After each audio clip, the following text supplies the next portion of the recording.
Day 8. Originally, the events were scheduled for 9:30 local time. They've now been postponed till 10:30 local time. Part of the reason for that is just to make sure that the course is safe for all of the athletes and just allowing for some of this rain to dissipate, and also just for a lot of the water on the surface just to hopefully just run away to make sure that we do get a fair level race course. The women, well, they will race over 28.4 kilometres, and for the men just over 58 kilometres. So competition will start at 10:30 local time here on day 8.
quoi la vie?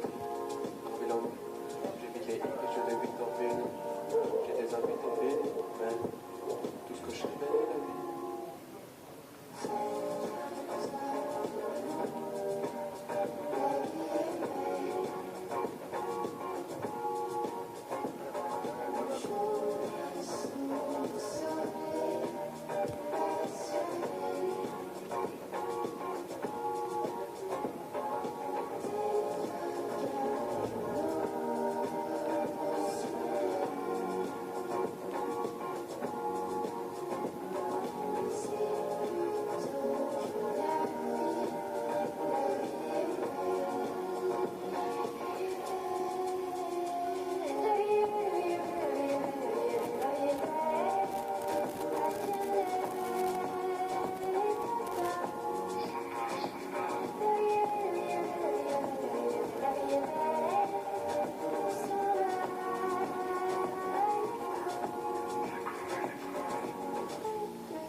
Mesdames et messieurs, bonjour et bienvenue aux Jeux Paralympiques de Paris 2024. Bienvenue ici à Clichy-sous-Bois pour la seconde journée de paracyclisme. Merci pour votre présence, passez une excellente journée et profitez de la compétition. Hello and welcome to the Paris 2024 Paralympic Games. A very warm welcome here to Clichy-sous-Bois on day 2 of competition on the road. Thanks for joining us. We hope you have a great day and enjoy the competition. Les courses qui commenceront aujourd'hui à 10h30, retardées pour cause de pluie. Des courses à médailles uniquement, avec les 5 catégories de handbike pour les dames comme pour les messieurs. Et puis bien sûr, nous terminerons la session avec les cérémonies de remise des médailles. We've got a full day of racing, albeit slightly delayed for you today. The racing will kick off at 10:30 with the men's H1-2 road race.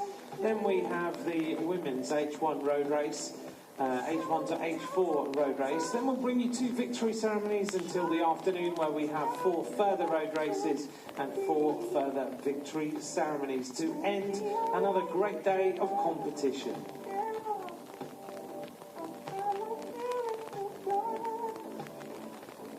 Merci de participer aux Jeux Paralympiques de Paris 2024. Vous pouvez utiliser le hashtag Paris 2024 pour partager vos photos ou tout simplement pour suivre l'événement. Thanks very much for being with us here at the Paris 2024 Paralympic Games. Now, you may be taking photos and video during this day of competition. Why not use the hashtag Paris 2024 to upload any photos or just to follow along?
les places pour les Jeux Paralympiques.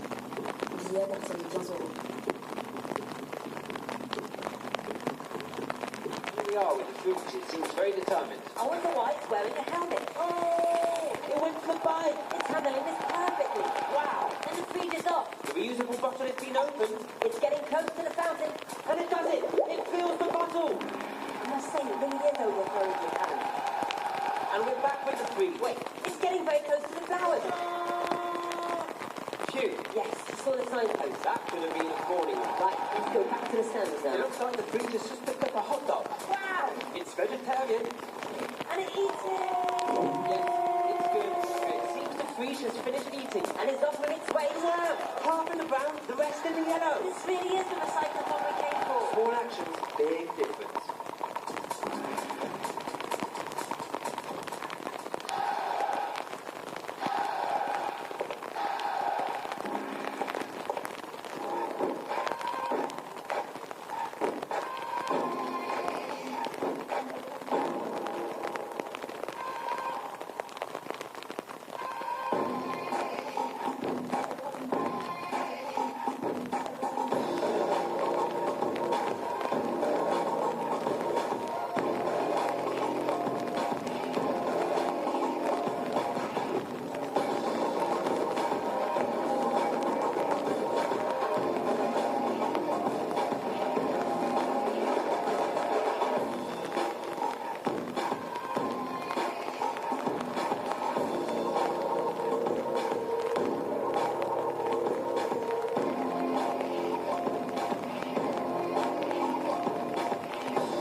Un petit point sur le planning de la matinée, léger décalage à cause de la pluie. Nous commencerons à 10h30 avec la course route H1, H2 hommes en handbike. Et puis juste derrière, on donnera le départ pour la course féminine en H1, H4. À 13h, les deux courses H5 masculine et féminine à 13h et 13h05. Et puis à 16h, course sur route H4 hommes, toujours en handbike. Thanks for being with us here at this Paracycling Road Day number 2. Let's bring you up to speed with the revised schedule of events. We're going to start at 10:30 with the men's age 1 to 2 road race, and then at 10:35 the start of the women's age 1 to 4 road race. We'll have the victory ceremonies approximately 12 o'clock, and then we will have the revised timings of the afternoon starting at 1 o'clock with the men's age 5 road race, with approximately victory ceremonies around about 6 o'clock.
Il y a 2 disciplines dans le paracyclisme, la route et la piste. Les courses sur route sont ouvertes aux vélos traditionnels, handbike, tricycle et tandem.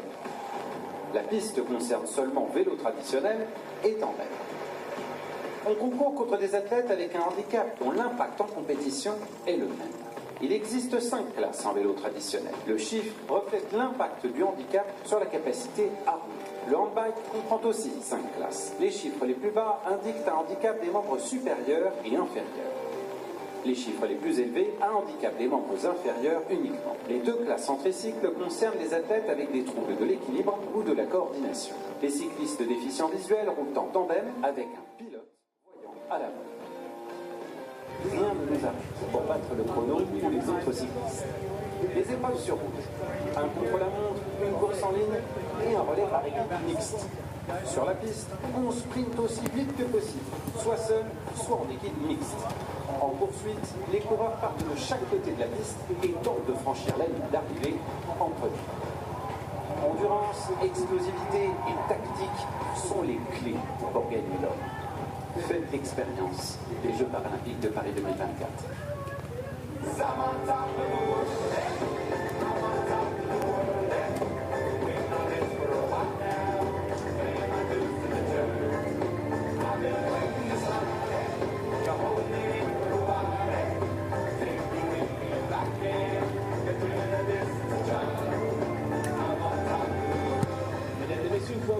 Bienvenue ici à Clichy-sous-Bois pour la deuxième journée des épreuves de paracyclisme sur route.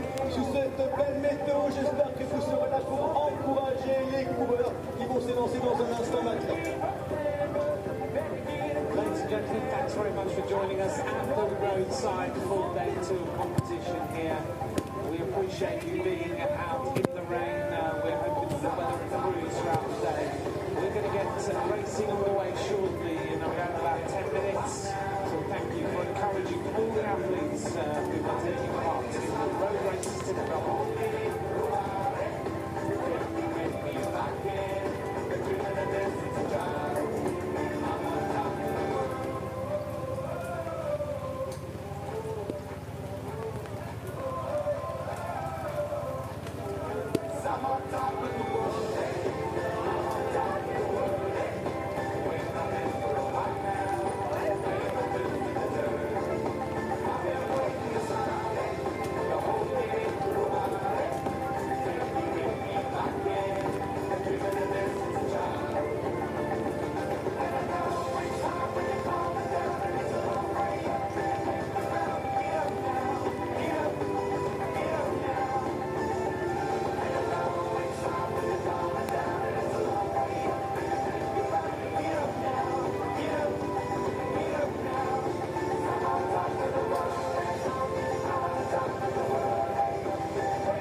Welcome into day 8 of Paris 2024 Paralympic Games. It is the sport of road cycling we bring you on a very wet day in the eastern suburb of Clichy-sous-Bois.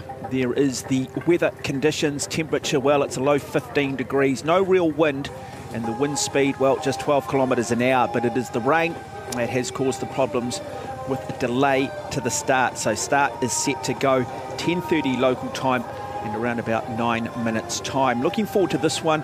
Up first, we will have the men's H1 to 2, those on the hand cycles. 5 minutes later, we will have the women's H1 to 4 class with an eclectic mix of athletes from right around the world.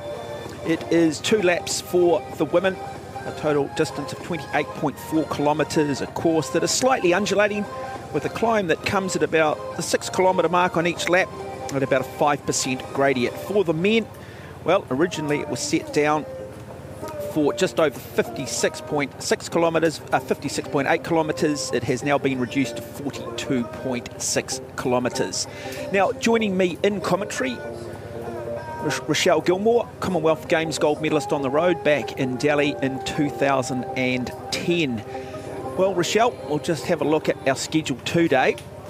And so it's all hand cycles, those athletes, other than those in the men's H5 and women's H5, basically lying on their back, propelling their cycle, using their arms, using their shoulders. Yeah, that's right, Mark. H1 to H4, they'll be in the recumbent lying position because they won't have the core stability like the H5 athletes, the less impaired athletes, who will be able to use the kneeling position in the hand cycle and get more power through their trunk and their torso and their core stability.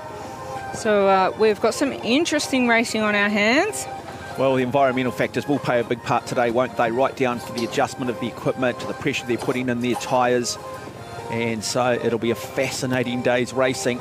It's tough enough as it is on a dry day, let alone a wet day. But there is also something, I must admit, in Paris, a little bit of rain, the light coming off it. There's almost a romance to it. There is, absolutely. I mean, there's particular riders that are going to love the atmosphere of riding in the rain because they'll have better skills and they'll feel more confident and they'll love powering through those corners and they'll have faith in their tyres and their setup, and they might come from countries where it rains a lot, so they train in the rain, and there's other athletes that just fear and mentally fall to bits at the start of the morning. So it is a very interesting day. Clichy-sous-Bois is the suburb of Paris in the eastern suburbs. Yesterday was venue also for the individual time trials, and a number of those athletes participating in the road race today, including those gold medalists.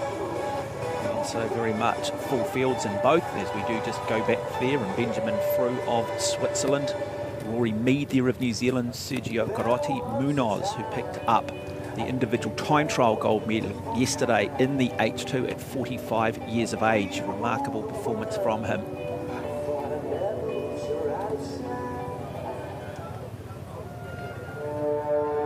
Well, time trialling is a very, very specific type of event that we have already seen at the Paralympic Games here in Paris. We are now focused on road racing, which is a completely different strategy and set of skills. Yeah, and it's going to be challenging for those in the H1 division, so they're a much higher level of impairment too. So Nicolas Peter Dupree, who picked up bronze in that H1 category, is up here against those H2 athletes. Good Italian contingent, Luca Mazzoni, Fabrizio Cornigliani, who won gold in the H1, and wasn't he emotional at the age of 55 on the dais when that gold medal was put around his neck. I know that a lot of people in the broadcast centre here are also emotional just watching him. That is the start list for the men's H1 to H2. So now we do start to see the athletes come out onto the start line. It's been a little bit of delay for them. The thing is just trying to stay warm. I'm sure they would have had a extended warm-up on and off the bike with the delayed start, so they should be quite relatively warm in regards to muscles. I don't know about the fingers and the toes, but definitely they would have had a good warm-up, knowing that the race has been shortened now to 42.6 kilometres instead of 56.8. Well, I suggest there that number 97 there is Ahmed Hashdai of Israel. Number 95 on his right-hand side, Sergio Garotti Munoz of Spain.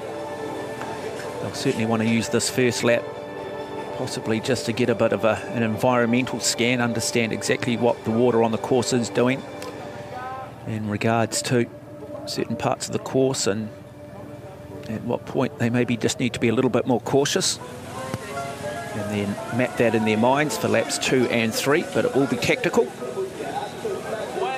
Of course, the riders will have the ability today to get into the slipstream of other riders and use that drafting coefficient. 5 minutes after the start of the men's race, we will bring you the women's H1 to 4, which will feature a number of the gold medalists from yesterday's time trial, also triathlon gold medalist Lauren Parker. Now, coup de bâton, one of the great traditions at the Paralympics, also at the Olympic Games over summer. Et pour frapper les 3 derniers coups, veuillez accueillir 2 membres de l'équipe d'organisation de Paris 2024 qui ont travaillé sans relâche à la réussite des épreuves sur route de ces grands Jeux. Please welcome 2 members of the Paris 2024 organising team that have worked tirelessly to deliver the road events around these great games. Adeline Puginier et Laura Boisdin.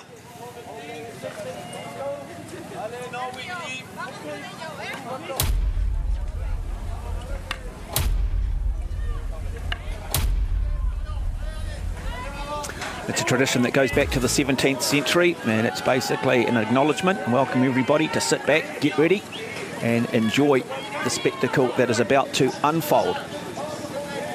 So it is the men's H122 road race. The hand cycles, 42.6 kilometres or 3 laps of this downtown course in the eastern suburbs of Clichy-sous-Bois.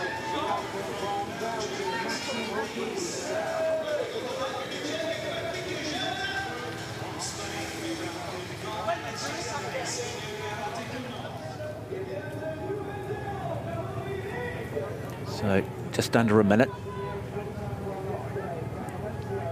They will be, of course, familiar with the course, having done the time trial yesterday.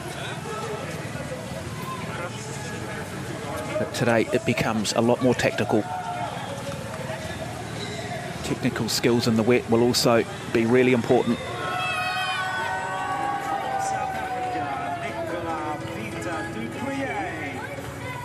And great to see still the crowds out in numbers.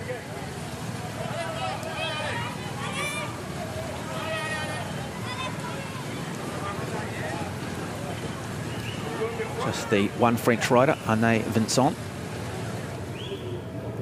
in the women's race, and there will be just the one French rider in this men's race, Florian Joannet.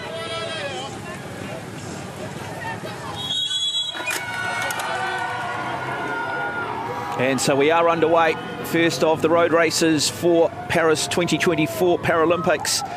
The H1 to H2 category.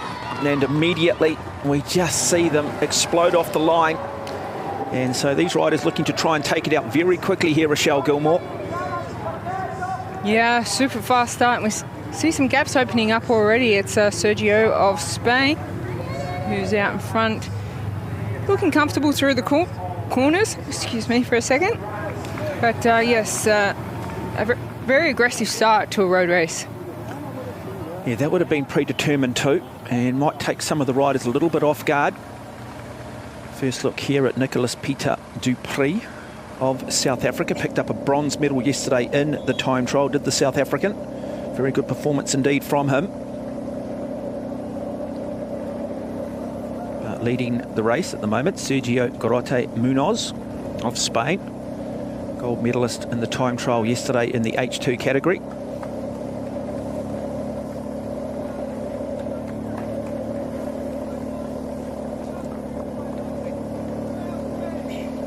Well, absolutely deciding that he just wants to put it on the line. He wants to dictate pace, and sometimes athletes are just more comfortable in terms of leading. They want to control things, put the pressure on, ask a few questions early. But boy, this is, I wouldn't say a high-risk strategy. It's a very aggressive strategy.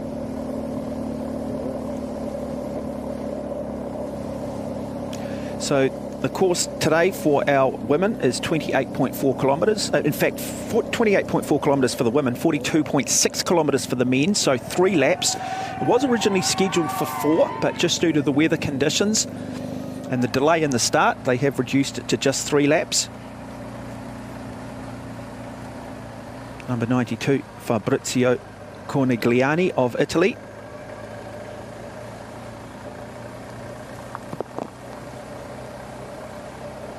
And Cornigliani picking up gold in the time trial. Very emotional on the dais. It was very emotional for everybody watching it.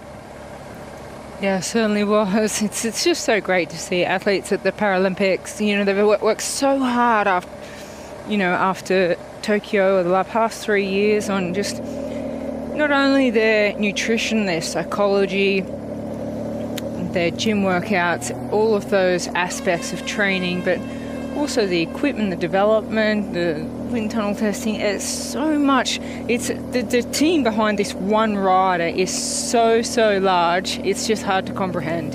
When you get to the level of the Paralympic Games, the teams are humongous, and a lot of work goes into trying to perfect not only just for one condition but for several different conditions. As we see today, there are additional challenges Some riders might think that it's a benefit that it's quite wet out there.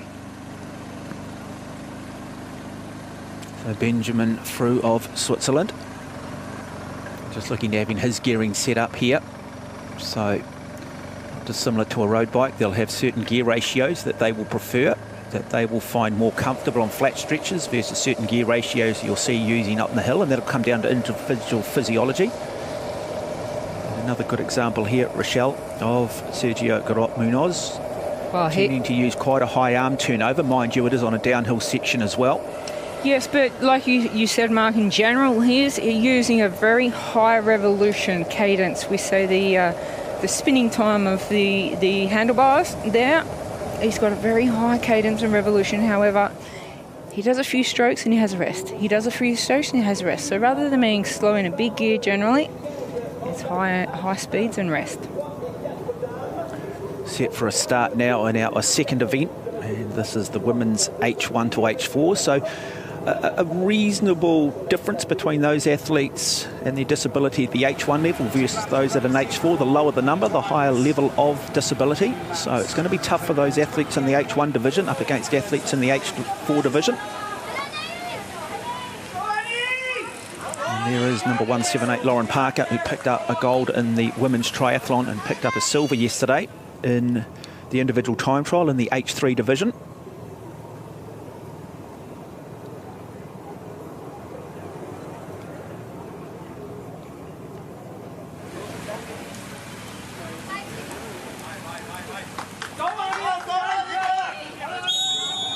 And they get the go too. So we are underway. It'll be fascinating to see how this plays out.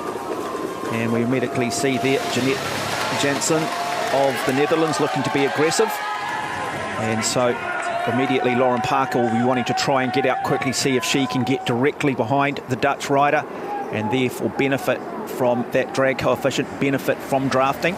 Yeah, the slipstream in cycling is so hard to comprehend if you're not a cyclist. Even if you are a runner, you know the benefits of a slipstream. But in cycling, it is so advantageous to be in the slipstream. The amount of power output you need to put when you're sitting behind a rider is significantly less than the rider who is pushing the wind. In this case, it's the Dutch rider who has taken the lead, Jeanette Jansen. And she's followed by the Australian there, Lauren Parker, really in a great position, the Australian. Jeanette Jansen winning the time trial yesterday in a very good performance, winning the time trial, I should say, in the H4.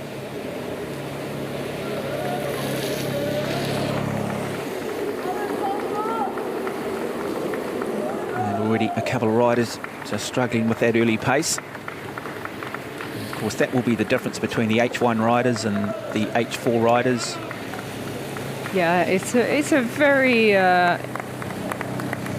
big class, H1 to H4. There's only one gold, silver and bronze medal awarded across those categories. So H1 athletes racing against H4 athletes in the same race. Now we see a little bit of pressure being put on by the Australian Lauren Parker. She wants to move to the front and take control. Roklang Nafat Sarakorn of Thailand is the athlete here, one of these athletes who really is just pioneering for the sport in their country, hopefully trying to inspire the next generation, and maybe a puncture up front in the men's H1 to H2. And that is Amit Hashdai of Israel.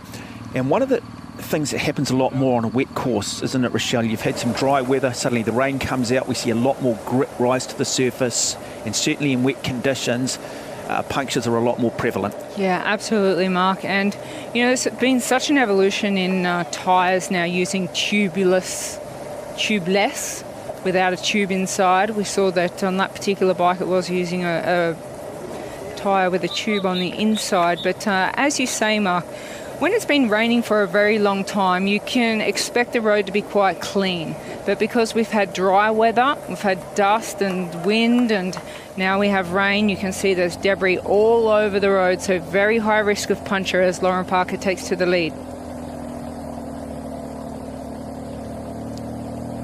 So So really, really nice drafting here. Look at that one big long line. I affectionately call that the pain train, because at some point there will be a lot of hurt going on. Interesting with the hand cycles versus the more conventional road cycling. Are we likely to see riders changing the lead, deliberately rolling through, or is it going to just be a simple case of putting a rider on the front and just hanging them out there? Well, I think it's quite similar, where in this case we see with the women's race, Lauren Parker wanted to take up the pace at the front.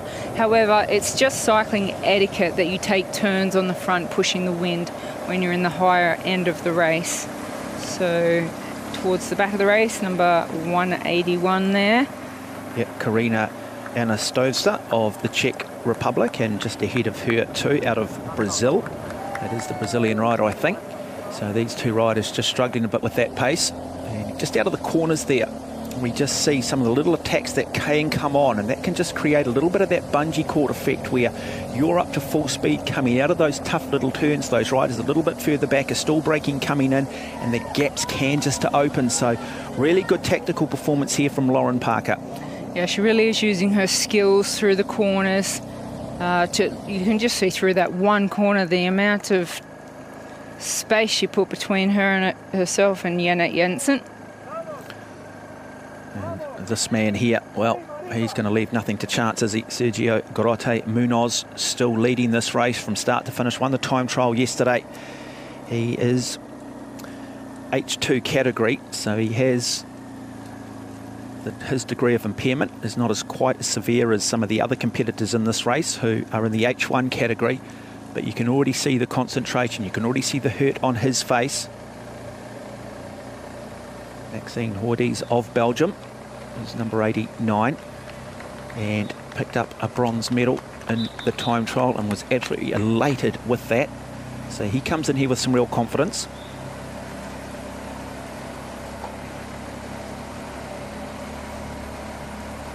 Yeah, for any Belgian athlete to be awarded a medal at the Paralympic Games or the Olympic Games is something significant for their nation.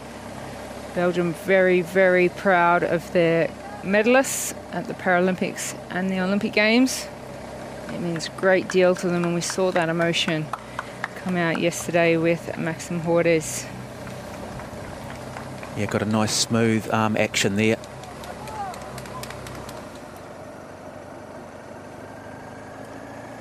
Florian Joannet of France, the local hero.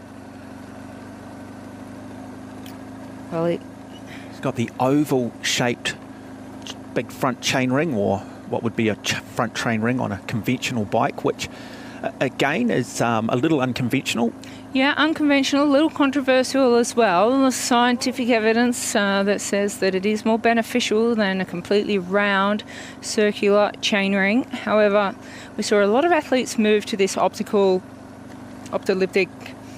oval-shaped type chainring and then go back to the conventional round chainring. So still a little bit of science going into the research of those benefits.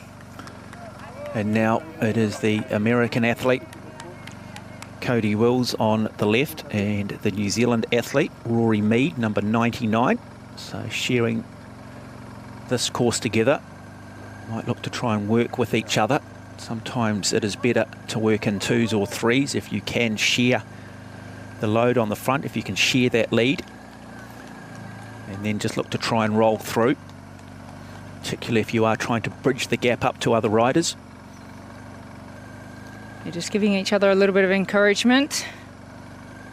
It's Rory Mead of New Zealand and Cody Wills of America sharing a little bit of work there, just trying to inspire each other to gain some ground back in this 42.6 kilometre road race, H1 to H2.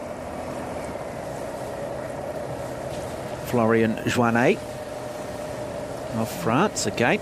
He'd have to be one of the big favourites, being the current world champion from last year in Glasgow in the H2 road race. So a bit different here when H1 and 2 are combined. Good look here at just some of the technical parts of this course. They'll be wanting to stay away from those deep puddles, just be wanting to take terra firma, and that is the gap that he has to look to try and close up to the next rider.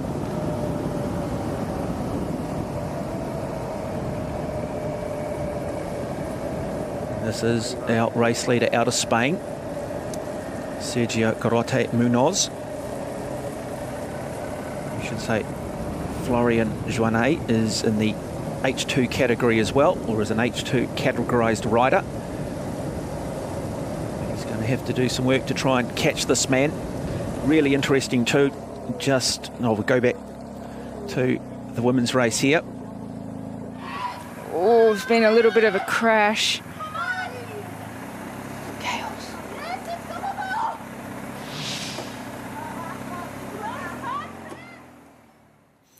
Yeah, just getting that front wheel caught.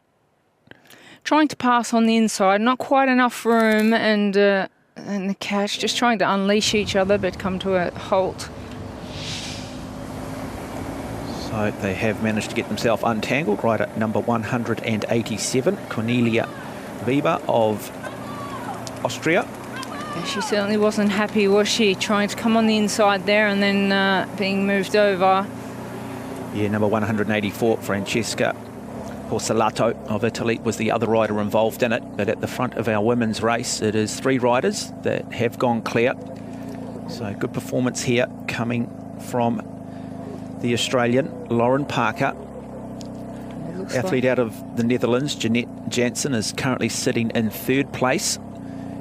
Possibly the German athlete just sitting in that group, Annika Zayen-Giles. We will confirm that for you, but it is the Australian who's happy to dictate terms at the moment. So Lauren, her chosen sport is the sport of triathlon. Picked up silver, lost. She'll argue that she lost the gold medal in the triathlon in Tokyo 2020, really in the last 5 metres, and one of the great finishes.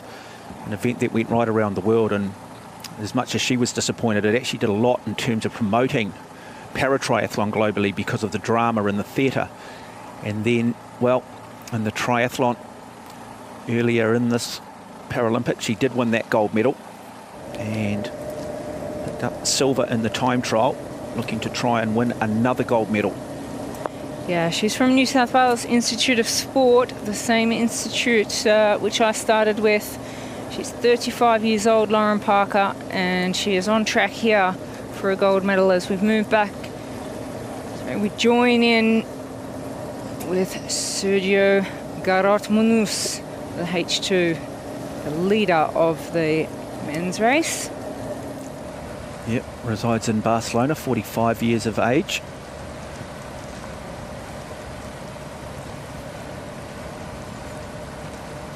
Luca Mazzoni of Italy is on the chase.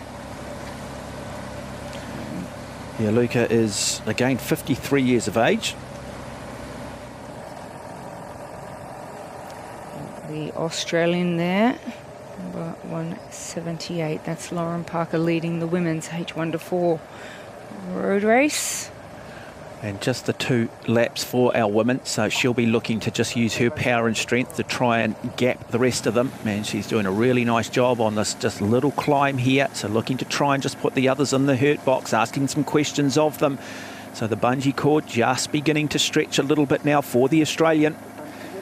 You can just see the chaos and the carnage behind her. Well, she did say that after her accident she wanted to pursue a Paralympic endeavours in triathlon, but has found herself in paracycling, thinking it's the strongest leg in the triathlon.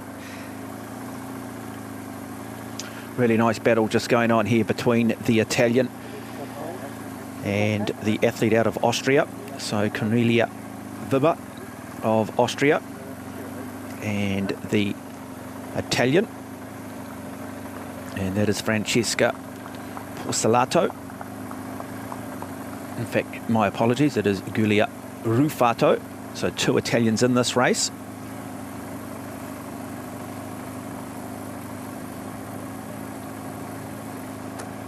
And again, just another really good example there. Really nice high arm turnover. Oh, look at this speed. This is a really fast revolution and cadence.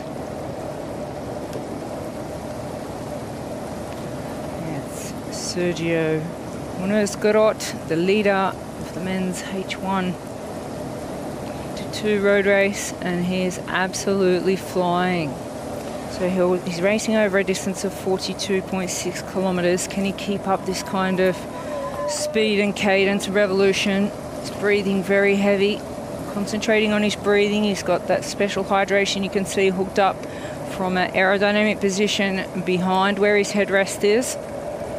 And this is a special adaptation allowed for Paralympic athletes who can, especially athletes with spinal injuries, can really, really suffer from dehydration and fueling. So it's super, super important.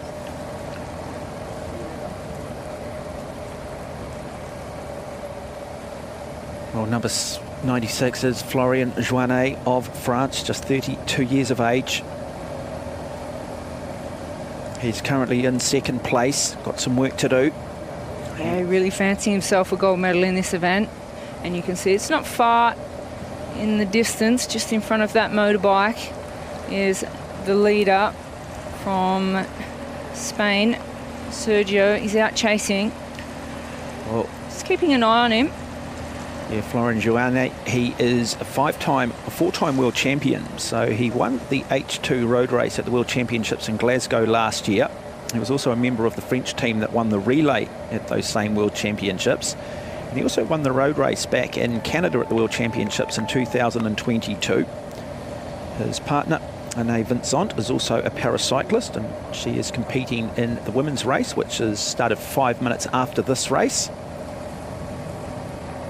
Florian of France, he's 32 years of age, from Grenoble, and he's also an ex-triathlete that's switched over into paracycling. So he transitioned in 2017. Following his accident, which was in 2013, he set himself a massive challenge of competing Ironman distance.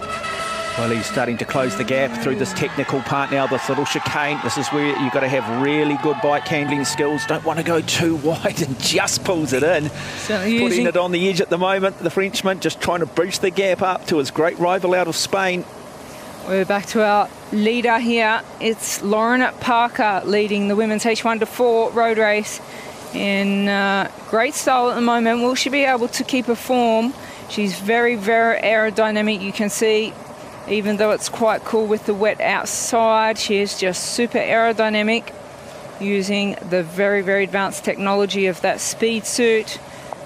She has no doubt got the absolute best tyre combination for these conditions. You certainly wouldn't want to be let down by, well, let's just see, actually. She might be just passing one of the men. It is. Yep, should be coming up past, might be Rory Mead, is it the New Zealander possibly? It certainly is. Number 99, Rory in the H2 men's category, but just showing here the class of this wonderful Australian athlete. Lauren Parker. Who currently leads this women's race, but back to the front of the men's, and I think one is about to be joined by 2, so a very good race beginning to develop here between the great Spanish rider and the gold medalist in the time trial, Sergio Garot. Munoz is about to be joined by Florian Joannet of France. When I look at that cadence and revolution, the hand paddling of the leader Sergio from Spain at the moment, I wonder, can he keep that up? Because it's a very, very high demand, whereas when we look back to the chaser, we see a more controlled effort. Well, his strategy clearly was to go hard from the start. He's gone through it. He said, look, I'm going to go out here. I'm going to attack everybody from the start. I'm going to make sure I'm well warmed up. I'm going to ask some questions, and I'm going to see if anybody can respond. Now, if we do see Florian Joannet move on to the back here and get into the slipstream here, then things change. Does he have a plan B? Does he look to maybe use a slightly harder gear to lean on? Yeah, interesting question, and certainly going out hard like that puts pressure mentally on your competitors, thinking, oh, have I trained hard enough? And there's all these questions that go through your mind. But very experienced Florian Joannet on the chase, chasing Sergio of Spain. Well, I think he's quite in control, very confident, being the current world champion from Glasgow last year. And the Italian, Luca Mazzoni, currently sitting in 3rd place. And he is 53 years of age. Another veteran is Luca Mazzoni. He has again won multiple world championships. He won a gold medal in the team relay in Tokyo 2020. And he also picked up gold in the individual time trial in Rio back in 2016. And you run through his list of achievements at the World Championships, and he is a 19-time world champion. Simply unbelievable. Yeah, and that first World Championship came way back in 2013. The 53-year-old Mazzoni, he's also released a book called The Prison of the Impossible. Interesting read if you are interested. Now look at this chase group here now getting together. They're going to want to help each other in this women's H1 to 4 road race. They have Lauren Parker of Australia out in front, setting the pace. And it's the French woman here now. Oh, so close. Well, of course, there are no rear view mirrors for these cyclists, so they'll hear the sound of the disc wheels, but we are now seeing Anne Vincent, and we mentioned earlier, she is in fact the partner of Florian Joannet, who currently is sitting in 2nd place in the men's race.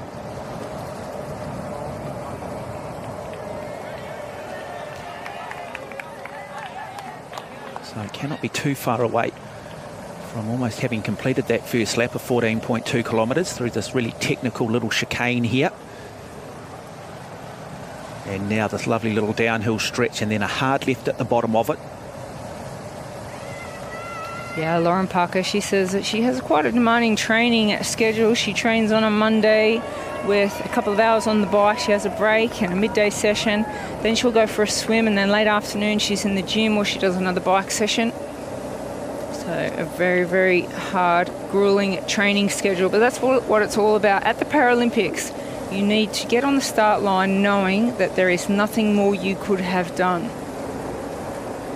Sergio's still holding the lead of the men's H1 to H2 road race. Yeah, I love the fact that he's just drinking here, that he's just constantly staying hydrated.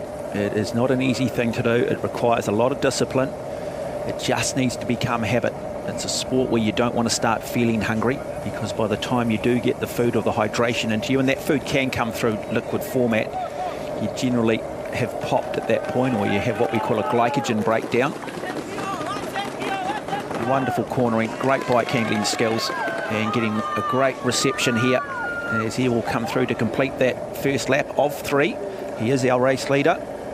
Yeah, it's certainly very important when taking corners that they do try to avoid the white lines, or if they obviously can't avoid them, they need to hit them at the right angle, because that white paint is significantly more slippery than the asphalt. So they need to be very, very careful crossing the white paint.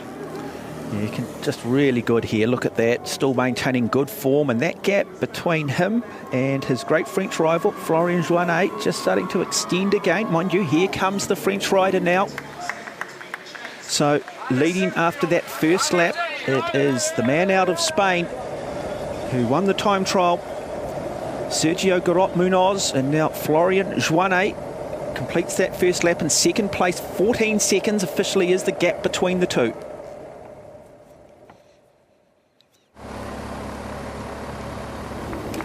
Nice thing for the riders, looks like the rain has stopped, starting to clear a little bit, so that surface will just start to dry up. Yeah, you can see certain parts of the road slightly drier than other parts of the road. That's what they'll be looking for. Most traction will propel that bike forward. We have talked, Rochelle, throughout these Paralympics, across the various cycling events, the width of the tyres now, the new technology in that, much wider than when you were riding. Yeah. Also the air pressure in them a lot less now, and that's actually all equates to speed, even though for a lot of people you'd think, well, harder tyres, narrower tyres is faster. Almost feels counterintuitive. Yeah, it was always my thought that the thinner the tyre, the harder the tyre, faster. Well, it felt really good on the road, you know, but scientifically it has been proven. Now you can see these rear tyres, they're around, let's say, compared to, we used to, I'd say that be about 40 maybe 38 millimetres wide. Back in the day, 19 to 22 mils. But the nice thing is, Flatter, you know, in the wet conditions, you want less air pressure in the tyres anyway, so you do want to deflate them anyway. Yeah, and it's interesting how much, it's all in comparison to body weight, but say a rider of myself around 55 kilos would ride 130 psi. Today a rider of 80 kilos is riding around 80 psi, so it's quite a significant difference. And scientifically that does prove to give you more momentum and traction on the road. There's Lauren Parker of Australia leading the women's H1-4 road race. Comes and sets herself up for this corner. Yeah, looking very smooth indeed is the Australian. Boy, this is a gutsy effort from her. Really has been quite aggressive too, just wanting to put a bit of doubt into the minds of her competitors behind her, which include the great Annika Zayn Giles. And yeah, it's hard to gauge speed, but I would imagine on the downhill that would be anywhere between 40 to 50 kilometres an hour, maybe even quicker. On the flat you would think somewhere maybe between 35 and 40 kilometres an hour. Yeah, I think you're spot on there, Mark, with those predictions on this circuit and these conditions. I see the clear glasses being worn on an overcast day. Certainly important to keep the water out of the eyes. Another beautifully taken corner by Lauren Parker. Certainly lent into that corner quite well.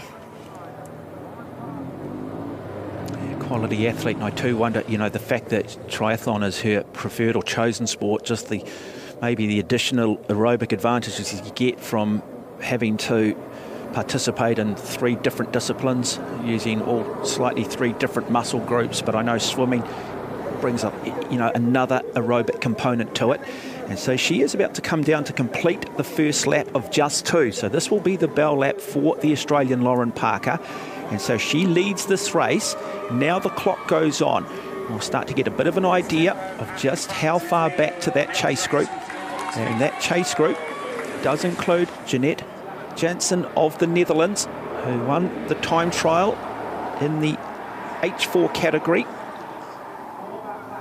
Well, Lauren Parker here, she said it was during COVID when it got quite quiet, where she decided internally, without speaking too openly about it, that her biggest goal was to win Paralympic triathlon and hand cycle. So she ticked one of those boxes and now on the way to trying to win this Paralympic hand cycling race. And our second rider on the road, it is Jeanette Jansen. So she's now come in to take this final little left-hand turn.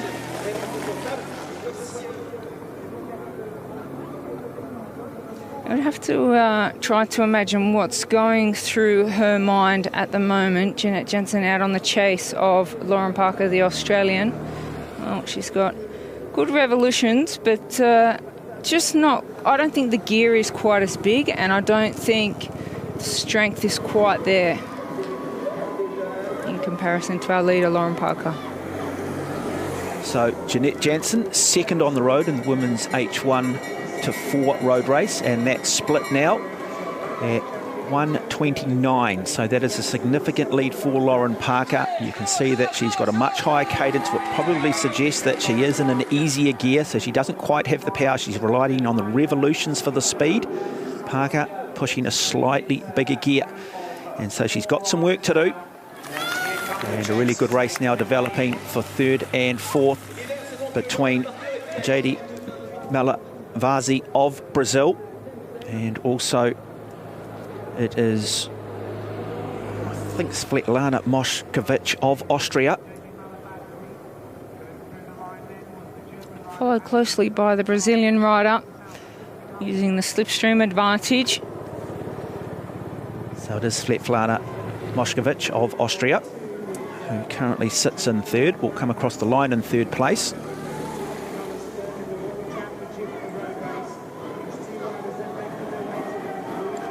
And so they are exactly 2 minutes and 29 seconds down on Lauren Parker. So really good race developing for 3rd and 4th halfway through this women's H1 to 4 road race.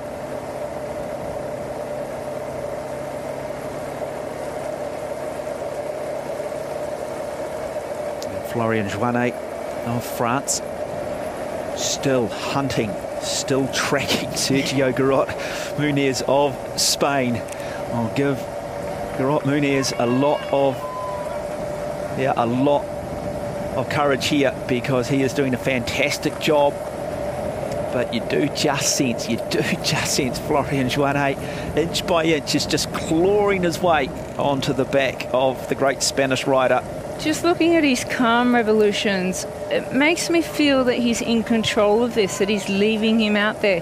He'll need to know, obviously, what competition's coming from behind, but I just have this slight feeling that he's in control of what's happening out here. I'll just get you to explain that, Rochelle, to non-cycling aficionados. You're saying leaving them out there, hanging them out there. What is the tactic? What is the reason for maybe doing that? Well, whilst Sergio of Spain is out there in the lead, he's full of adrenaline, full of confidence that I can win this gold medal here at the Paralympic Games in Paris.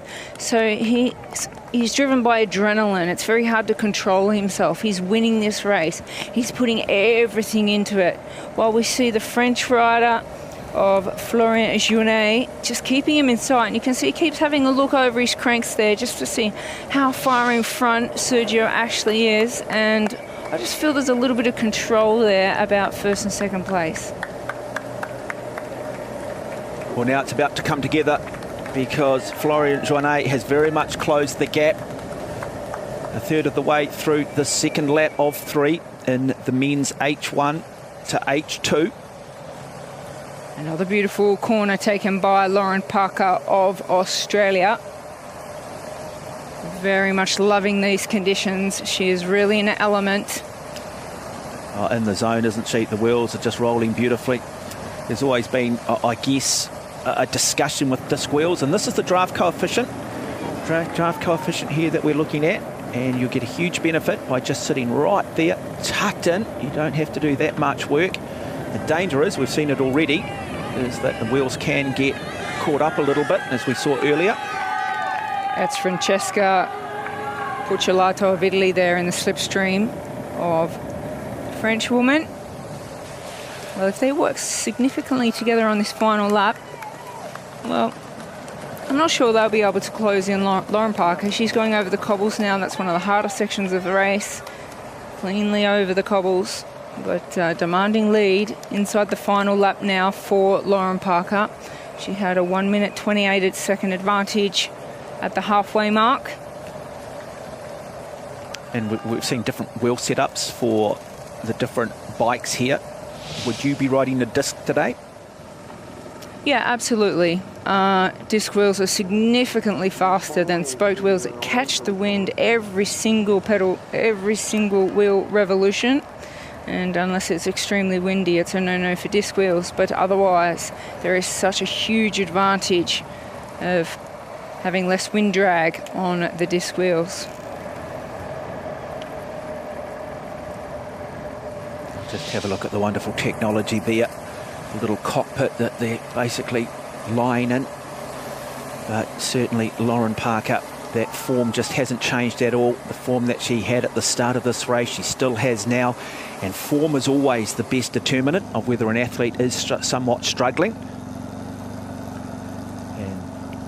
And the Spanish rider in the men's H1 to H2, our race leader, Sergio Garot Muniz, you can just see a much higher arm turnover just on this hilly section here. A lot of focus, a lot of concentration. And he just seems to be on the climbs, just appears to have the measure of Florian Joannet. So I think Florian Joannet maybe not the same on the hills as what we've seen from Sergio Garot Muniz, and maybe that is because Florian Joannet tends to want to push or press a harder gear, where we've seen Sergio Garot Muniz with that much higher turnover, which means that he's probably in a slightly easier gear, which means he's probably in more of a climbing gear. Generally, I'd say you're right there, Mark, but I think... Well, you still think he's hanging him out? I still think that, yeah, Sergio's giving everything he's got. On the climbs, on the flats, high cadence there, heavy breathing. He's on a mission. He is on an absolute mission. You can see that gold-plated chain. He's got gold bolts as well. He is so determined to win this Paralympic game, H1 to 2 road race. He knows he's capable of doing so. Well, his wife Miriam and his daughter will be cheering him on. He's actually qualified in criminology and medicine from the University of Barcelona. So he certainly has a lovely little balance in his life, which I think is always important for any athlete. But very much a game of cat and mouse between him and the French rider, Florian Joannet.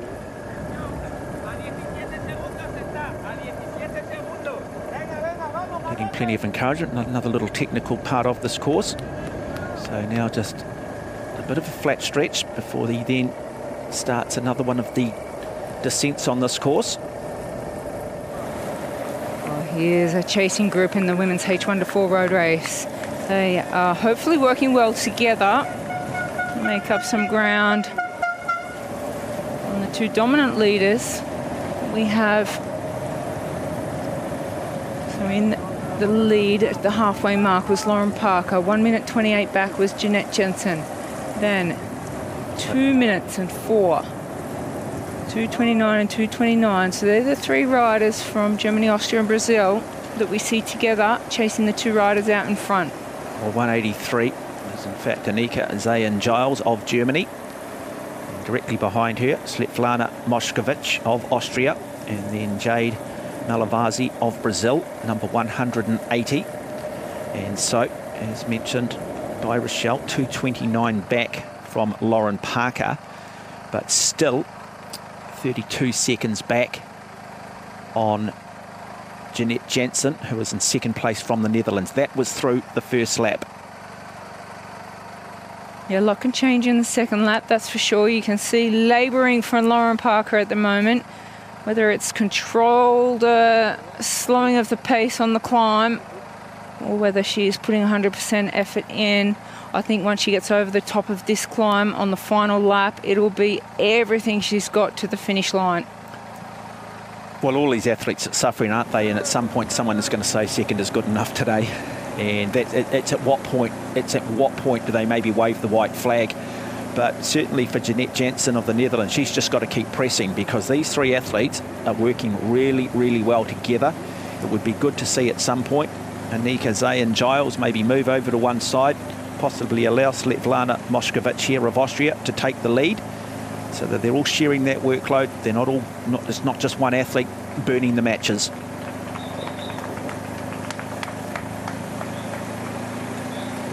Jade Malavasi of Brazil, she's been sitting in third position quite a bit. We've seen a couple of changes from the front too. Oh, these could be the three riders racing for the bronze medal in the women's race. It is still in the lead of the men's H1 to H2 road race on the second lap of 3. It is Sergio of Spain. It's Garrote Munoz. Still a long way to go in this men's road race. And really nice shot there of contrasting styles. As we've discussed, that the Frenchman in second place here, Florian Joannet, much lower cadence, so he's pushing just a bigger gear, which is going to benefit him maybe on the flat and on the downhill. Not maybe helping him so much on the uphill, but we've seen just how much he has closed up at times.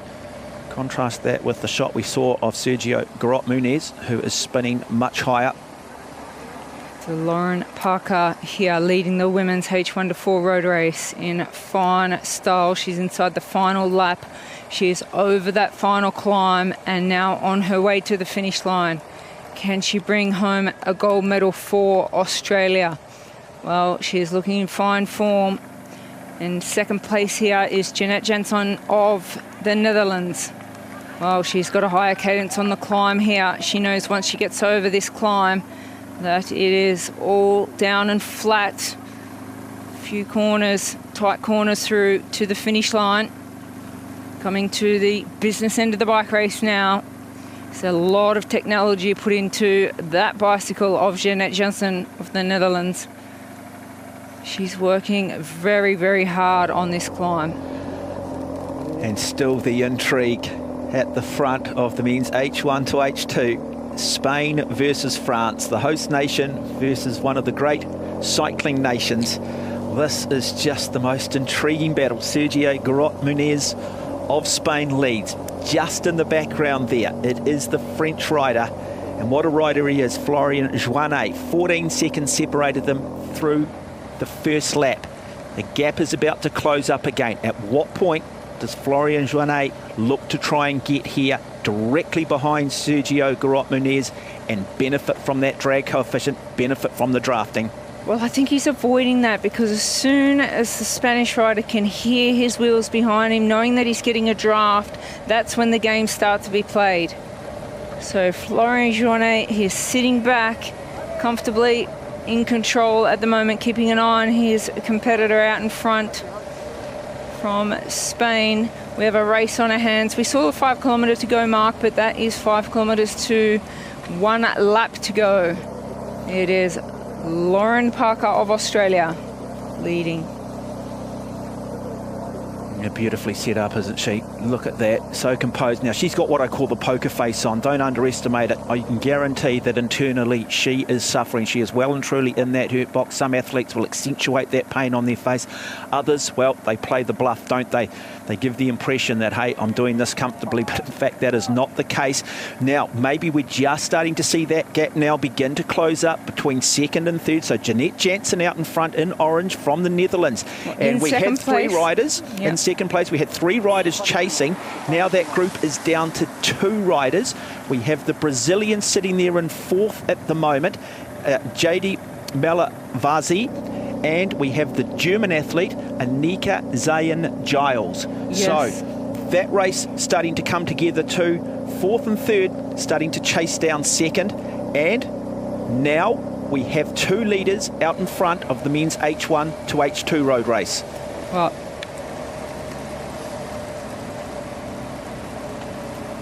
the 2 riders fighting it out for gold. They still have more than a lap to go in this men's H1 to 2 road race. It is the Frenchman at the back there, Florian Joannet. He's sitting behind Spanish rider.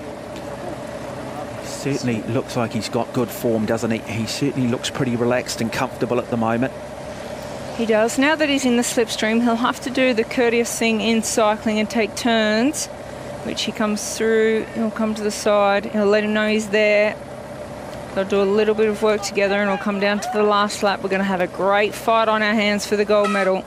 Both riders very hesitant at the moment. They will not want any other riders to catch them, but they're on a slightly downhill, so taking a little bit of a rest. As for the first time in this race, we see Florian Joannet of France take the lead and give the Spanish rider a little bit of a rest. Well, Spanish rider here needs to make sure that stays in touch. You can certainly see Florian Joannet in that bigger gear, so he's got more power down. And now you just start to see a little bit of a gap open up. And we have 3 athletes now in second place in the women's H1 to H4. On the front, it is Annika Zayen-Giles of Germany. Well, this from the Netherlands, Jeanette Janssen in the orange, currently in 3rd place. Sitting in 4th here, JD Malavasi of Brazil.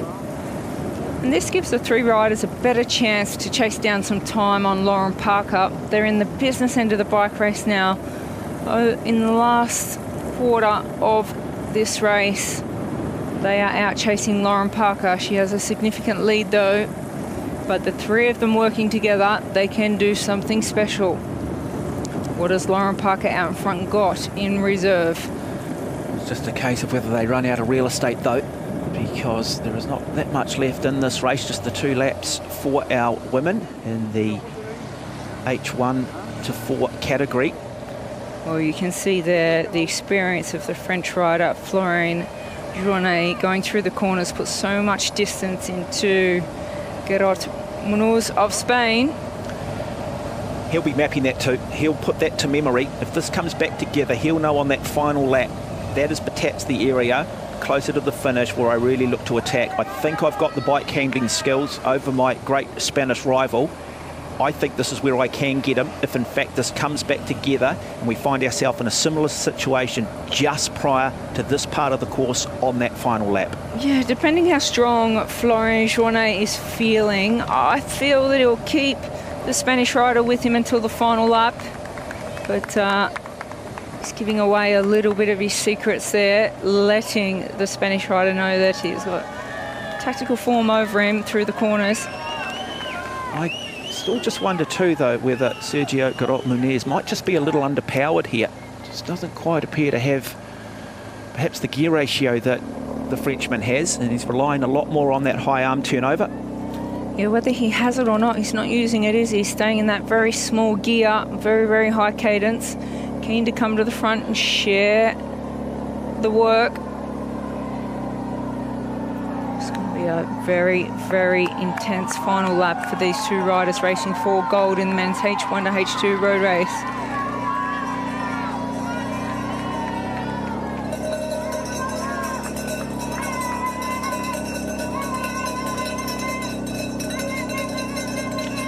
So good fight here for the gold and the silver medal on the road. We'll be hoping that no one from the chase group is going to bridge up, and that two is going to become three.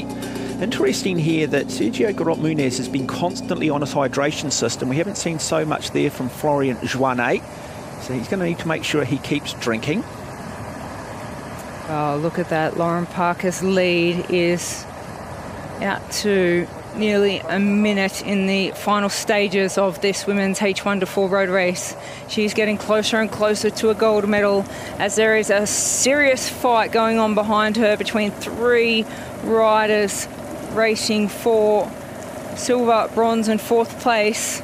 It is the German rider leading from the Dutch rider and the Brazilian. The three of these riders, they're hoping to chase down Lauren Parker, but they may have already thrown their hands up of the gold medal, concentrating on where the silver and bronze will go out of these three riders. So this is the battle for the silver and the bronze medal. One will miss out, one will have that fourth place finish, and that if only moment maybe for the next 4 years. It can be cruel at times. It'll come down to not just physical, at some point this will start to come down to mental. Now I should say that through the first lap they went through in a time of 25 minutes and 33 seconds did Lauren Parker, so we're not too far away from the completion of this race. You assume that the second lap will be as fast as the first. 2 more riders, 3 more riders, 4 more riders now starting to bridge up. Wow, so we might have 6 riders now contesting the silver and the bronze. Settle back folks, here we go. Oh, we've certainly got a huge race on our hands now. We've got 6 riders racing it out for silver and bronze, while Lauren Parker is out in front over a minute lead. Well, they didn't just bridge the gap, these 3 riders, and we'll identify them for you in a moment. They came past quickly too, which is always the best tactic. Really just hit them by surprise, didn't they? Wow. Yeah, they wanted to go straight past and put a gap, but the 6 riders are together and they are racing their little hearts out now. I think we've got Cornelia Vidmar.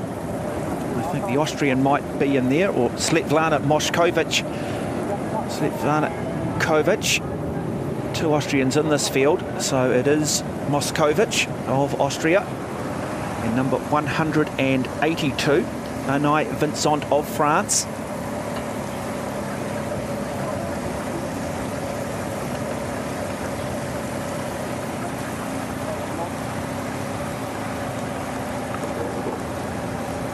Look at that big gear, just absolutely chucking it down, hitting anywhere between 40 and 50 kilometres an hour now. 184. Francesca Porcelato of Italy in the blue, currently second in this chase group. 180 just on the back there. JD Malavazzi. And is Lauren Parker aware of what is happening behind her? She will be aware of how far she's got to go. She'll be playing the mental game now. She'll be looking to try and just break that down in her head. There'll be certain points on this course where she'll think, you know what, if I can just get there, I think I've got this. She'll be getting splits from people out on the course too, coaches, friends, family. There it is, 4 kilometres to go. Yeah, Lauren Parker, she needs to empty the tank now just to ensure that gold medal, not being extremely clear on what's happening behind her, because these 6 riders are absolutely flying into the finish. But Lauren Parker, no doubt, will be able to bring it home for the gold medal. With road running out for these 6 riders, they are most likely to be contesting for the silver and bronze medal. We have a big bunch of riders here. It's very, very tactical here now, racing for the silver and bronze.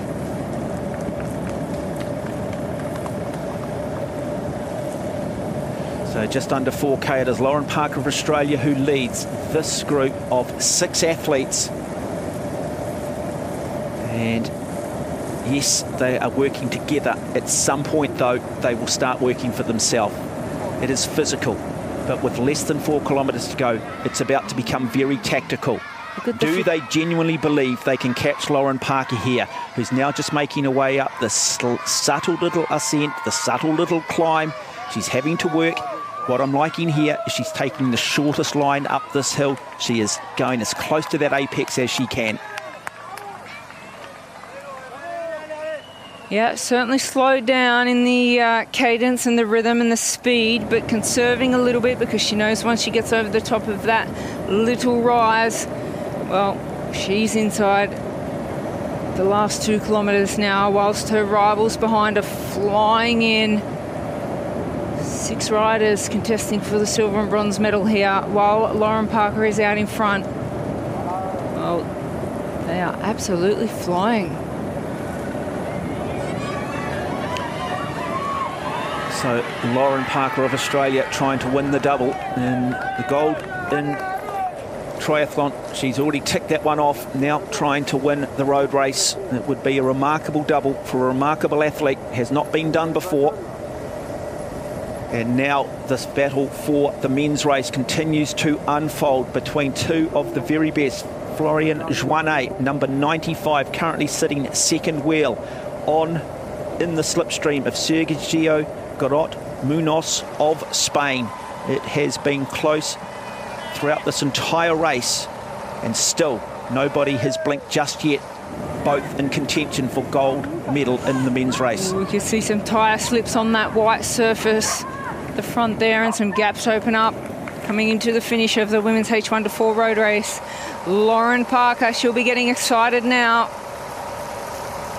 Yeah, 183 just dropping off the back there was Annika Zayen-Giles of Germany, who sat there in 3rd place on her own for much of it. So I just wonder whether fatigue just starting to kick in.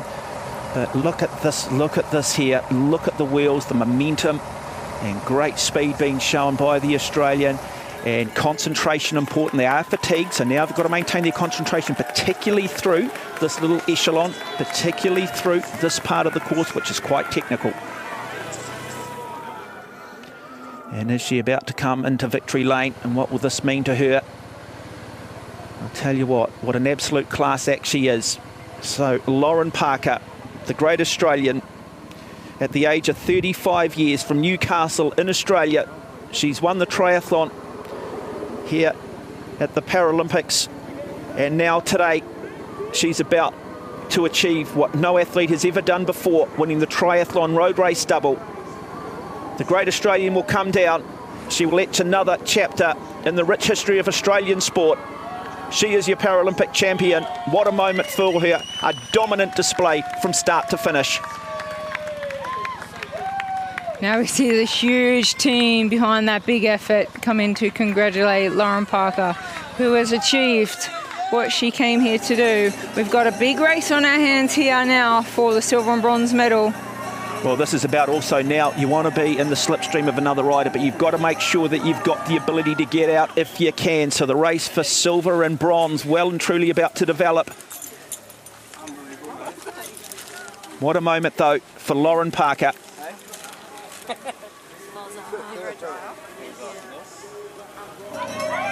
And so immediately back now, it's Jeanette Jansen of the Netherlands, this tough little final stretch. And then it gets a little bit more technical, and then it's a slight downhill through to the finish line. The hurt starts to go on. We can see the French rider Anaïs Vincent just starting to struggle here on the back. So 3 athletes just trying to gap her. 3 athletes, 2 medals up for grabs. And now we start to see the German athlete Annika Zayen-Giles looking to try and move into the silver medal positions. She's coming on the inside of Jeanette Janssen of the Netherlands. Well, let's not forget Jeanette Janssen has done a lot of time out in the wind by herself. So look at Jeanette Janssen, look at the heart in her, look at the fight. Wow, that is good. Humongous fight between the Dutch rider and the German rider, whilst the Italian rider of Francesca Porcelato, she is struggling on the back, but once she gets over the crest of this climb, it could be a different story. And it's the German rider nudging just ahead of Jeanette Janssen. It'll be fascinating. Francesca Porcelato of Italy now sitting in 4th. We can see the hurt on her face. Does she believe? Can she hang in there? Can she get the gear changes right as they come over the crest of the hill here? But look at the street fight between these two wonderful warriors. What a performance from both of them. Look at the hurt on the face. And a bit of gap opening up in the men's race. Yeah, through all the corners we can see it's Florian Journet who has got the advantage through the corners technically. So Florian Journet leading that race over Sergio Garot-Munoz, who currently sits in 2nd place, but Munoz about to use that high cadence to try and get back into the slipstream here. So a really good men's race developing. Wonderful display here. It's an old cliche, but very much paracycling the winner at the moment.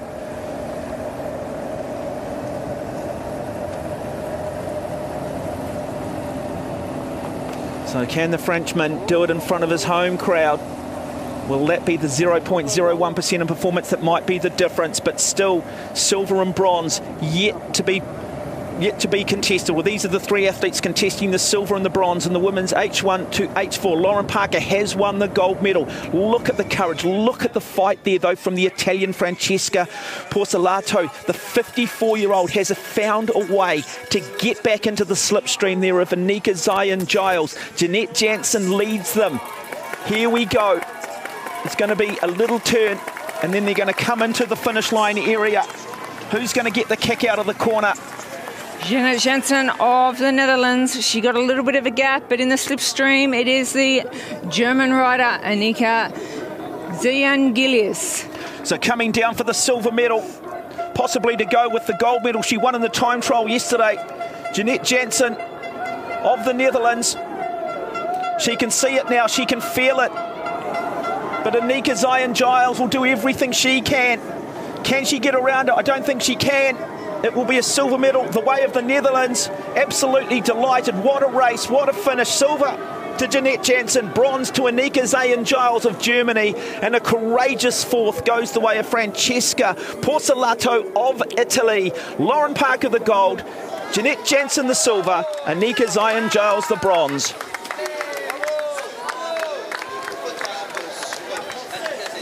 What a race. Zo de hartverzakking die zo over me heen kwamen. Dat snap ik. Hier, lekker aan Lucie.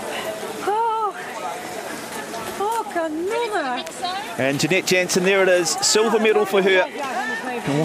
And the ability to still have a sense of humour at the end of it. Unbelievable. What a race. And we have just seen then JD Malavazzi of Brazil finish. Francesca Porcelato, as we mentioned, in 4th, and Anaïs Vincent officially in 5th place. Svetlana Moshkovic crosses the line in 7th. 2 minutes 29 back on our winner, Lauren Parker.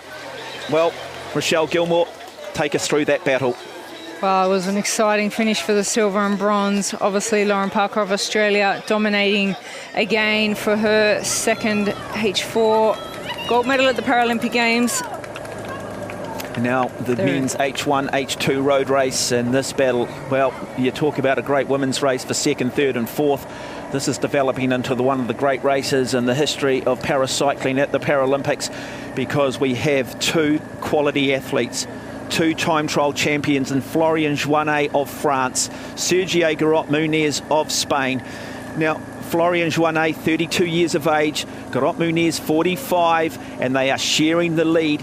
They are giving nothing. They are showing nothing. These two would be brilliant at a game of poker. You would not know anything. You would not know what their hand is. Such is the psychological warfare at the moment. Next of our finishers coming in for the women's H1 to H4. Sandra Stockley of Switzerland, the 39-year-old. And a really good performance from her too.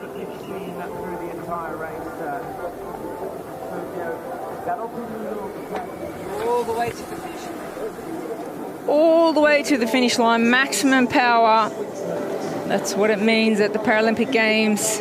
You are here to do a personal best performance and to represent your country, as we are seeing here for Switzerland. What a superb ride. A very, very strong field of riders.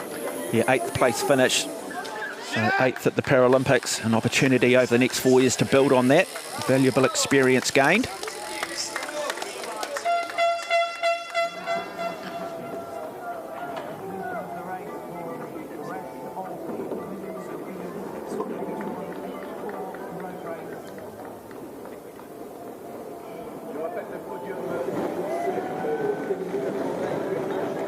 We're now watching the Norwegian come through for the finish of the women's H1 to 4 road race.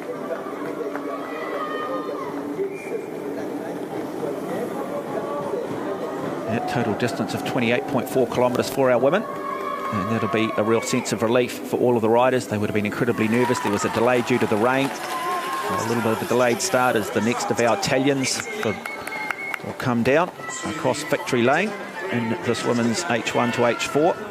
And that will be Giulia Rufato. Just saw Cornelia Vidma finish. Cornelia, the second of the Austrian athletes.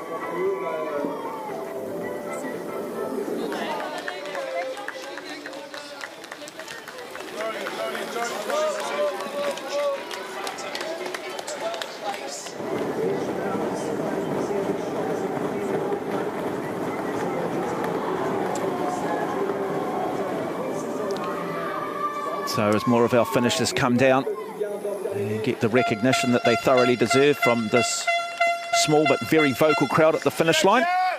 Men's race still out there, halfway through that third and final lap for them. As we just go back and take a moment, and what a moment it is, a moment of history for Lauren Parker of Australia, winning the double, the triathlon and the women's road race. And sprint in for the silver medal. Jeanette Jensen of the Netherlands takes the silver medal. And in third place, it is the German Annika Zangilis. Okay, now for the men's race. What a race it's been too. Around about half a lap still remains. 95, Sergio Garot Munoz, he's just dropped that feeder tube. I don't think it'll slow him down or affect him or anything, but he's decided that enough is enough. So generally when you do get off the hydration, you mean that you do mean business. You're just hurting so much, you just don't want any single distraction. He's got some work to do, because we've seen Florian Joannet of France, the young Frenchman, he tends to just push that bigger gear. You can see much lower hand turnover, much lower cadence. So he's really put the power on now. So the first real attack, the question is, Sergio Garot Munoz, can he close the gap? Well, that's a big question mark, because we have seen Florian Joannet make his first big move up the climb. Can he bring it home? Here's the Spanish supporters on the side of the road. Might just have a look here. This might just be the move. Didn't quite see it in the finish, but look at that contrasting form. We know just how tough Sergio Garot Munoz is. He has that ability to go to that dark place, to suffer like you cannot imagine. And really, often they will say in bike racing, it's the athlete who's prepared to hurt the most that'll ultimately end up winning it. But I just wonder now whether that gap is too big. And the Frenchman has chucked down that bigger gear. We talked earlier, he was quite conservative. He was patient through the first two laps.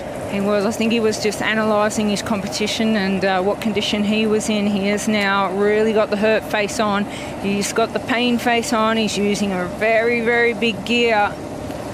as he comes into the finish, the final business end of the bike race. He needs to empty the tank and give everything he's got if he wants to win in front of a home crowd here in Paris. It would be sensational for the Frenchman to take a gold medal in the men's H1 to H2 road race. It's the Spanish rider chasing him down, trying to keep him in check. It is Sergio Garot-Munoz. And just a contrast in there, so we've got the Italian sitting now back in third, Luca Mazzoni, so he is third on the road. And coming through 2 laps, had a very comfortable lead over Rory Mead of New Zealand by about 8 minutes. So as long as he doesn't fall apart from a nutritional point of view, nothing happens mechanically, he is still in the bronze medal position, the Italian. And he's clearly climbing here. He's in a really easy gear. You can sort of see the big cluster or the big chain on the front of the bike, which is a climbing gear. And just look how hard he is working, the concentration. And then the contrast. This man here's got a small cog on the front. He is in his biggest chain ring. He is just powering along. Look at the form, wonderful form.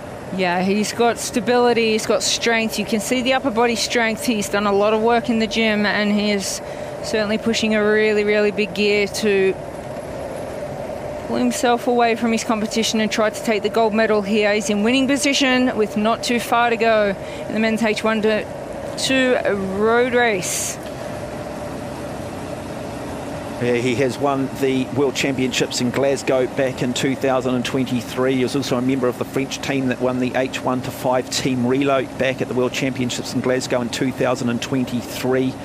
He won the men's road race also at the World Championships back in 2022 in Canada. In fact, he's a 4-time world champion. He picked up a bronze in the time trial at the Paralympics here in Paris. But he'd love to stand on the highest step of the dais. It's all his now if he can maintain his concentration. Does he believe? Is that gap big enough where you get to that point in the race where perhaps Sergio Garot-Munoz, who has done so much suffering, so much work, says, you know what? Second today is good enough. Well, Florent Jouanet of France, he does have the confidence because he did make a comment saying that he's come into this competition here in Paris in his best form, the best condition of his life. So he's really, really dreaming of that gold medal. And more of our finishers in the women's H1 to H4 coming down onto victory lane. And it will be Katarina Anstanova of the Czech Republic. Good performance from her. She will end up finishing in 13th place. And 3 more women out on course to complete the women's H1 to 4 road race. Yeah, Katarina Brim, the United States athlete, she didn't start this morning. She came in as one of the pre-race favourites. But great recognition from this wonderful crowd, and the crowds here in Paris supporting these Paralympics have been simply remarkable. And that is really good demonstration of it.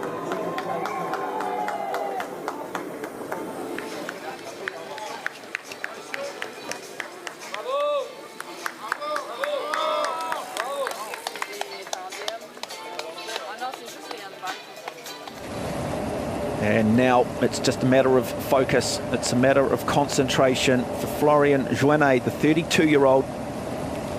He's leading at the moment with not too far to go, but we can see the pain on his face. He is giving absolutely everything to empty the tank to win a gold medal in front of a home crowd here in Paris. And he trains for up to 6 hours a day, 6 days a week. That is a lot of training for a professional athlete as he comes into the 4 kilometre to go mark. The race is on for gold and silver. And we have the Italian in third as well. So it's the Spanish rider, Sergio Garot-Munoz, in silver position at the moment. And in bronze we have the Italian Luca Mazzoni. Nice thing with Florent Jouanet, you know, picked up the sport initially. It was Ironman triathlon and then transitioned into the cycling in 2017, and really does pride himself with that Ironman finish and getting that done in Barcelona Ironman in 2017. And you know that he's tough. You know he's got mental fortitude to win these medals. in any discipline, you've got to have a head like granite. You've got to have the top 2 inches. And it often separates the good from the great. But what impresses me is just the continued form that he is showing. We haven't seen any little chinks in the armour at all. No, certainly not. He's ridden a very strategic race. We've seen the Spanish rider Sergio Garot-Morez. He has done the majority of the work throughout this race. It wasn't until halfway through the second lap that we saw the Frenchman come into play and contest for the gold medal. So 3 kilometres to go for the Frenchman, currently sitting in the gold medal position, currently leading this race. This is the technical part of the course here, but it's also got a little bit more downhill. Now, this is where fatigue can kick in. When you're tired, you can lose concentration. So that's what he's got to focus on now. Just focus on the corners, focus on the technical component, get through this last little difficult part of this final lap. And now Mariana Garcia of Brazil coming down to finish the women's H1 to 4 race. In one position throughout the race, she was running 4th, so she did tire towards the end of the race. It's an endurance sport, road racing in the women's H1 to 4 road race. Really good finish for her though. Again, 30 years of age, opportunity to gain valuable experience. And don't underestimate too, gaining the experience. These events are just so much greater than the sum of their parts. Games Village, media, opening ceremonies. These athletes might compete in smaller events around the world, but they don't come with those peripheral things. And sometimes it can be a bit daunting. And so expect big things from her in 4 years' time. Very good performance from the Brazilian. One more rider out on course from Thailand. She may or may not finish within the time cut, but there we see a wave to the crowd. It is an absolute honour to finish a Paralympic road race. And that's where we see the celebrations from the Brazilian rider.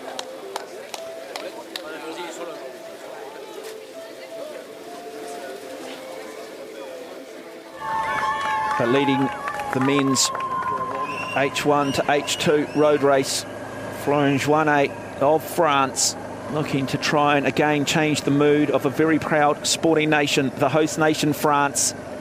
Still got that big gear going. Beautiful head position, just staying nice and relaxed. Not seeing a lot of sort of upper body movement from him. But you don't underestimate, you can just see the hurt that he is in. Every part of his body is screaming. He has literally got razor blades attacking the lungs there, and you have to have a high level of resilience. I'm not sure that you can coach that. I think it's an inherent quality.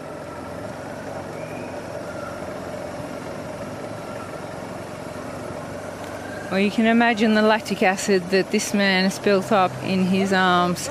He did use a lower cadence, so using strength rather than his endurance. This is this last little uphill, isn't it? And then it's all down from here. And he'll know that in his head, if he can just get to the top of this little climb, then it should be a fairly straightforward run to the finish.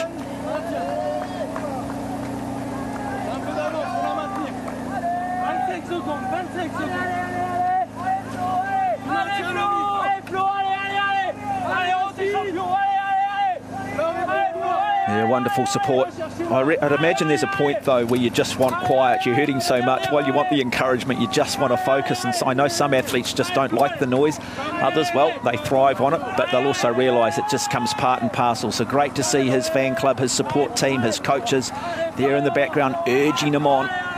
But he needs to stay in control too. He can't get too carried away. The last thing he wants to do is go into the red. You can see the pain on his face, and we did see him just slow down his cadence a little bit after getting that encouragement from the crowd. He got a little bit excited. He needs to get over the top of this rise without going into the red, without blowing up.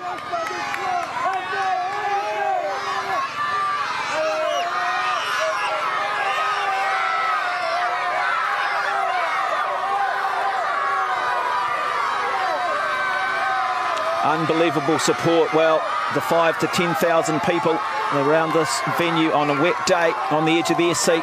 The 68 million around France also on the edge of their seat. As we see Florian Joannet getting over the crest of the climb now. And he'll use this as an opportunity. And that is not a smile, folks. That is a grimace. He is in a world of hurt. The concentration, because the challenge is still coming from this wonderful athlete out of Spain, and Sergio Garrote Muniz, the 45-year-old, absolutely leaving nothing out there. The contrasting form of the great Spaniard. Now leading into this Paralympic Games, he relocated himself to high altitude in the Pyrenees, so a specific preparation. He's also someone who studies medicine, so he's put that aside for now so he can concentrate on the Paralympic Games. Yeah, altitude, of course, has an effect from about 2,000 feet, but it's about going up, living high and training low and trying to increase your red blood cells so that your ability to carry oxygen and therefore become more efficient. Now onto the downhill part of this course, but it is the Frenchman Florian Joannet leading this race in the gold medal. Just 1 kilometre to go for him. Still, at no point will he want to back off. He'll be counting this down in his head. He'll be breaking this down literally into 10 lots of 100 metres. Such will be the pain. Such will be the excruciating mental fatigue he will be enduring. Yeah, he gives a nod to the camera. He feels in control. He feels strong. So, 32 years of age, has already picked up a bronze medal in the time trial, looking to add gold. He is already a 4-time world champion. And now he's about to come into victory lane. He'll take this final little turn. His home crowd will stand. They will recognise and honour one of the finest, one of the very best. Another golden moment for the host nation very shortly in the men's H1 to 2. He's been patient all day. He's had a very calculated game plan. And now he is about to be recognised with a Paralympic gold medal. What a moment for France. And there it is. Florian Joannet, the 32-year-old, will from this moment on be forever Florian Joannet, Paralympic champion. He writes his own piece of history. He inspires the next generation. What a performance from the great Frenchman.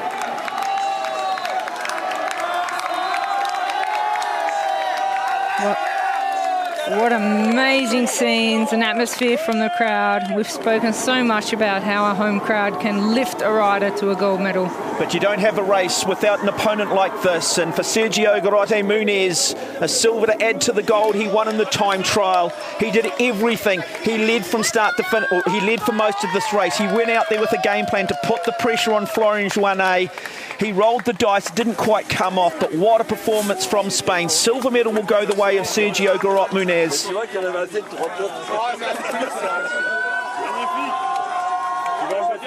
There is your Paralympic gold medalist, Florian Joannet of France.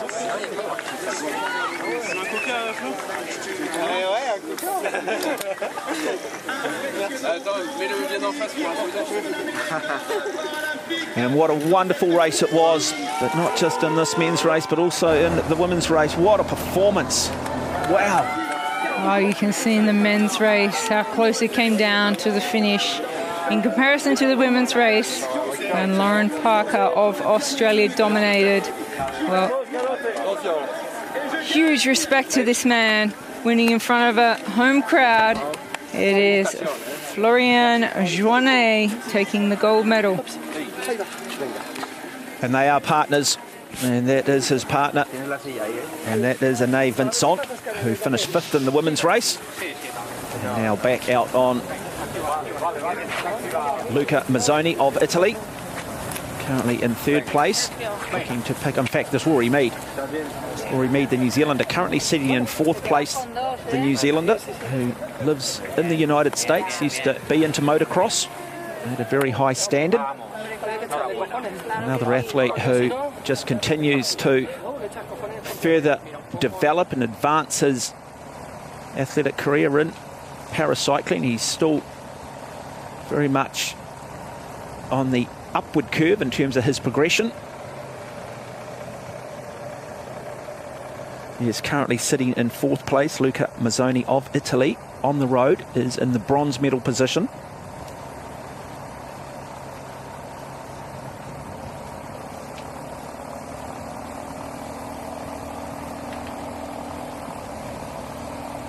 famous black and white, or black and silver colours of New Zealand. Highly respected here in France are New Zealanders because of rugby. Rugby is a big part of French culture, and New Zealand with the famous All Blacks. So any time a New Zealander identifies himself as a New Zealander, that's generally the first thing the French bring up is the All Blacks, the rugby team. Of course, they hosted the Rugby World Cup last year. Oh, Rory Mead, he did the 37-year-old from New Zealand, former motocross rider. He says after his accident, he said, nothing is going to change because I will remain riding a bike whether I am a para-athlete or not. I have a desire to compete at the Paralympic Games. And here he is, riding himself into the finish. He's in 4th position out on the road, Rory Mead of New Zealand. Yeah, looks comfortable too, doesn't he? Form still looks very good indeed. Again, another slightly different setup to what we've seen from other riders, going with those deep carbon rim wheels.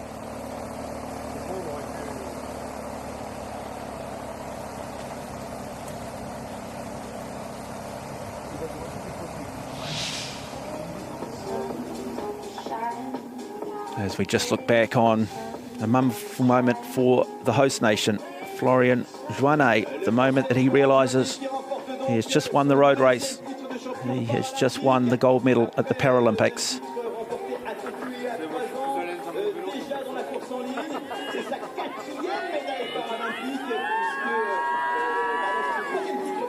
Silver for Sergio Garot-Munez, the 45-year-old, to add to the gold medal he won in the time trial.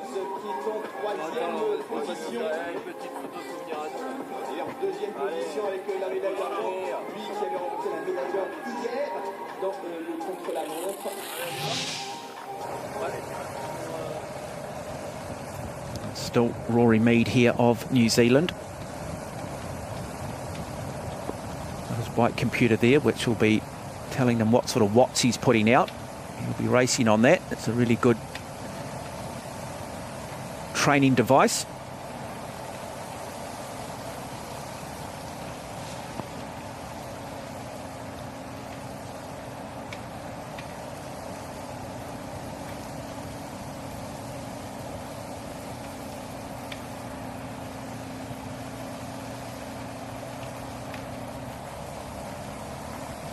Yeah, just look at the concentration there. Boy, it's a tough sport, not just physical, but also mental, having to take the straightest lines, making sure that you keep that power up. At the same time, also having to think about your hydration, your nutrition, making sure you keep the body fueled. Well, there are so many things for Rory Mead of New Zealand to be thinking about during this men's H1 to H2 road race. He is very, very aerodynamic. A lot of work has been put in from his team, all of the sponsors of his equipment, to ensure everything's in place for his best possible performance here at the Paralympic Games. And he's looking in very controlled form on this last final rise.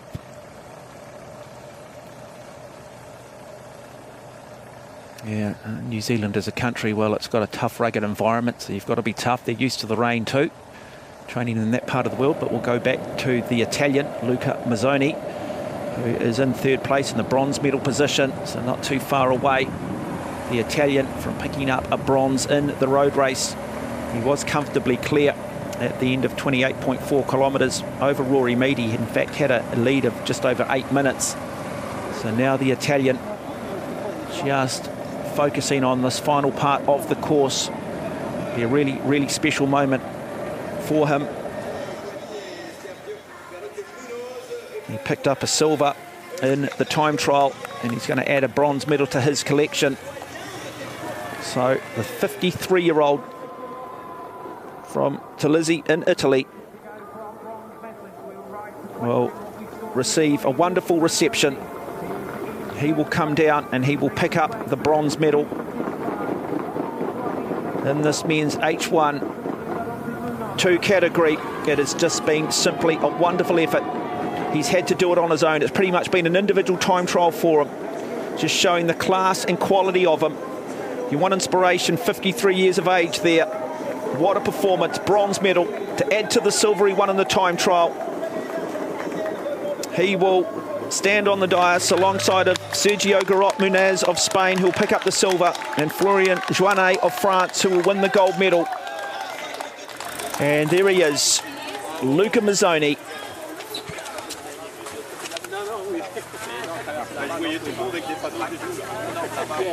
Hai fatto il giusto. E sei bravo così. No, cosa abbiamo detto?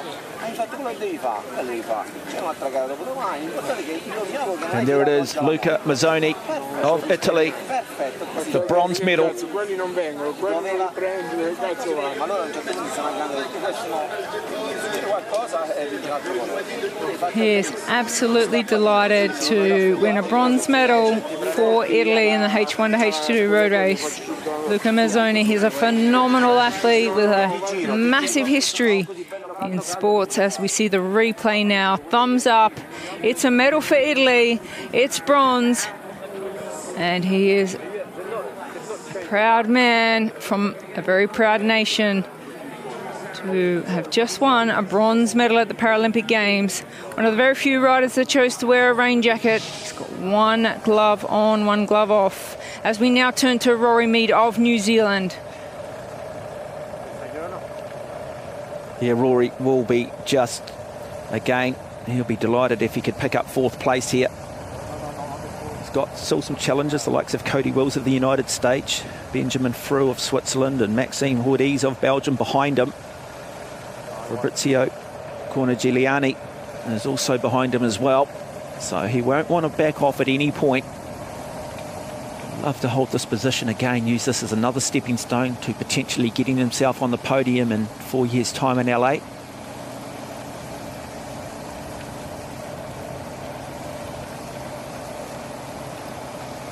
He's trying to stay in control here, out on the road by himself. Not too much information about what's happening behind him, nor in front of him. But as we've pointed out, no stone has been left unturned in the preparation of his equipment, technology, and the mental aspects and preparation the last few years for the Paris Paralympic Games. It is Rory Mead now working his way towards the finish in fourth position. Working extremely hard. The lactic acid build up in the arms. It'll be burning.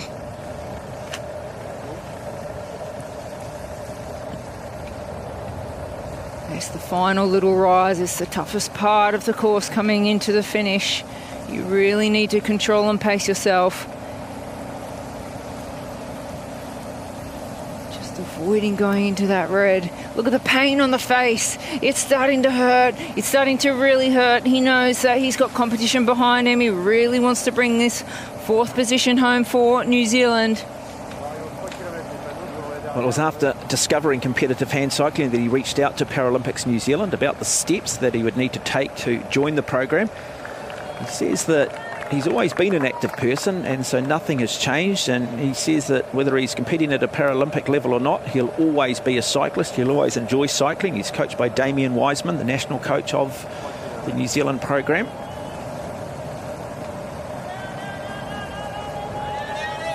Former competitor in motocross.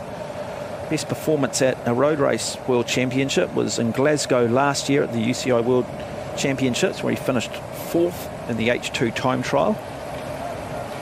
He also finished fourth in Italy back in 2018. Fifth in the road race last year in Glasgow at the World Championships. So he's on the cusp of getting himself on a podium in one of these major events. He'd love it to be in 4 years' time in LA. Well, he's certainly no stranger to the USA. That's where he based when he was a motocross professional motorbike rider. He's now just cresting that final climb. Some technical corners into the finish. One thing with the motocross or BMX riders or mountain bikers, they're all pretty good on the downhill stuff. They all understand apex. They all understand about how they need to go in and out of the corners, and they're not afraid of speed. So let's just see how he does negotiate this tough little echelon that they do have to negotiate towards the end of the race. Beautiful cornering. Yeah, takes out superbly with some speed from that downhill.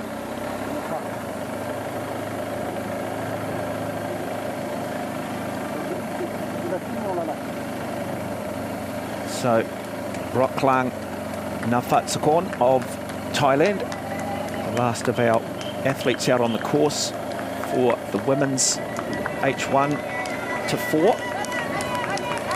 Just 21 years of age, so big future ahead. Again, just a pioneer in her country. Just an amazing experience for her to be out here competing at the Paralympic Games. Huge, huge career ahead of this young woman. She'll be loving the crowd and the encouragement. Beautiful pink bike there.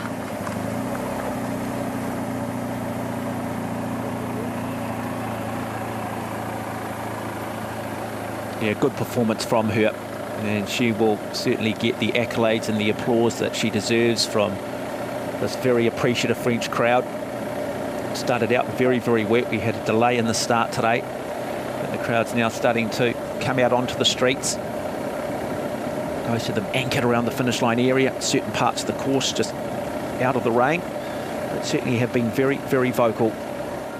3.346 kilometres an hour. But Roland is going to be a lot steadier than that around this course, but is going to have enjoyed, I'm sure, the Paralympic experience. And now, not far away from coming on to victory lane. I just wonder whether her legacy in time will be the next generation that she's inspired or said, hey, look, get out there, give this a go. Those athletes living in Thailand with an impairment, with a disability.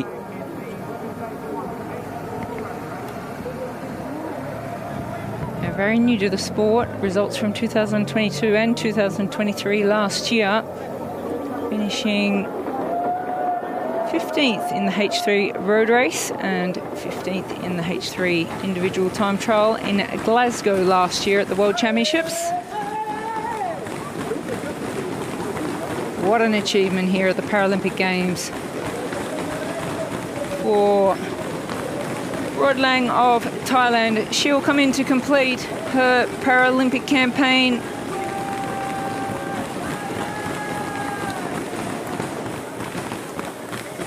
And so coming across the line and rounding out our women's field, an outstanding performance from Rocklang Navatsakorn of Thailand. Really good performance from her for the youngster. And again, another one who, room to improve. Well, it's just all up, isn't it? She can only just continue to get better and better. As we go back to Rory Mead, making his way up this final little tough climb. And I tell you what, it's almost an action replay of what we've seen from all of the athletes today. Just how tough this last little part is, the concentration required. But also, we're about to see the sense of relief when he does just get over the brow of the hill. Yeah, especially 3 laps of this climb really takes its toll on its 3rd lap. You can see that the time of their first ascent would have been a lot faster than on the 3rd lap. And a world of pain just trying to get to the finish line for 4th place. Rory Mead of New Zealand at 37 years of age. Oh, it's tough. You can see the fatigue, the hurt, the pain. Yeah, the cramp just starting to kick in, I'd imagine, too, just in those triceps. That up and down motion. It's about just concentrating here on form, isn't it? Just maintain form. Just try and... you hear it in a lot of sports, but just try and keep soft hands almost. Try and just stay as relaxed as you can. Don't fight it too much, but easier said than done. It's not just physical now, it's also mental for Rory Mead of New Zealand, who, if he continues this, will finish in 4th place. And look at that, that'll give him just a little bit of a smile. He'll be looking at that traffic light in the distance. That'll be the target point for him. And then he will just get that ability on the downhill just to recover a little bit and then enjoy those final moments through to the finish line for the New Zealander. Well, you can see he's picking up his revolutions and cadence now. He's getting a little bit of motivation over that painful climb. He picks up the speed again. As the excitement starts to kick in on his way to the finish line of this Paralympic Games here in Paris. He's racing for a 4th place for New Zealand, Rory Mead.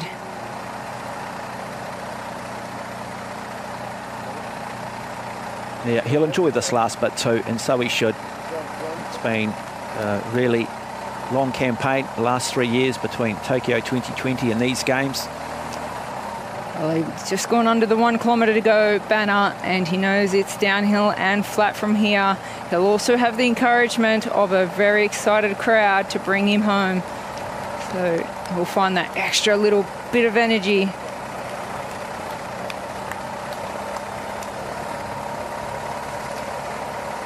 There's another athlete whose improvement will be exponential, so still a lot of improvement left in him. Just continue the layers of training. It's not necessarily about going away and changing your training so much. It's more a case of just putting another year on, another layer on what you've already done. And then it's amazing how sometimes you just see athletes have that breakthrough season. You come into a sport, you see massive improvement early, then you tend to stagnate a little bit, and then you've got to work that much harder. And sometimes it can be 2 or 3 years of not seeing a lot of improvement, and then bang, you launch yourself into that next level. And you just sort of sense that's where Rory Mead is at the moment. That big breakthrough performance is not too far away. He will have taken a lot of experience from this Paralympic Games. So 500 metres to go for the New Zealander. And he will get a wonderful reception as well from this very vocal, very passionate crowd supporting this event in Clichy-sous-Bois, this eastern suburb of Paris. And now it is just a moment now for Rory Mead of New Zealand. Really good performance. He's going to come down and finish in 4th. His best finish out of Paralympics. We're now starting to see that grimace and pain face turn into a smile as he comes towards the finish line. And yeah, 4th place, brilliant from him. That is really, really good. And there are the New Zealand flags. So plenty of family, friends, coaching staff here for Rory Mead. What a proud moment for the New Zealander. 4th place at the Paris Paralympic Games. What a performance.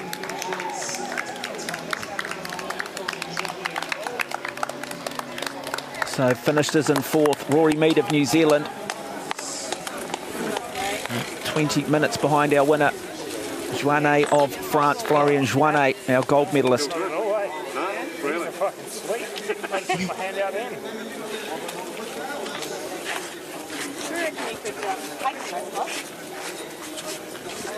And Sergio Garot-Munez of Spain, the silver medal. Luca Mazzoni of Italy, the bronze, as we just take a moment to reflect on a really special moment for Lauren Parker of Australia, winning the women's road race in the H1 to 4 class to go with the gold medal that she won in the triathlon. And then Jeanette Janssen of the Netherlands, the silver medal. And just narrowly behind her, of the smallest margin of just over a second, Anika Zayen-Giles of Germany, the bronze medal. 4th place. And the Brazilian here had a wonderful race too, JD Malavazzi. She ultimately would end up finishing in 6th place, but she was very much in contention for most of that women's race. Well done, Rory. Well done.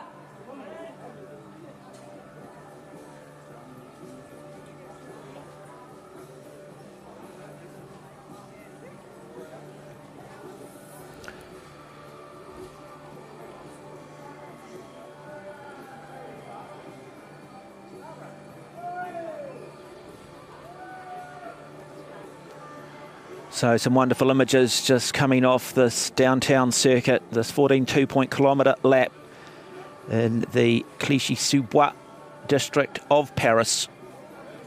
A real metaphor for Paris cycling: anguish, elation, tears of joy.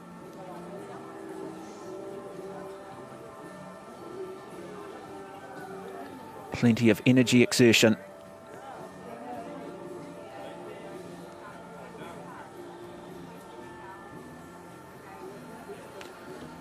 So just some of the replays that we have seen, just replays of the women's race earlier today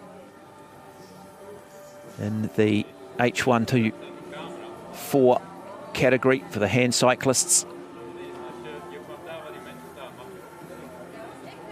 Also just a wonderful exhibition of technology and innovation, engineering, combined with, well, just class and pure athleticism.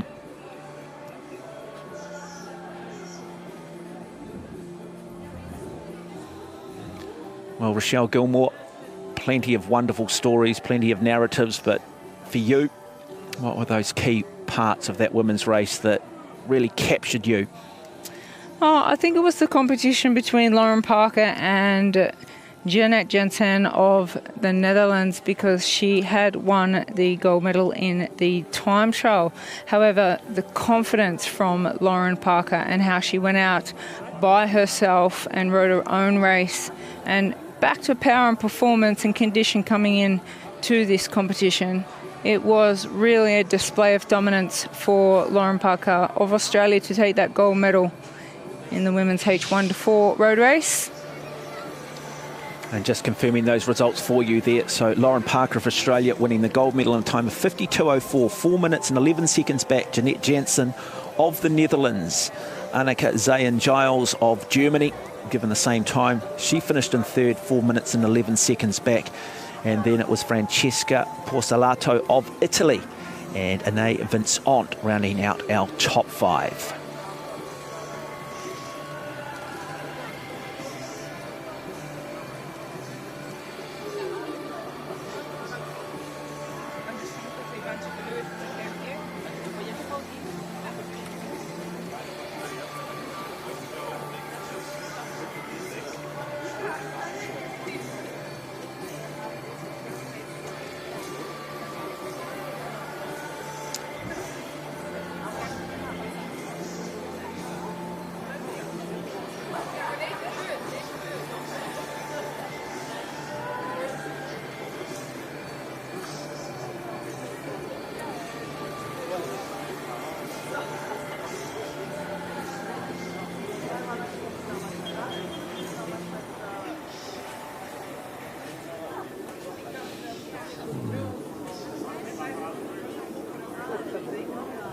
Un peu de brume.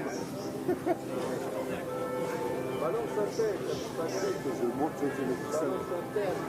Tu fais une apparition à l'image ou pas? Ah, c'est même pas... Ils sont pas beaux.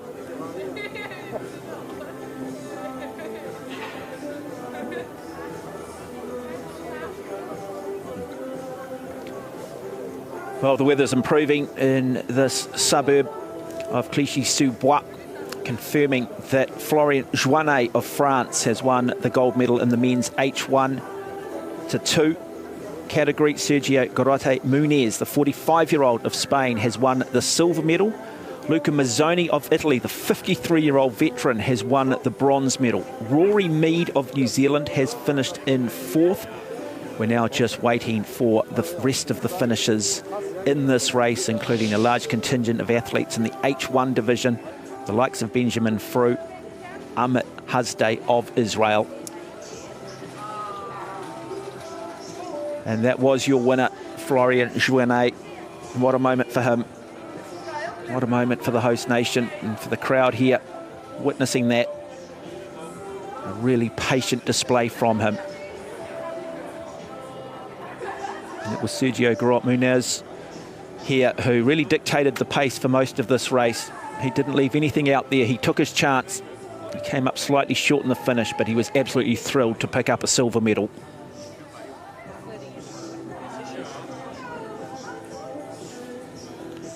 And Luca Mazzoni, well, it was pretty much out on his own for most of this. Another one of the veterans at 53 years of age.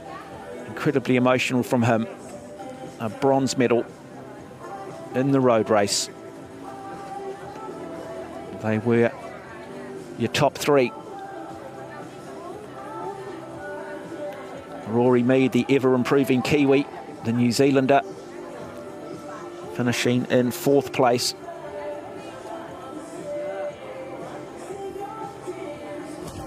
And so now we wait for the remainder of the finishes.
Next of our finishes in the men's H1 to 2, and it is the American Cody Wills of the United States. Another remarkable performance from him. 33 years of age.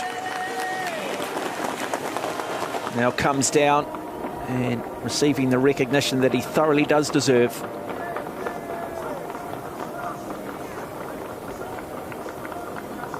Still showing great form, no real sign of fatigue, though I'd imagine he would tell me differently. What a performance from the American, and again that grimace will be replaced shortly with a smile, and he is about to come in and complete this course of 46.8 kilometres, 42.8 kilometres. There he is. He will finish officially 5th Paris 2024 Paralympics for the American.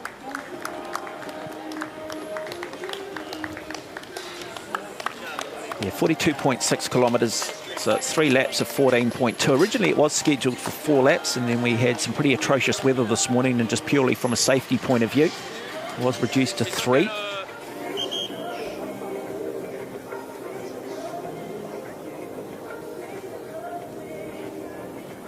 There are a number of athletes there.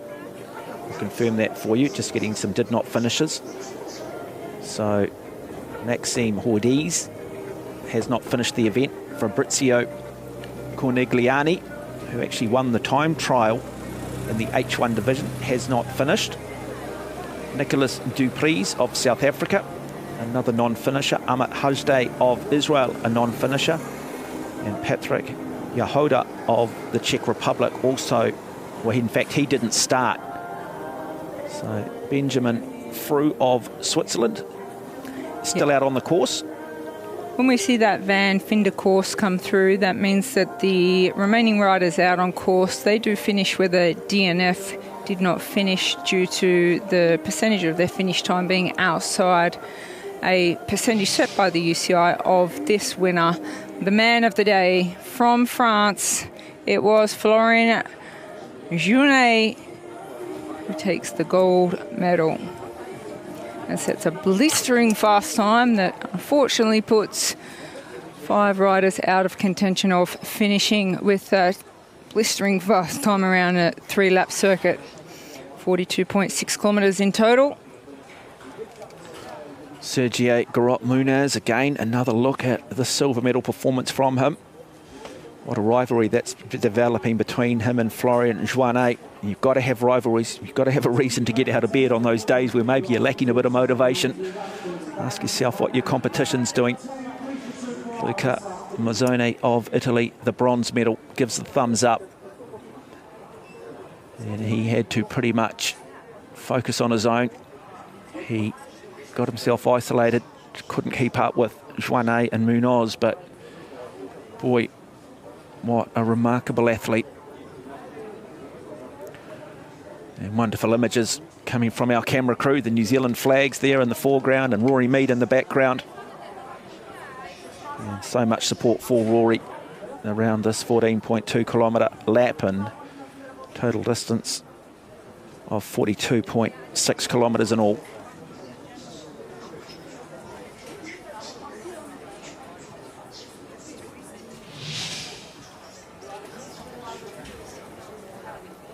And just confirming it there, so Florian Joannet, your gold medalist in a time of 1:21.8. Sergio Garate Muniz, the silver medalist, 22 seconds back. And then Luca Mazzone, a further 7 minutes and 40 seconds back on our winner, picks up the bronze medal.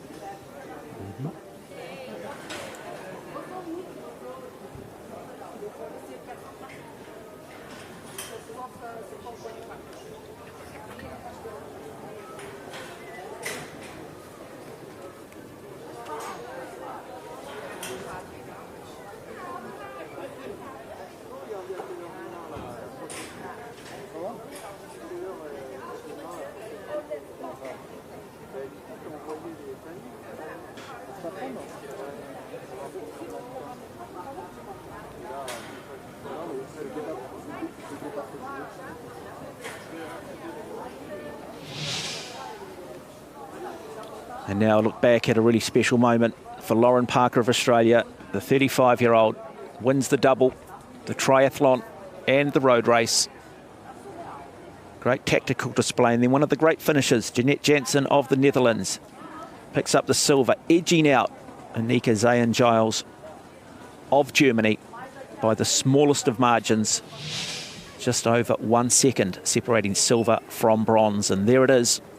Lauren Parker, Australia, the gold medal. Jeanette Janssen of the Netherlands, the silver. Annika Zayen-Giles of Germany, the bronze medal. And Francesca Porcelato, well, she was in the fight.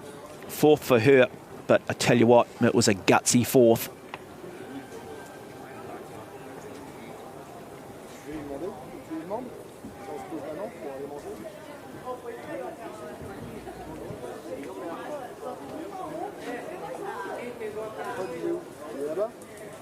On va attendre Charlie.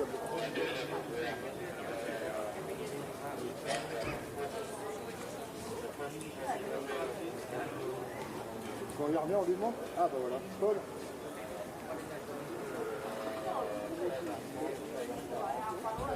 C'est comment pour aller manger là?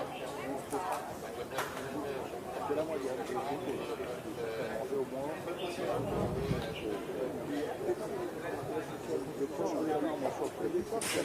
Il y a tout arrivé pour justement, il faut savoir ce qui se passe pour savoir que les camions alors le prochain départ il va se faire 30. Donc pour faire ça, construire des films à 10h30, on soit là avant. Mais oui, c'est pour ça, on se dépêche. On se dépêche.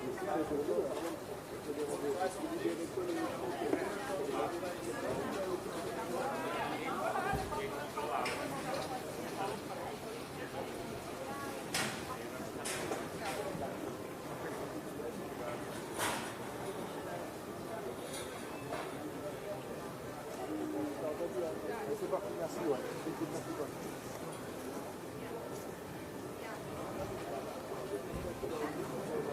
Polo. Allez, donc, non, je vais tout. Ah, bon, vas-y, on attend, quoi. Mais non, c'est pire. C'est l'hiver. On va aller chercher notre paquet de nuit ensemble, on va faire ça bien. C'est vraiment une nuit.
casse la bulle en fait.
like, I was like, damn, there's barely anyone still riding.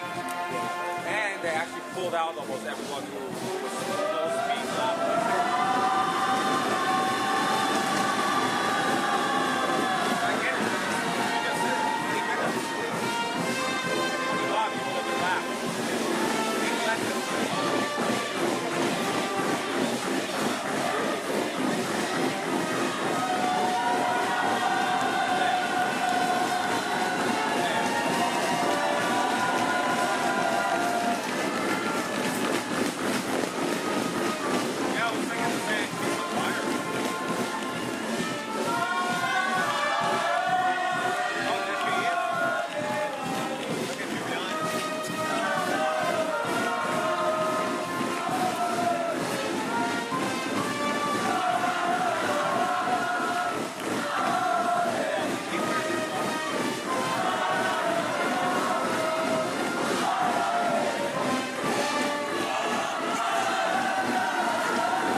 last week.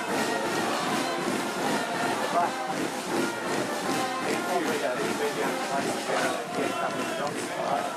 tomorrow, there is a long forest. What are you going to choose? Have you got on a bike? No, I was just wondering.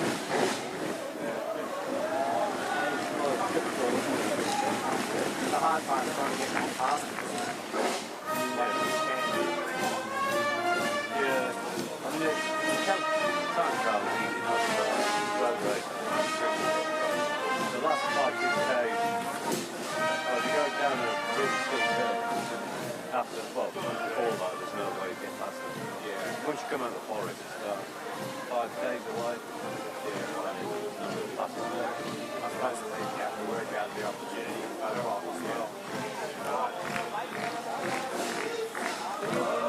You know what, I think if I would try working on the bike, it would be easy to take a picture.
je crois qu'on peut faire beaucoup plus de bruit pour la bande à Paname. Ladies and gentlemen, show your appreciation for our wonderful band entertaining you today. Band of Panam.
Women's H1 to 4 road race. It was Lauren Parker of Australia winning the gold medal, Jeanette Janssen of the Netherlands the silver, Annika Zayen-Giles of Germany the bronze medal.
Mesdames et messieurs, la cérémonie des vainqueurs de la course sur route dames H1 à 4. Ladies and gentlemen, the victory ceremony for the women's H1 to 4 road race.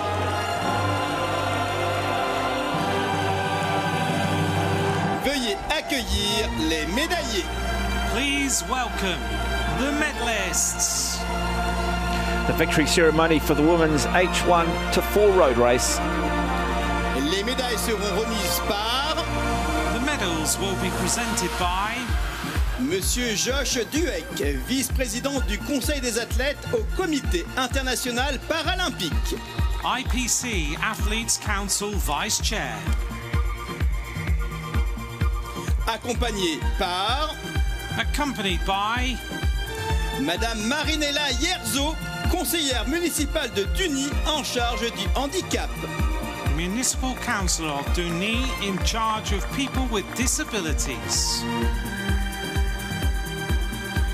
Médaillé de bronze, représentant l'Allemagne. Bronze medalist, representing Germany, Annika Zayen-Giles. And a bronze medal for Annika Zayen-Giles to go with the bronze medal she won in the time trial.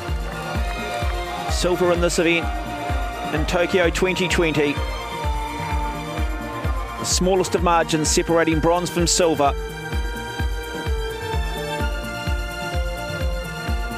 Wonderful moment for the nation of Germany.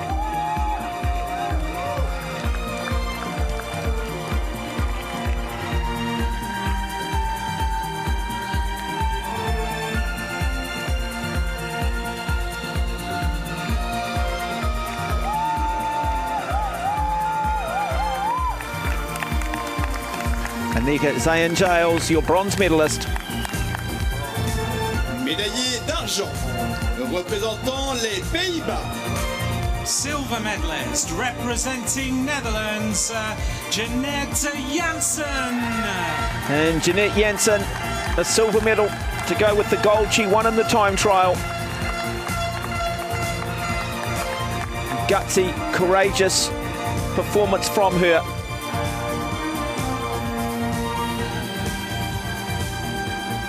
Such a class act.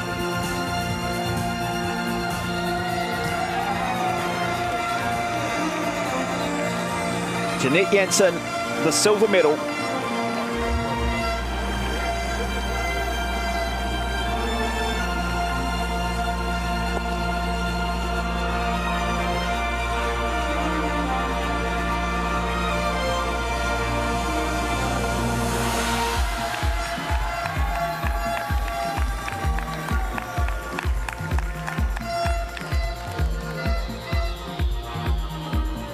Médaillée d'or et championne paralympique représentant l'Australie.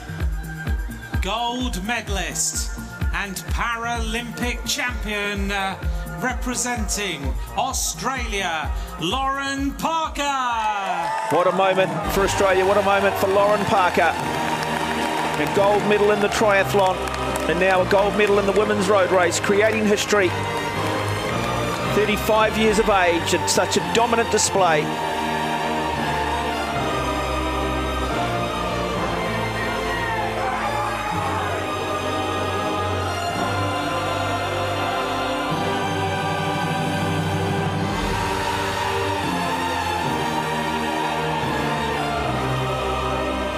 Lauren Parker of Australia, Paralympic gold medalist.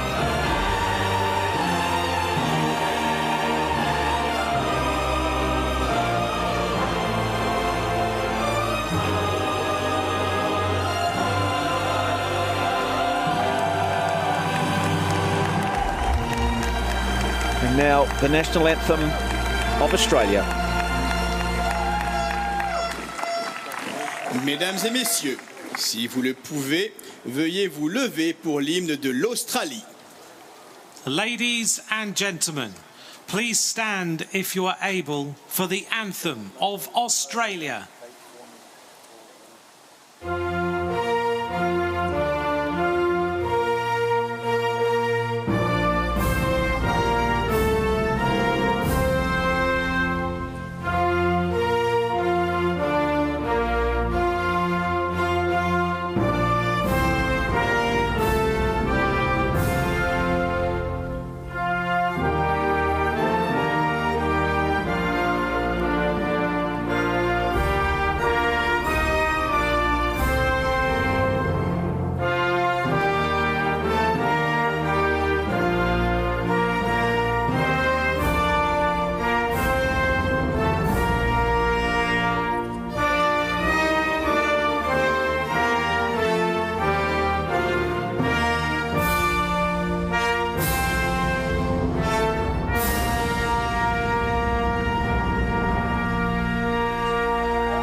Well, Lauren Parker, she came with the goal of winning the triathlon road race double. She's achieved it.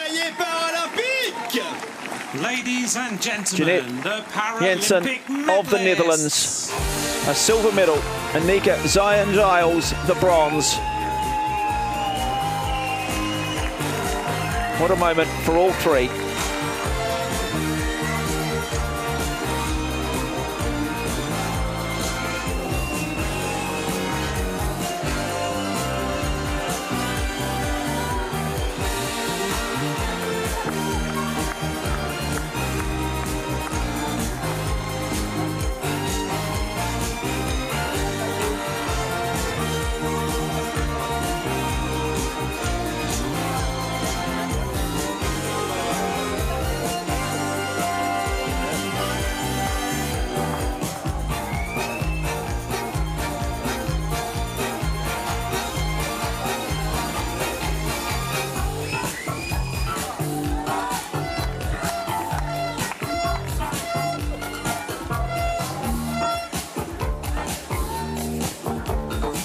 Men's H1 to 2 road race.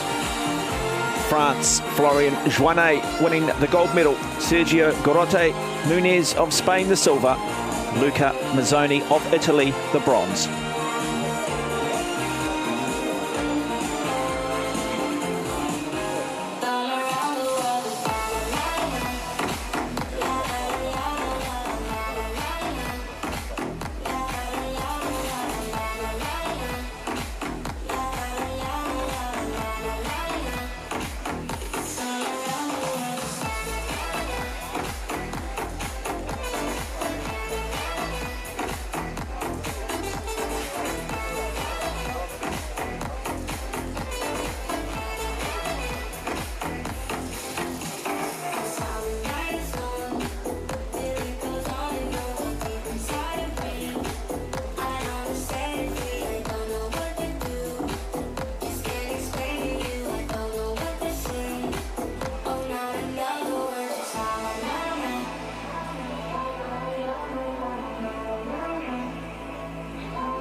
Mesdames et messieurs, la cérémonie des vainqueurs de la course homme H1-2.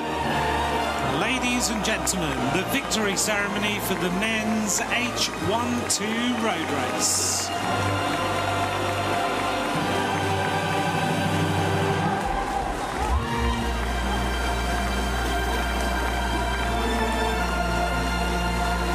Veuillez accueillir les médaillés. Please welcome the medalists. Victory ceremony for the men's H1 to 2 road race. Seront remises par The medals will be presented by Monsieur Josh Dueck, vice-président du Conseil des athlètes du Comité international paralympique. IPC Athletes Council Vice Chair. Accompagné par Accompanied by Monsieur Renato Di Rocco, vice-président honoraire de l'Union cycliste internationale. UCI Honorary Vice President. Médaillé de bronze, représentant l'Italie. Bronze medalist, representing Italy, Luca Mazzoni. And Luca Mazzoni picks up the bronze medal to go with the silver that he won in the time trial. An 18-time world champion a remarkable athlete, 53 years of age. What an inspiration. What a moment for him.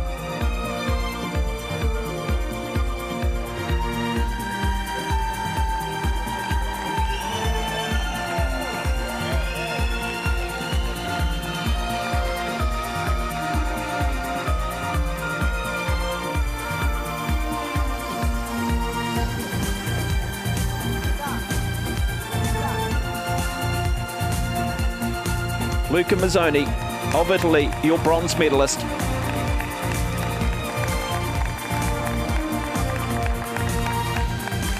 Médaillé d'argent représentant l'Espagne. Silver medalist representing Spain, Sergio Garrote Munoz. Sergio Garrote Munoz of Spain, your silver medalist. 1 gold in the time trial. Such a gutsy, courageous performance today. Another medal to add to the gold medal he won in Tokyo 2020, the bronze he won in Tokyo 2020.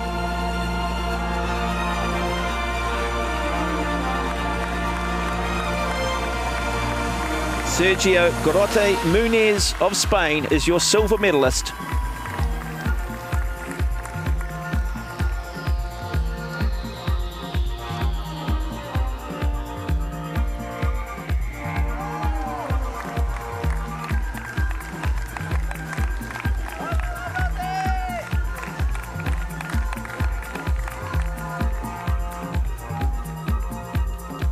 Médaillé d'or et champion paralympique représentant la France. Gold medalist and Paralympic champion representing France, Florian Joigny. So Florian Joigny of France defends the title that he won Tokyo 2020. He is your Paralympic champion in the men's H1 to 2 in a patient, concise, no compromising performance.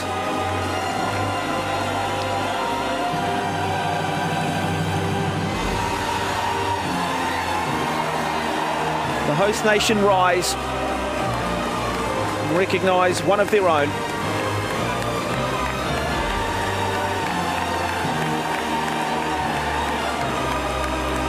Florian Joigny,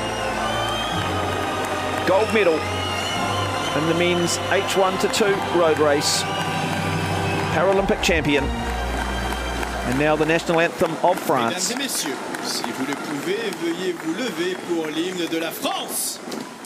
Ladies and gentlemen, please stand if you are able for the anthem of France.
Oh, very emotional for all three.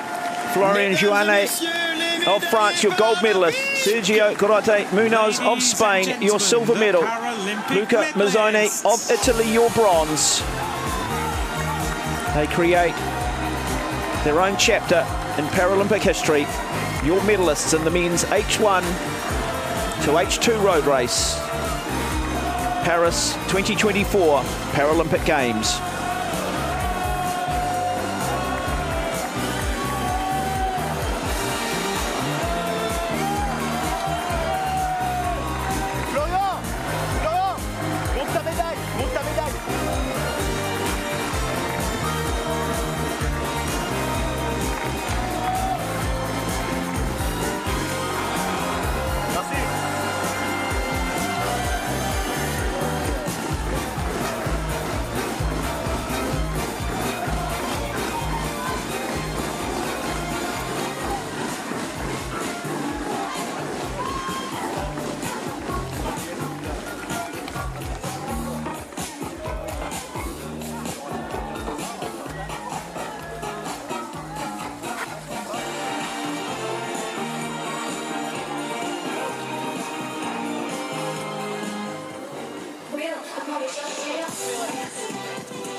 This is Clichy-sous-Bois, and it is the second day of action in the paracycling road discipline at the Paris 2024 Paralympic Games. And we have got 4 thoroughly entertaining races to keep you engaged with. The temperature mild, 16 degrees. It is raining, and a breeze out of the west around 15 kilometers an hour, which may play a role in the way these races unfold over the next couple of hours in what has been quite a gloomy day here in Paris. Well, 51 medals all told in paracycling at these Paralympic Games. 38 have been decided thus far, both the velodrome, the time trials, and a couple in the road races. The remaining 13 will be decided over the remaining 3 days on the roads around Clichy-sous-Bois. Great Britain have 14 medals on the velodrome, 5 of those gold. France have won 5 gold medals on the road thus far. The host nation going very, very well indeed.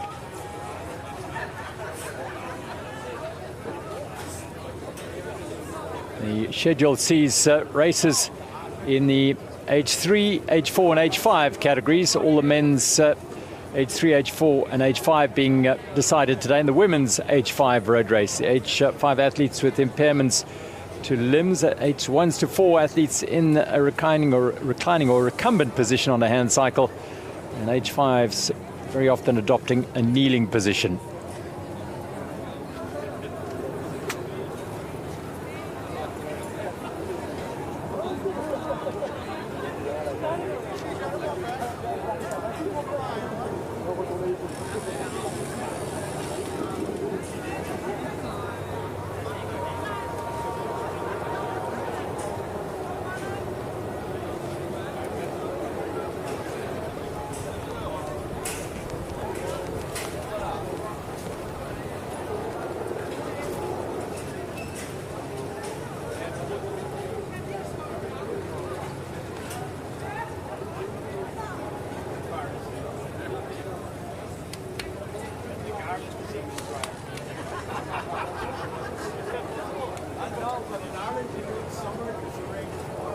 First of 4 races in the second session on day 2 of the paracycling road discipline here at the Paris 2024 Paralympic Games. In Clichy-sous-Bois, it is rainy and cold, and there are 7 athletes preparing to start in the men's H5 road race. Represented nations Portugal, China, Ukraine, France, Thailand, and 2 from the Netherlands. They'll be doing 4 laps of the Clichy-sous-Bois course, which is 14.2 kilometers, and it amounts to 58.8 kilometers all told. Well, smiles all around for the Netherlands. They're enjoying a very, very good program on the cycling road front. Mitch Verlies, already a gold medalist in the individual time trial. The field in the men's H5 road race, Portugal's Luís Costa, who won their 3rd paracycling medal yesterday in the time trial. And Costa was the bronze medalist. Li Jiangli from China, Pablo Bao, Loic Venego, who was the silver medalist in the time trial, Tim de Vries, Mitch Verlies, who was the gold medalist, and from Thailand, Atachai Surichai. Full field in the men's H5 road race over 58 kilometers. 56.8 kilometers, beg your pardon.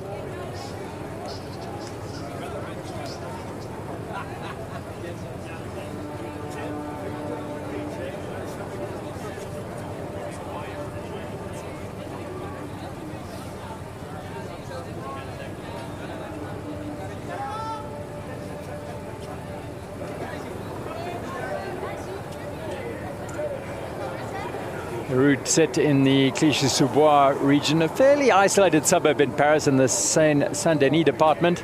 Goes back thousands of years. They found flint tools having been unearthed from the Neolithic age, thousands and thousands of years ago. Mitch Verlies, gold in the time trial and the road race, defending this title here. And already a gold medalist in the individual time trial.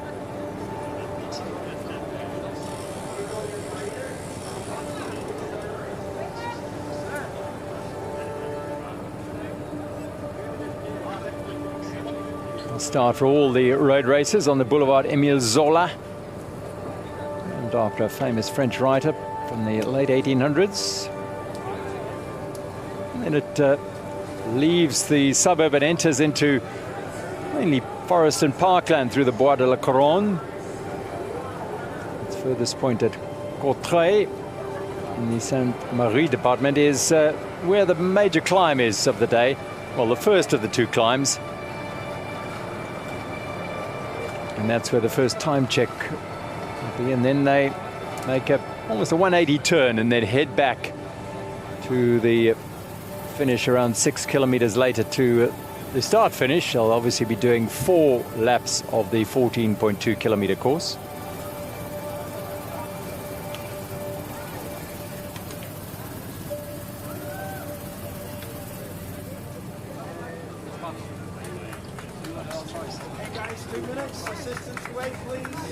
Just a couple of minutes away from the start of the men's H5 road race and the 7 athletes. Well, Mitch Verlies will be slated as the favourite, having won the World Cups in Italy and Belgium, most recent UCI Road World Cups. However, Tim de Vries won the World Cup in Adelaide. Admittedly, Verlies wasn't there. And Liu Qinglai, the man on the far right, just obscured for the moment by the race commissaire, well, he's been pretty consistent. He was second in Adelaide at that World Cup, second to de Vries, and then second to Verlies in Belgium, and third Jan Verlies and the Frenchman Vergnaud in Italy. Expect a close race this, I think. I think we're in for something very, very entertaining and exciting.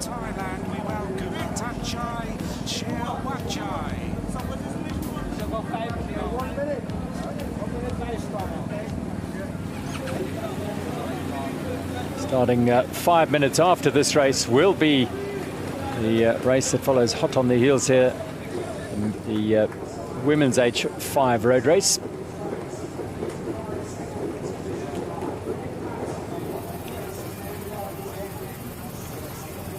Shrouded in low cloud and mist and rain is Clichy-sur-Bois as we prepare for the road race in the men's H5 category in the paracycling road discipline here in Paris 2024 Paralympic Games.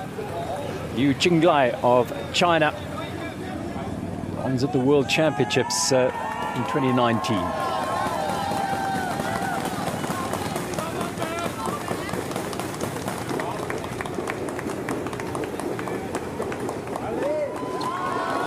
Away they roll, the 7 athletes at the start of the men's H5 road race.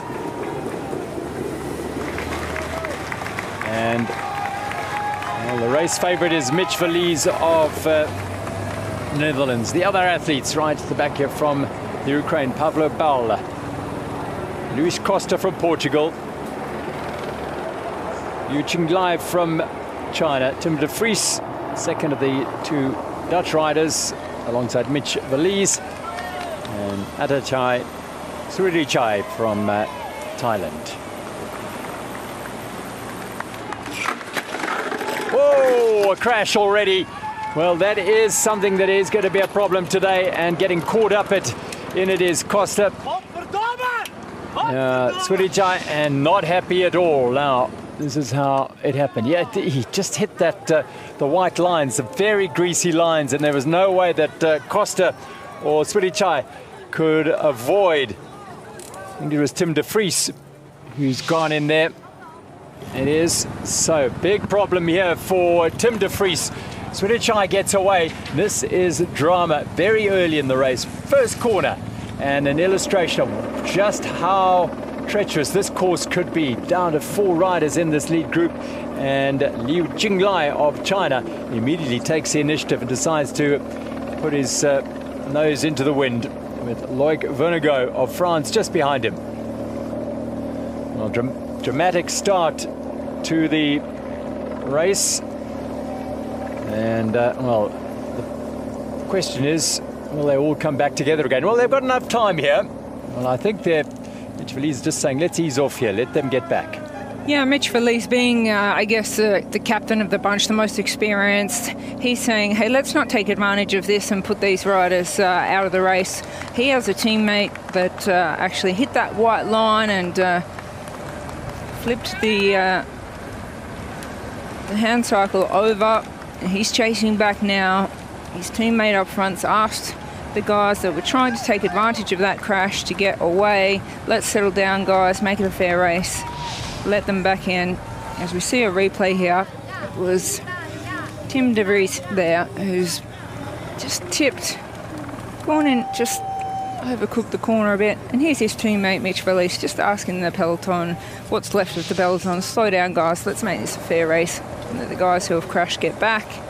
And we will see how it all plays out, because there are many riders that will want to take advantage of the crash, also being a part of the aspect and the, you know, part of the sport. I mean, therein lies a whole debate, isn't there? Because that is part of the sport. It is one of the aspects of the sport. If you you've got to stay upright, stay on your bike, and make sure you keep it safe.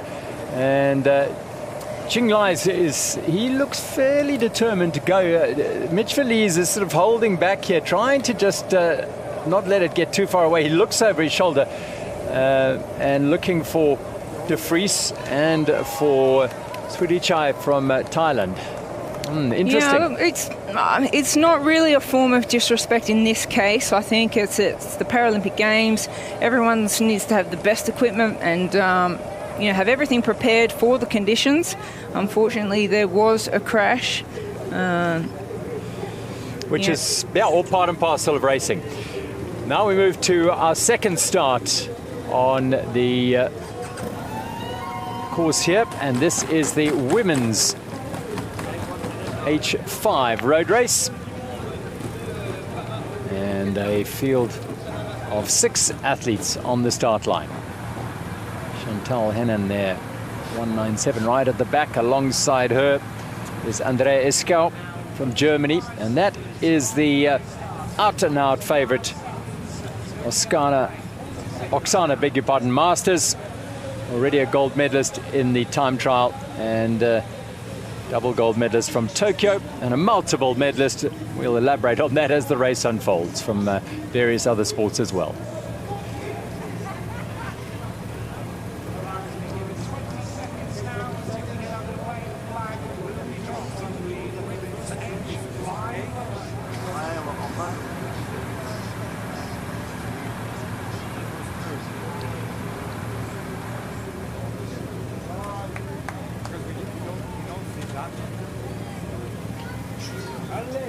Flag drops, and the athletes are on the road in the women's H5 road race.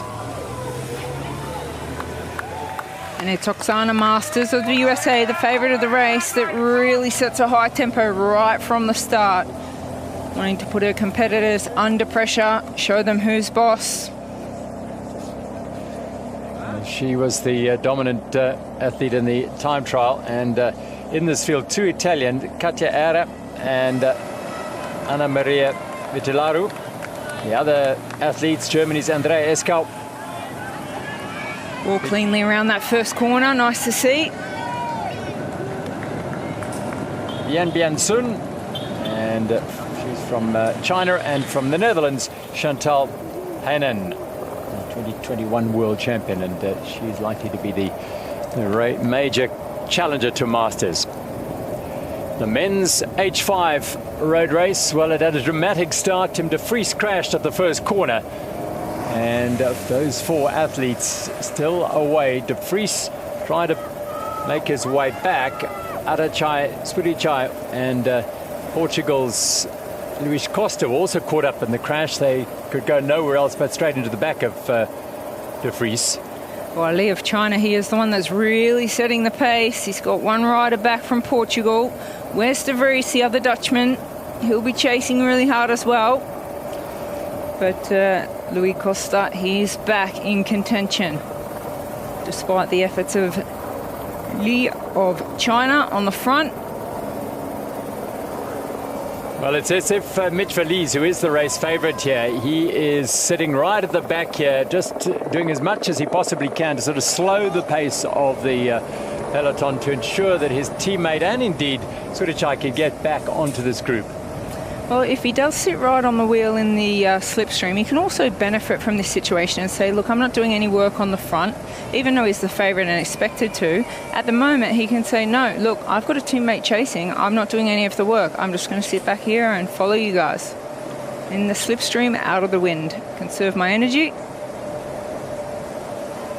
Loic Vergnaud of France now takes a turn on the front over from Qinglai of China, and they're now starting to, well, he was looking to invite Pablo Bal through as the rain returns. There was light rain in the morning and then very heavy rain in the mid-morning, and it eased a little bit around midday, but it's returned now and making these roads very, very tricky indeed. But this is the pinnacle event for these athletes. Yes, there's the World Championships. Yes, there are World Cup races and national championships, but you ask any of these athletes the one event they would love to win, and it'll be this road race at the Paris 2024 Paralympic Games, or indeed at any Paralympic Games. Well, it's just such an honour to wear the jersey of your nation and compete with the weight of the nation on your shoulders. And these men certainly want to do their nations proud, as it is still Vergnaud, France, leading the men's race, H5 road race. And on the front of the women is still the big favourite from the USA, Oksana Masters. Now, she'll take most of her confidence by having won the H5 road race in Glasgow last year at the 2023 World Championships in the same event, even though she is... Oh, look at look at the bikes. Just really need to lean in that weight so they don't tip like we saw in the men's. It's, well, Oksana Masters with the skill of getting through the corner. She puts a gap into her competitors. They have to work hard to get back into the slipstream. Yeah, they're all working hard already. She's put this peloton under such extreme pressure early on as they charge down into this left-hander. Got to be taken very carefully, and done so. Well, now we are going to be watching the men's H5 road race, and this field was 7 strong when they set off, and now 5 together, with 2 still to regain contact here with this group after an early first corner crash for Tim de Vries. And these 4 still doing the job. Luis Costa from Portugal was caught up in the crash, has regained contact with the group. Also there, Pablo Bal from Ukraine. Mitch Verlies, the Dutchman at the back right here from the Netherlands, and he's the man everyone fears most in this event. And Liu Qinglai is the rider on the front there from China, and Frenchman Loic Vergnaud is the man they're looking at from a local frontier from the French fans to see if he can add another medal to his silver in the time trial. Yeah, Vergnaud of France and Louis of China, they are the 2 riders that really want to force the pressure here and try to ensure the other 2 riders don't make contact again. They are really pushing hard the first lap up this climb. It's a fascinating battle and issue for Mitch Verlies at the back of this group. He's still at the back there. He keeps looking back over his shoulder to see where de Vries is. Is he coming back? At what stage do I go all in with this bunch and decide to get into the race? Look, it's a 56-kilometre race. We're still very, very early on, so there's lots of time. I feel that he should be just riding his own race at this moment because there's not much he can do. He tried to go to the front to slow down the pace, but it didn't work. So he's made that attempt. He's tried to talk to the peloton and ask them to slow down and make this a fair race, let the riders that crash come back. That didn't work. At this point, I think he should just take advantage of sitting in the slipstream and hope that there's a lull in pace and that his teammate gets back and ride his own race. It's the Paralympic Games. You want to look after your teammates, but at a certain point, you really do have to look after yourself. All looking over their shoulders.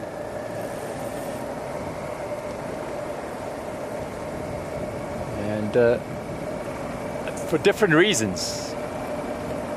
Mitch Verlies wanting to get his teammate back in here, and you saw Costa looking over his shoulder there. There is Tim de Vries of the Netherlands. Now, he's the man who had the accident at the first corner in the men's H5 road race.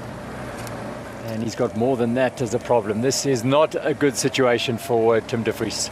Yeah, you can see he's trying to get his chain back onto the chain ring without getting his hands caught.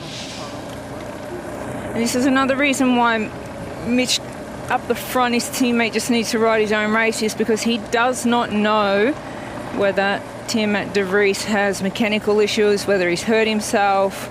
Get a closer look at those back wheels, make sure there's no buckles in them.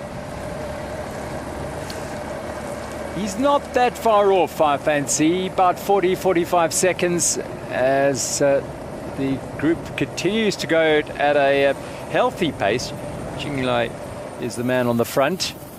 So then it's Costa, Bergeno, and Bell, and Verlies right at the back of this group, really just setting off. Perhaps hoping that the pace will slacken off enough that de Vries can get back. No sign or sight of Adachai Swirichai, unfortunately, from Thailand, who was collateral damage to that crash. Bergeno just has a look over his shoulder and presses on. That quartet, no, this is an opportunity for them. I mean, it's a small field, 7 riders in this field, 3 medals. One rider compromised for the crash, another one gets caught up in the aftermath of that crash in Swirichai, and suddenly now it's all in for a medal here. Yeah. France, well, they will be elated by the performances here in the road racing, so pressure is on the shoulders with the home crowd as well. And here is our final rider out on the course, just trying to make his way back. Yes, this is Thailand's Adachai Sriwichai trying to regain contact. In the women's H5 road race, it is Oksana Masters, the acknowledged favourite, the world champion, the time trial champion, setting the pace here and putting the rest of the field under early pressure. Chantal Hanan from the Netherlands. 2 Italian riders in here, Katja Era and her teammate Anna Maria Vitalu. In Germany have Andrea Eskau and Bian Bian Sun from China. There she is, 3 from the back. Oksana Masters of the USA, she's showing a huge amount of confidence because the amount of work she's doing on the front, well, the pace is dropping some of the riders. The Italian Katja Era, she is struggling on the slight little rise here. She can't hold pace, and this is what the favourite Masters is trying to achieve, just a race of attrition and get rid of some of the competition. However, it can backfire if the rider's able to hold on to the wheel. Okay, we have another rider from Thailand back. So only one rider from the initial crash in the men's H5 road race who has not regained. That is Tim de Vries of the Netherlands. All other riders back. Well, Mitch Verlies just looking across at Swirichai and probably just saying to him, where's my mate? Where's Tim de Vries? And a little shake of the head there, Swirichai, I think. So de Vries, as we saw, had other issues. Meanwhile, going up the road is Luis Costa. As Swirichai joined this group, Costa went, and he's gone on the early attack for Portugal. So the 51-year-old, who will be bolstered by the confidence of winning the bronze medal in the individual time trial, has decided to throw down the gauntlet in this men's H5 road race. Well, he certainly is putting the pressure on. He's picking up the pace. You see Mitch, the Dutchman there. He really does need to stay in contact and stop worrying too much about his teammate and take advantage of the slipstream, because he's doing just as much work off the back. But in the women's race now, we see the work of Masters. She is now putting a gap between herself and her competitors out on the road. She's showing her dominance. She's showing her strength and power. Takes a quick look behind to see what damage she's actually done. Well, she's going to keep it all together for a little bit longer before she makes a race-winning move, as we call it. Shall it happen later in the race? She doesn't want to go too early. It is a long race of 56.8 kilometres. Yeah, I mean, they had barely reached 5 kilometres then. She's probably reassessing her plan of going on the attack so early. But this is Hanan on the front for the Netherlands, with Oksana Masters now tucking in behind her, getting the Dutch woman to do a little bit of work and making sure that she doesn't have to do all the work on the front. Masters. Yeah, it was a little bit, I think, overconfident to go out so hard from the start, but she just wanted to see where she was at and compared to her competitors. Now she reassesses the situation, slips into the slipstream, and she'll let the group do a little bit of work all together before having another attempt at dropping some of her competitors. Try and tire them out a little bit by putting them on the front in the wind. The one rider not in this group who started is Katia Era. The Italian was dropped on that first little rise to the 5 kilometre mark. Men's H5 road race. 6 of the 7 starters are in this group, and the pace being dictated by Loic Huguenot of France, a silver medalist in Tokyo, and a silver in the time trial on the opening day of action in the para road competition. And the man right at the back there, Mitch Feliz, is the race favourite. He's the man everyone fears most, the defending champion and time trial gold medalist. Sorry, Gerald, I just find it really, really interesting that he's not taking full advantage of that slipstream to conserve energy. You know, he's very, very concerned about his teammate. You can see he just keeps backing off the pressure, leaving a gap, looking behind him. Now he might try and make his way to the front to try and slow down the group. But he is certainly very, very concerned about having his teammate in this group. 11 kilometres into this race, which is now 56.8 kilometres. It was originally scheduled to be 5 laps, 71 kilometres, but reduced due to the inclement weather. This is the women's H5 road race, 56.8 kilometres and 4 laps of the 14.2 kilometre course. And doing the work on the front, Chantal Henan, the 2021 world champion. Didn't finish the road race in Tokyo, so she's got unfinished business here as well. And she finished second to the woman just behind her, Oksana Masters, in the individual time trial. Now, before her accident, she was involved in dressage, and she said that horseback riding is extremely different prior to the accident in comparison to para dressage.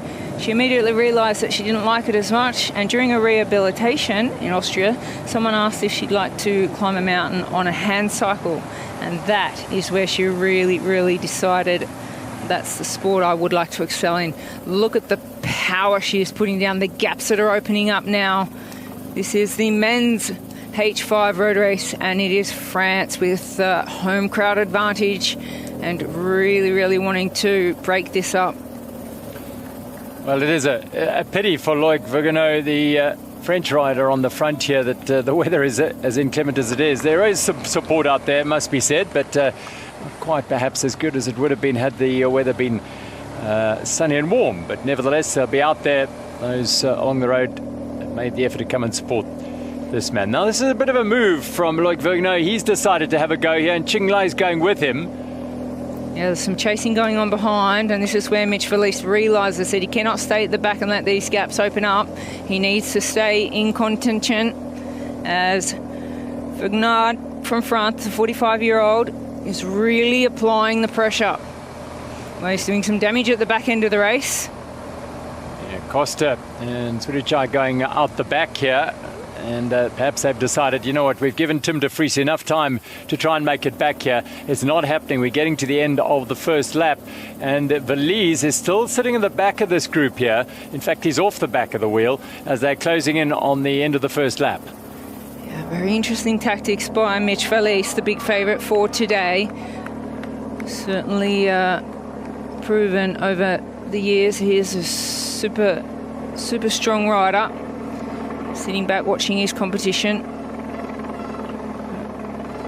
is Bernard of France, who's applying the pressure, along with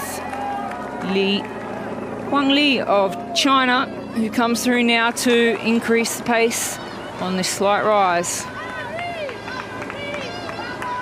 This is the long drag, the second of the two climbs on this course. They do over the 56.8 kilometers. They'll do an accumulated 560 meters of climbing, 140 meters a lap. They're going to go under the red kite. The 1 kilometer to go for the completion of the first lap here. And Valise now moves up on the outside, whilst Zheng Lai from China is doing the work with Murno, and the man from Ukraine, Pavlo Bal, in there as well. And Costa's regained contact, as has Sudichai. But those hills, that first time up that climb is an indication that these two will come under increasing pressure every time they go up that hill.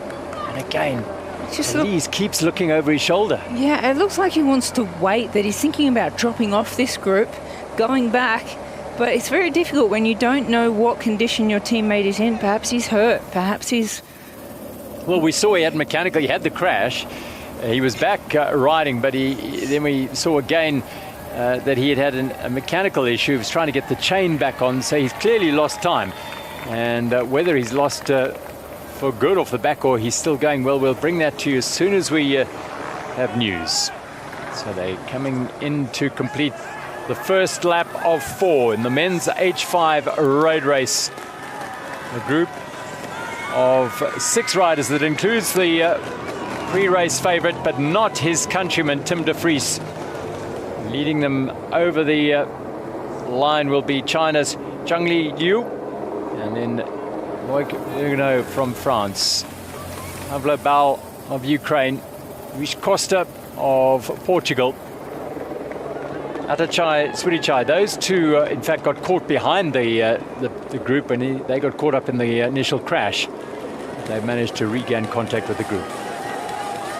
1 lap completed of the 4-lap race for the men's H5 road race. And it is Louis from China. Mitch Valise here, still looking around, and he's wasting a lot of energy here, I must say.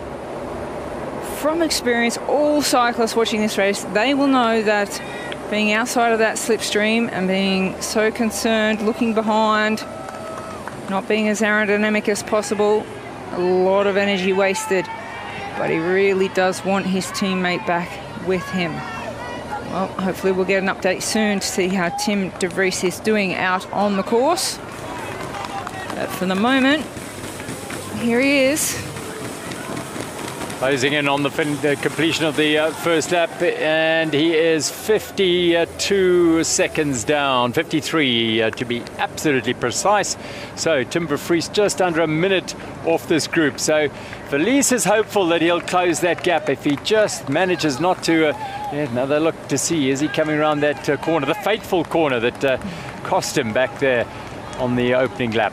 But you do need to ask yourself as well, with 3 laps to go, 1 lap completed at a very high pace, how much work has Tim de Vries had to do? He's still got 50 seconds to make up. If he does that by himself, what will he have left to contribute to this race if he does make it back? So it's a very big ask, a very big concern of Mitch Valise, very gentlemanlike at a Paralympic Games. The Netherlands are such a force in hand cycling and indeed in paracycling that Valise feels that there's a good chance that they could get a couple of medals here if he goes well. The group of 6 in the men's H5 road race crossing over the start-finish line on lap 1 here in Clichy-sous-Bois.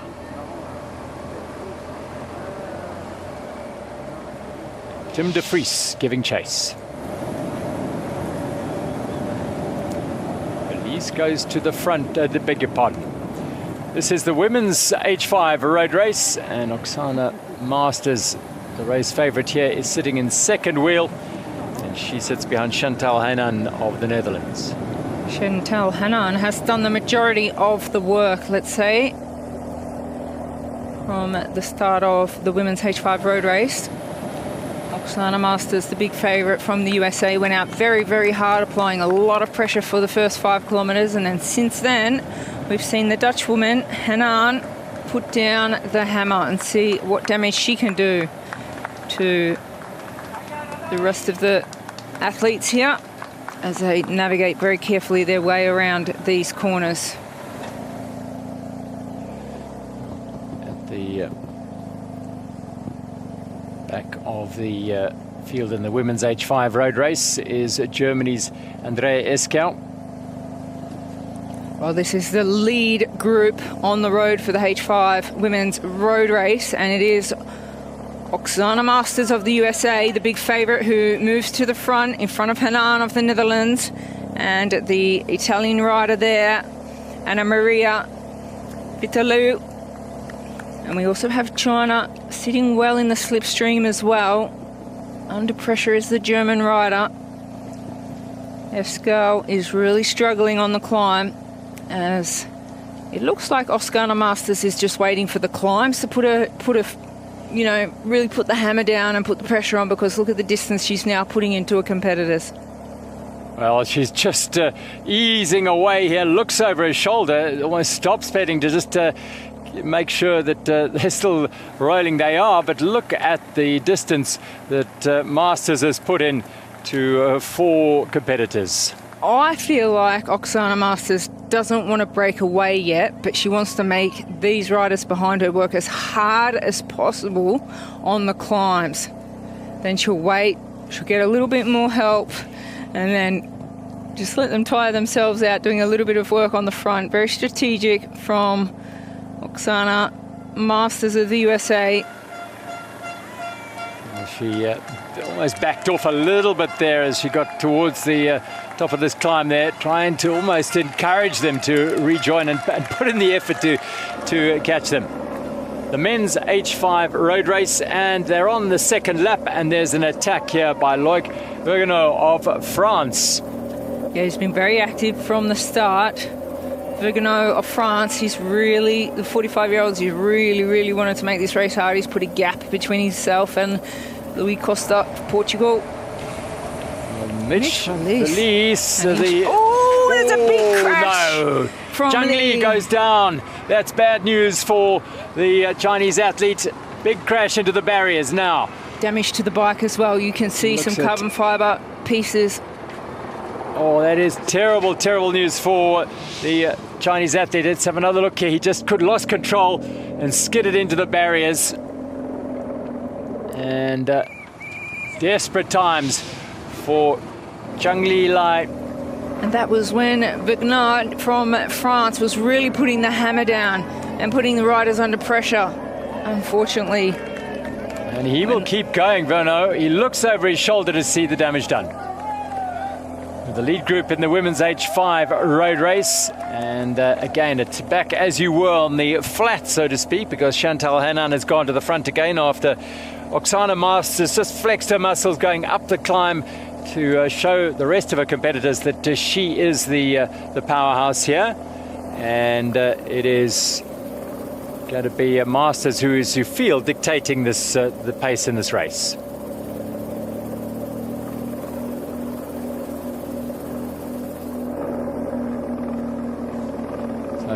Vergnaud, he's keeping going, the Frenchman. He sees a chance here. Felice is playing an interesting game here, and Vergnaud said, well, if you're doing that, I'm going to go and put you under a bit of pressure and make you race and work really hard if you want to win the gold medal.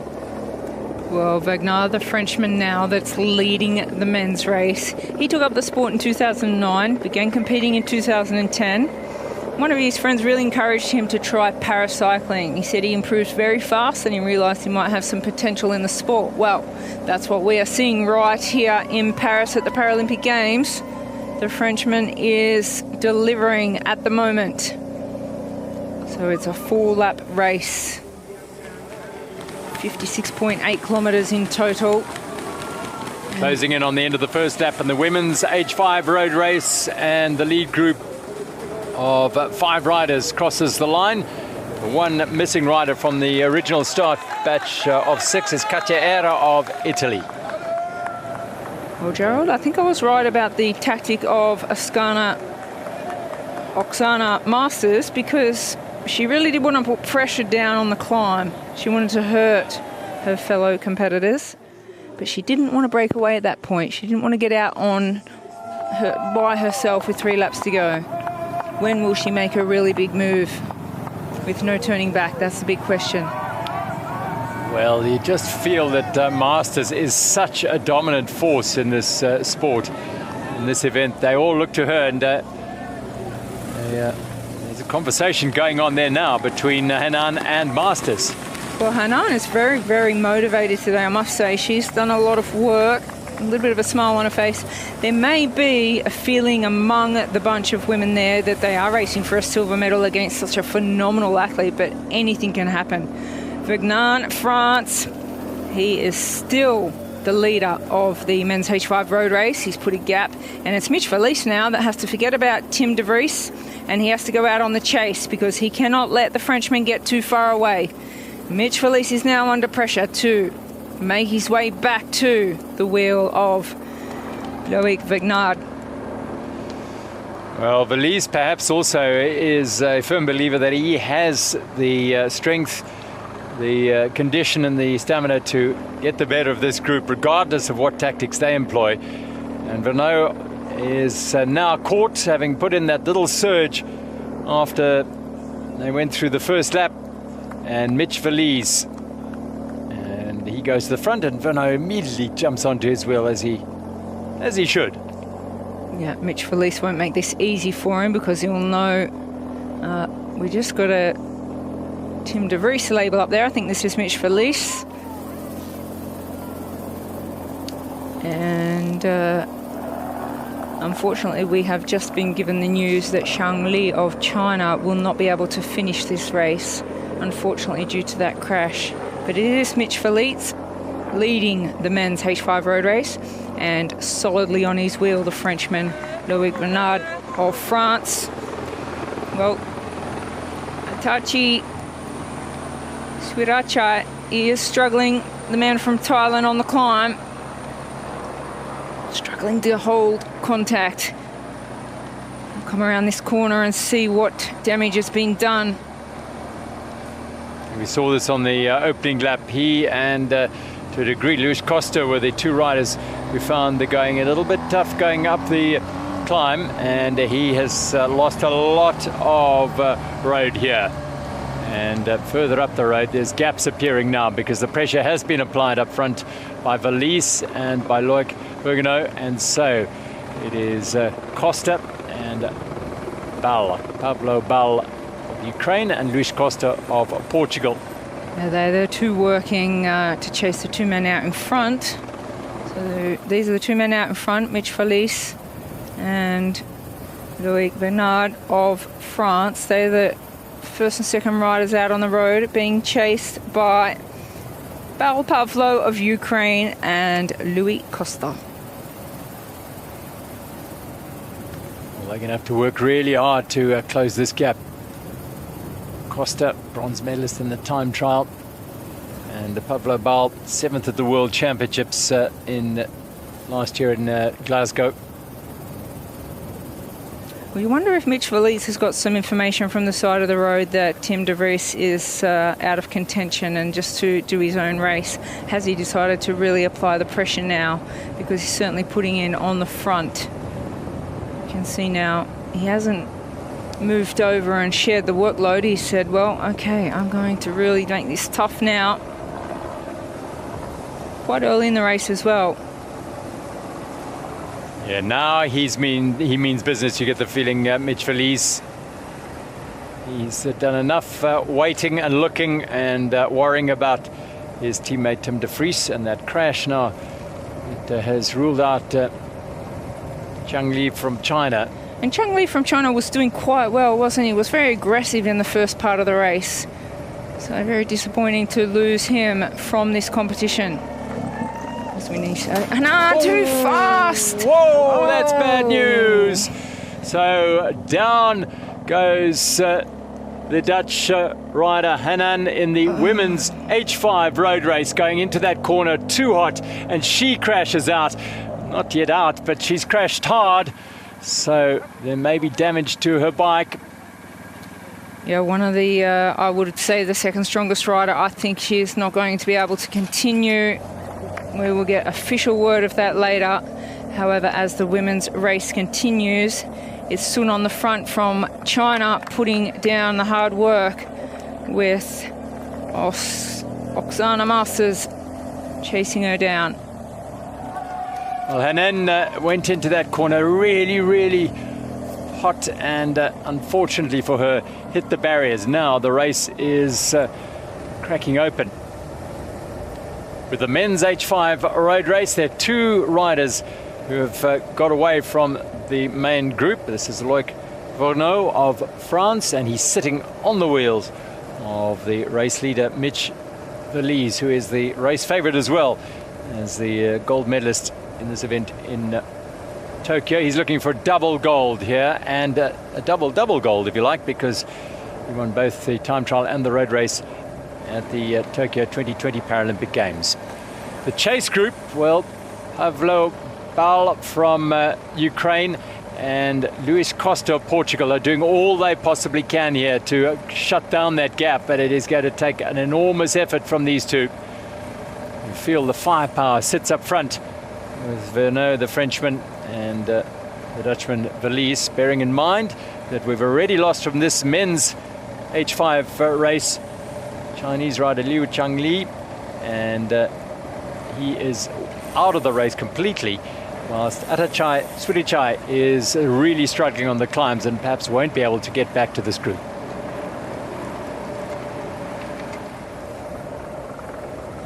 Yeah, we also are not sure if Tim de Vries, if he can get back into medal contention. Dutchman who crashed in the first corner, he is still out there chasing to make his way back to what we would call the main peloton, which is just a few riders. This race is all split to bits at the moment. Well, I mean, they are going, it is the Paralympic Games. You want to be here at your very best and give your very best, but conditions can dictate that if you go a little too hard, you can fall foul of these very slippery roads. It didn't rain on the opening day of the Para Road program when the individual time trials took place in beautiful conditions. Now the rain would have left these roads a little bit slippery and greasy, and a touch of brakes going over the white lines or into the corners, and we've seen one or two issues as now Val is going to do the work on the front of this little chase group. They are not far behind the lead group. Yeah, I'm not sure if the lead group would be too concerned if they did come back to help until they get into the final lap where it's really game on. But we see Pavlo Bal go to the front, give Louis Costa a little bit of a hand, work together to try and chase the two we can see in front. And they are working well together in front as well, as we now see Mitch Valise move onto the wheel of Bernard of France. So the work being shared around a little bit now as the men's H5 road race starts to unfold on the second of 4 laps. Yeah, they're doing a good job, Costa and Bal here. They certainly are. They're putting in everything they possibly can to get back up to these two leaders. And in the women's race, well, there's no slacking off, having lost the Dutch woman to that crash. It was very, very unfortunate for Chantal Hanan. Very hard crash, but as now this is the front of the race in the women's H5 road race. And it's the German rider again, Andrea Oskil. She has taken up the lead from Oksana Masters, and the Italian and Chinese both comfortably on the wheel. So this group of 4 are leading the women's H5 road race. Masters to the front. Exau is a woman with an incredible palmares, 17 times a world champion. and she was gold in London, Rio and Beijing. A move in the men's H5 road race, and Bell has decided, I've had enough of going at Costa's pace, and he is charging after the leading pair of Vernot and Mitch Valise. Costa having to work really hard. Very interesting move there, because two riders is obviously stronger than one. They could have shared the work, but obviously it was Bal, the Ukrainian, who felt he was being held back by Louis Costa of Portugal. This is a big effort from the man from the Ukraine. Pavlo Bal, well, looks like he's going to make contact. What a huge effort from Pavlo Bal. 8th at the World Championships in the road race. Well, there are only 7 starters here. He's hoping to get into the medals. The women's H5 road race, well, that effort from Andrea Escau on the front, well, she's now lost plenty of road to the 3 riders up ahead of her. Oh, she must have known, doing all that work into the bottom of this climb, that Oksana Masters was going to hit the front, as she does on the climbs. She sits back on the flats, she waits for the climbs to apply the real pressure and make it a race of attrition. Sometimes she lets her competitors come back, but she is full of confidence out there. Well, she's one of those super athletes. Well, look at this now, another change. Vernon of France, well, he is on a mission, making it hard for Mitch Valise of the Netherlands. And still chasing is the Ukrainian rider, Pavlo Bal. Well, he is an exciting rider. He has competed at the Winter Games back in Beijing. He also competed in 6 events at the 2022 Paralympic Winter Games. Well, his best event there was 4th in the cross country, the 4 by 2.5 kilometre relay. Well, that's the Ukrainian there.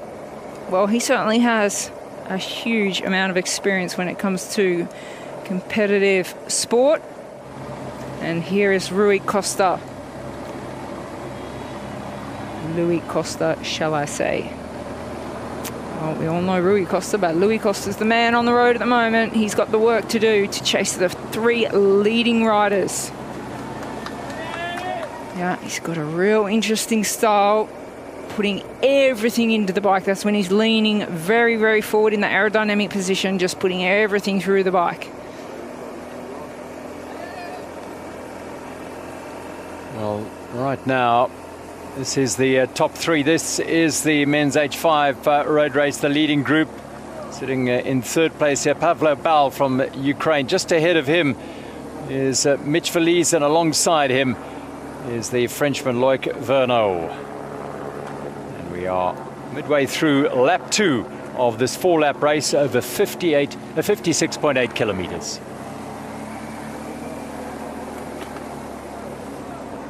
Get the feeling that Vernot and Valise are going to be the 2 who are going to take this very deep into the race, and that Pavlo Bal is working so hard to stay with him. Well, Pavlo Bal, he's done such a great, big, huge effort to get across to these 2 riders. Will that pay dividends in the end, or will he struggle? Look, he is really struggling after that big effort to come across. As the road rises, he is really struggling. Well, it's Oksana Masters. She is shaking her head. Is that because she can't drop these 2 riders on the climb, or is she not getting help? Well, she's not happy. I think Oksana Masters hoping for a little bit of assistance here. She moves over. That's right, she is. She wants some help. She can't drop the riders on the climb, and she can't get assistance from the riders. That's a frustrating position to be in. Under the 1 kilometre kite as they close in towards the end of the 2nd lap in the men's H5 road race. And this is the 3rd place rider, Pavlo Bal of Ukraine. And he's lost contact at the moment with the leading pair. They're disappearing into the mist up the road there, heading towards the start-finish line. And they are Loic Vernot of France and Mitch Valise of the Netherlands. And it's taken them little time at all to put this much into Pavlo Bal. He really has been put to the sword here. And Pavlo Bal, did he go into the red? Will he be caught by Louis Costa out on the road? This is Mitch Valise now really putting the hammer down, because now we see the Frenchman for the first time having a little bit of trouble holding the wheel of Mitch Valise. Gets in the aero position for the corner, keeps the bike stable, and powers out, just trying to get onto the wheel of Mitch Valise. He's not quite in the slipstream just yet, so he's still having to push the wind. Mitch Valise making it really hard now. It looks like he's made that move, that commitment to, I'm going out now to try and win 2 laps to go. Well, he had a difficult start to the race because he wanted to wait for his teammate Tim de Vries, but he's gone through Mitch Valise at the second lap, and he's got a 4-second advantage over Loic Vernot of France, and Pavlo Bal is working hard in third. Now the women's H5 road race, and a trio of riders up front. Oksana Masters is the favorite in this race, the time trial champion, and already a 3-time Paralympic gold medalist on the paracycling front. And she is a little bit frustrated in that she's getting no cooperation from the other 2 riders in this group. Well, men's road race. But now France, he's not giving up on the chase of Mitch Valise, the Dutchman out in front. Almost get the feeling that Valise is playing a game here. He is, he is. A is. bit like Masters in the women's race, but Valise is just attacking, easing up, and then bringing Vernot back to him, saying, well, maybe you can do a bit of work here. I'll give you a little bit of hope. Yeah, I really do think that's the case with 2 laps to remain. Like, I don't think he's really going to start his big attempt until the last lap. He wants a little bit more help from the Frenchman, Vergnal. Well, Ukrainians, Louis Costa, he's 4th out on the road. He's just been passed. Louis Costa's just passed Pavlo Bal of Ukraine. Now, that's because of the effort that Pavlo Bal put in to catch those 2 leading riders. And he knew that he would have a fast approaching Louis Costa. So they are now together. Second 2 riders out on the road in the men's race. On the front now of the women's race, we have the Italian. Well, it is Anna Maria Vitalaru of Italy putting down the pressure. So Oksana Masters, this is the first group on the road for the women's H5 road race, the 1st, 2nd and 3rd position. It is the Italian Vitalaru, followed by Masters, followed by Sun of China, the first 3 riders out on the road in the women's H5 road race. Almost for the first time we're seeing Vitalaru on the front of the women's H5 road race. Oksana Masters a short while ago was a little frustrated. She wasn't getting cooperation from her companions in this lead group. And now Vitalaru goes to the front. She won the World Cup in Adelaide earlier this year. Admittedly a very small field, limited field. Not many of the European riders made the trip down to Adelaide for that first round of the UCI Paracycling World Cup. But she did win that race. Thereafter, it's been Masters all the way. She won in Belgium and in Italy at the World Cups. Well, it's a rider like Sun from China that can really take advantage of this situation. Just stay very, very quiet down the back in the slipstream and hope that she can stay in medal contention, and even with the work being done by Anna Maria of Italy, that she can put herself into a silver medal position. Mitch Valise just taking some hydration on board. And we'll point out now on these hand cycles that H5 riders are allowed to use the seated kneeling position, they call it, rather than the recumbent laying down position. So hand cycles have 2 different positions, one being the recumbent position and the other the kneeling position. Only H5 are allowed to use the kneeling position. They are riders that have some strength through their torso and upper body. Well, taking it very carefully through the corners. Well, the chase group in the men's H5 is being led by Luís Costa, the Portuguese rider who was off the back of this group for a little while, but he's regained contact with Bal. The women's H5 race, there's a fight back from Germany's Andrea Eskau the 53-year-old three-time gold medalist in this discipline, going back to Beijing for the first time in 2008, and she's right back in the mix here. Yeah, I feel the German Askau will have learnt from the work that she did on the front before the climb on the last section of the course, that now she needs to conserve a little bit of energy rather than go really hard on the front before the climbs, which means we'll see a little bit of hesitation until Oksana Masters wants to make a real move of the race and put the riders really under pressure. So these are the leading four of the women's H5 road race now. We have one more rider who has caught the group from Germany. Askau's back in the lead of the race. These four riders are the leading group. Vitilara doing quite a long turn on the front here.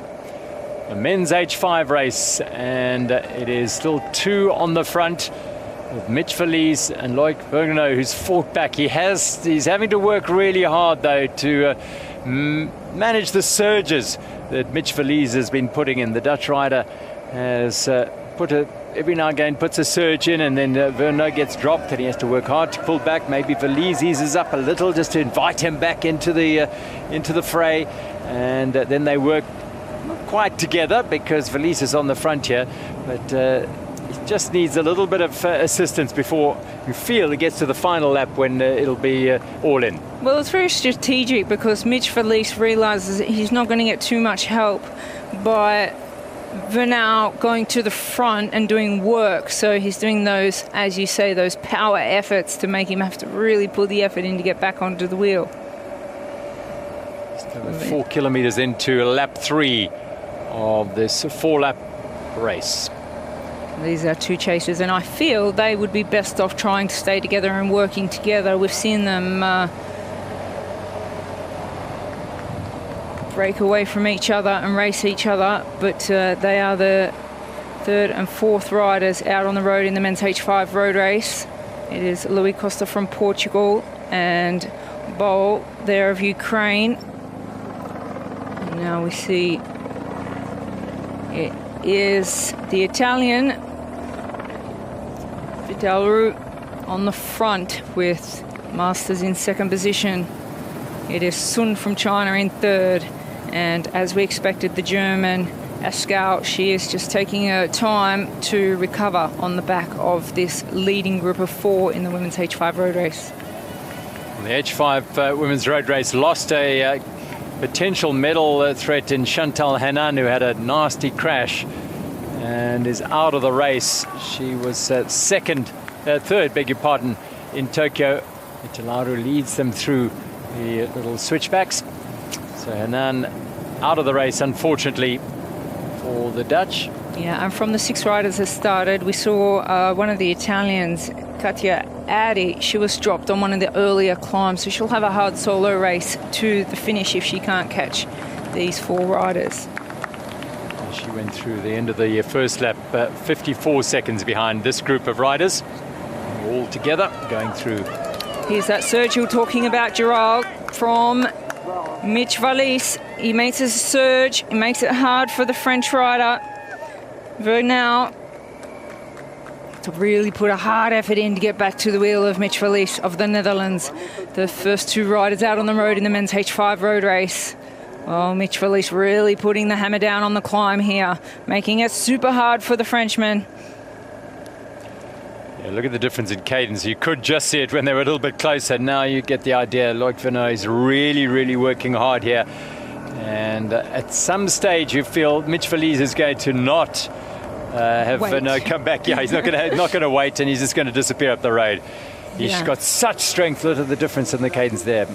High turnover as he gets to his work up this climb. And those powerful little efforts that he put in, making Vergnaud France do that work, may mean that the two riders chasing may be able to catch that second rider, French rider Vergnaud, on the road for being in contention for the silver and bronze medal. But at the moment it's Mitch Verlies of the Netherlands really putting the hammer down. He is out to win the gold medal here at the Paris Paralympic Games men's H5 road race. So we are now watching the third and fourth rider out on the road. It is Pavlo Bal on the front from Portugal, and Louis Costa, of Ukraine. It is Louis Costa of Portugal on the front, and Pavlo Bal of Ukraine. So they are the third and fourth riders on the road. Now we see Oksana Masters of the USA, the favourite of this race. She wanted to put pressure down on the climbs and try and drop her companions. Now she's finding the fatigue setting in. She can't drop the riders at this point of the women's H5 road race. Masters as the race favourite. Well, the other riders will say, well, you are the favourite in this race. You're the world champion. We are going to follow your lead. Vitilaru did a good turn midway through this last lap, but it is Masters who's the real favourite here. I must say that the effort from Andrea Escau at the back here to stay with the group has been admirable. She's really working hard to stay with this group. She has yo-yoed a bit off the group, but she's right there, the 53-year-old, and staying in contention for a medal. She knows she stays with this group, she's got a chance at picking up another medal. She's got 5 Paralympic medals in paracycling. She has, in the Winter Games, she has plenty as well. Men's H5 road race. Mitch Valise is in full flight, you feel now. He really looks as though he has decided that he's going to put the rest of them to the sword, and it is Loic Vernot of France who's the man who's giving chase for all he's worth. 1.5 laps to go for Mitch Valise in the men's H5 road race. Vernot of France, well, he's doing everything he possibly can to keep Mitch Valise in sight. Well, he's been unable to keep him in sight. Mitch Valise is on his way to a gold medal. Well, now it's all about the Frenchman, Loic Vernot. He wants the silver medal. He wants to stay ahead of those 2 chasing riders. Another shake of the head. She's really not happy, the big favourite, Oksana Masters of the USA. What's your feeling about that? Because she is the preeminent, she's the dominant rider, and they're saying, well, listen, you're the one who's going to dominate this race, really. You are the queen of this discipline. As they close in on the end of the second lap, she continues to remonstrate with her perhaps supporters trackside. Oksana Masters, as they swing around the bend and in towards the start-finish line for the second time in the women's H5 road race. Well, to answer your question, Joe, she swings over, she's asking for help. No one wants to help. Yes, she is the queen. They expect her to do all the work or be able to drop her. So, in all honesty, I think she is in a position where she knows that she's not going to get too much help from these riders. If she wants to win, she has to be so much better than the other riders. She's very, very, very frustrated that they won't give her any assistance. So, look, all she can do now is swing to the back, sit on the back, and wait to really hit it hard on the climbs. Doing this work that she's doing on the front, letting the other riders sit in the slipstream, is not going to go to her advantage. 2 laps to go for the women's H5 road race, as we now are looking at Vernot. He's second on the road in the men's H5 road race. It's Mitch Valise up front from the Netherlands. And this man, he knows he's now desperately working for the silver medal here at the Paralympic Games. Unless something happens with Mitch Valise out in front, he wants to hold off 2 strong chasing riders in Pavlo Bal of Ukraine and Louis Costa of Portugal. They are together chasing this man.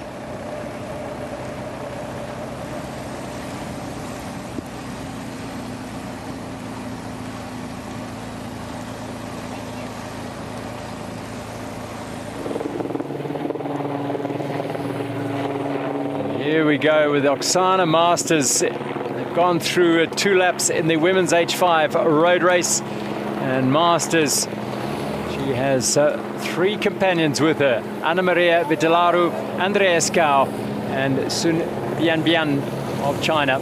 Escau at the back of this group. She's done 1 turn on the front, but she's just hanging in on this group here. Masters is the world champion. She is the woman who won the individual time trial. She made her feelings very clear as they came through at the conclusion of the second lap that she wasn't happy with the tactics of her fellow breakaway riders here in this lead group. And they have said, well, if you want, go to the front and attack us. We'll do our best to fight it out for the medals, or sit right at the back of this group. But Masters has gone to the front and continues to set the pace here.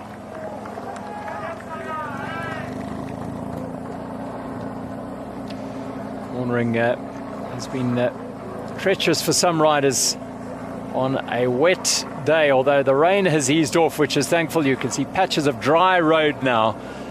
But there are still some very slippery areas, and the riders exercising due care as they go into the faster corners and hit those greasy, slippery white lines. Can cause havoc with the bikes and these narrow wheels.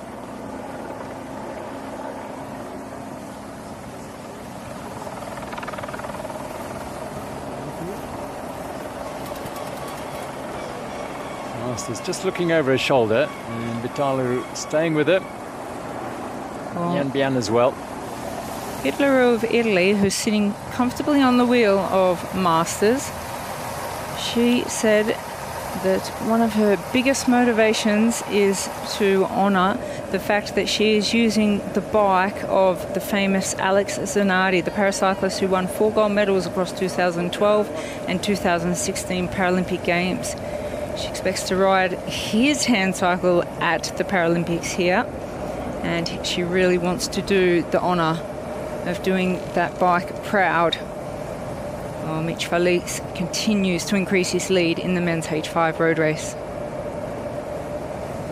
Well, you do feel that Mitch Felice now has decided that he is going for broke, and on this third lap in the men's H5 road race, 4 laps of this 14.2 kilometer course, 56.8 kilometers all told, and Felice has decided, well, this is my time.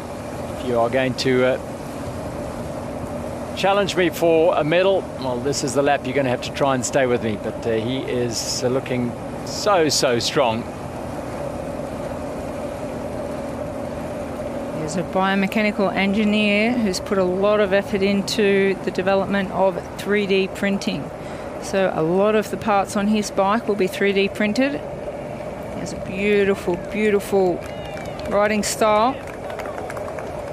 Very comfortable. He does, doesn't he? He's been in pretty decent form this year as well. As the world champion, he didn't go to the opening round of the World Cups down in Adelaide. This is the second rider in the men's H5 on lap 3. It is Loic Vernot of France. And having gone through the second lap, 4 seconds behind Mitch Felice, Felice decided to attack going into the first climb of the third lap, and it has left Vernot trailing by some distance in the silver medal position right now. Carefully around the bend, and he's doing the chasing. Well, in the women's H5, it is a slight change at the front of the race, because the Italian Anna Maria Vitilaru has gone to the front, and Roxana Masters sitting on her wheel with the Chinese rider Sun Bian, and the very tenacious German rider at the back in the shape of Andrea Escau.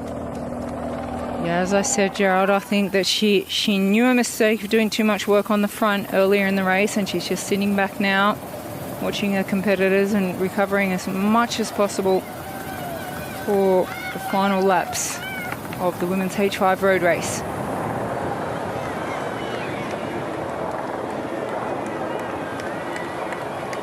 Yeah, she's feeling strong and confident, and she wants to go. She doesn't want to bring this down to a sprint at the end. You feel she's got the strength and got the power and the confidence, but there are 3 other riders in this group, and at some stage she will make the move that'll stick on one of the climbs. Vitalu just looks behind her, make sure that they're all together. They are.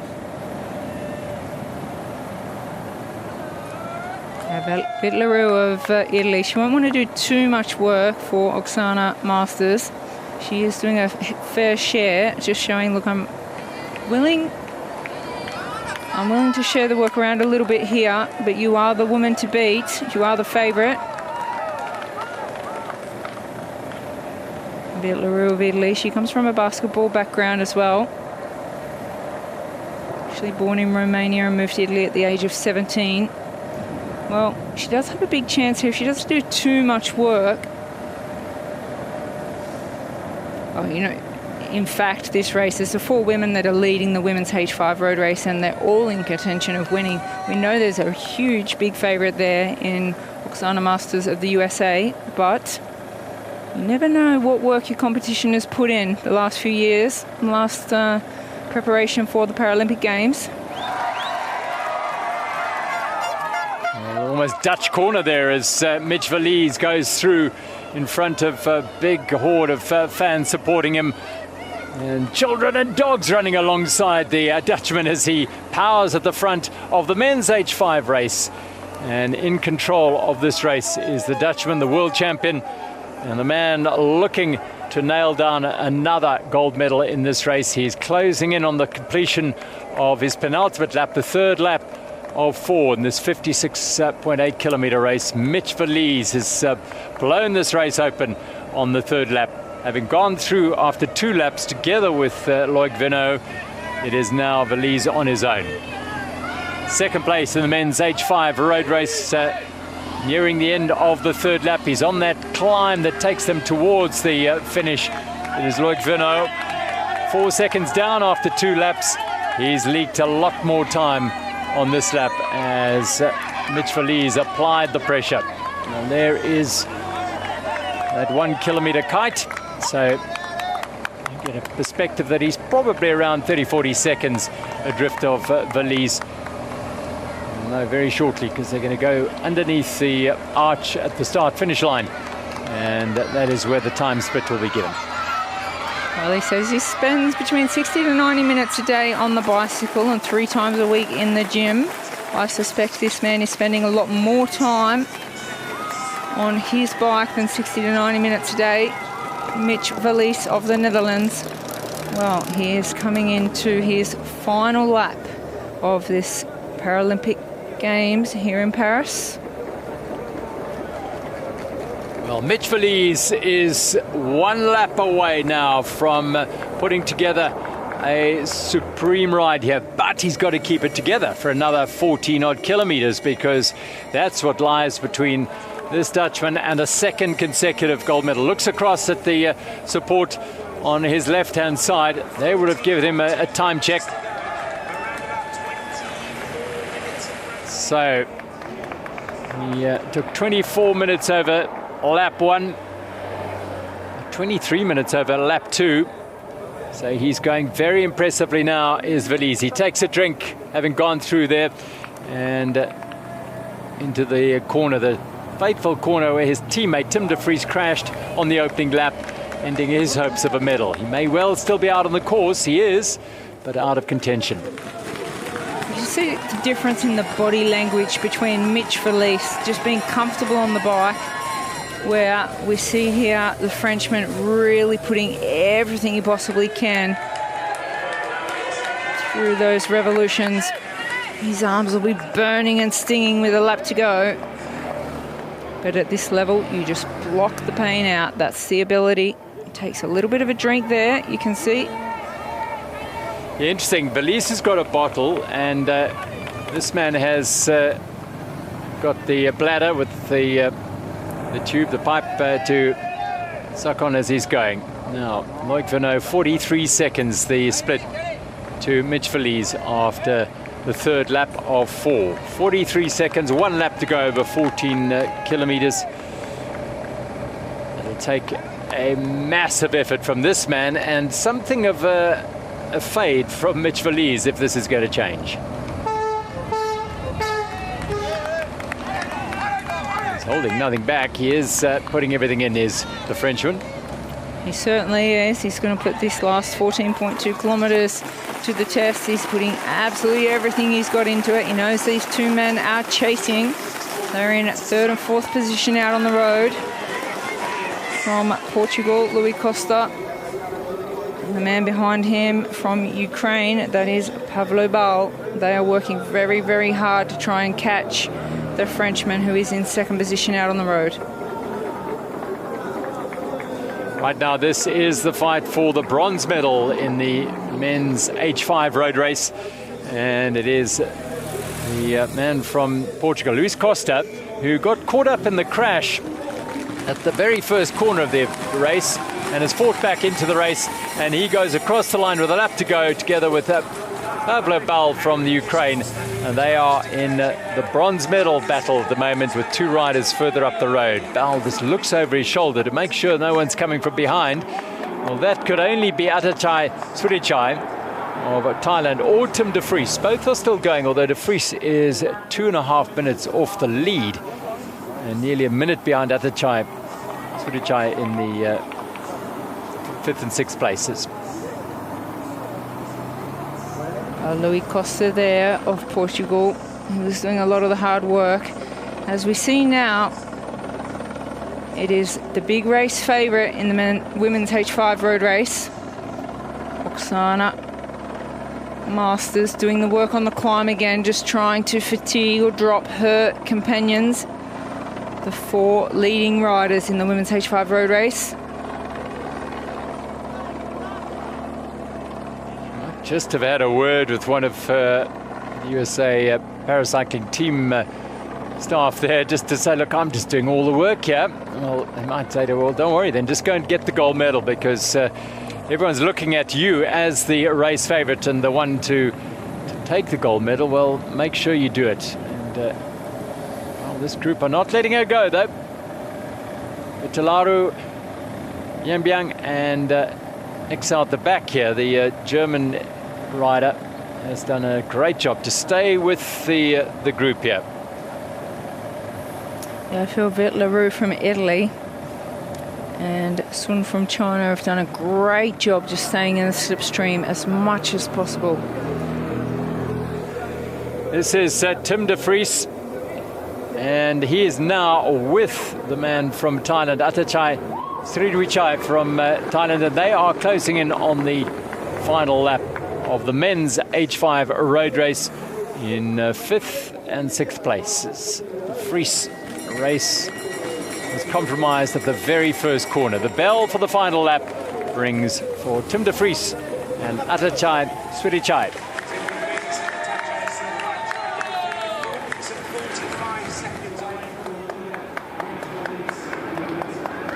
Gap between these two and the lead, 4 minutes and 45 seconds, over 2 minutes to the battle for the bronze medal. Well, I don't think de Vries and Sriwichai really are going to have it in them to pull that back.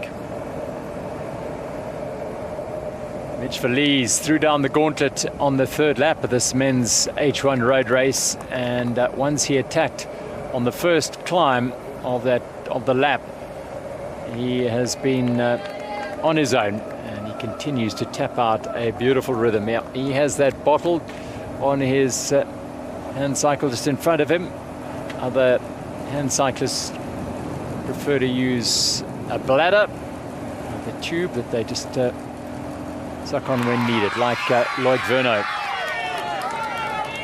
It's been a hallmark of these Paris 2024 Paralympic Games, the number of children that have come out, not just in public here, but at the venues and the stadiums and the velodromes and all the events. How many children have come out to enjoy the competitions? It's been incredible. And there was a school perhaps just allowing their students to enjoy the proximity of seeing these athletes go right past them at high speed, and particularly this man, Frenchman Loic Vernot.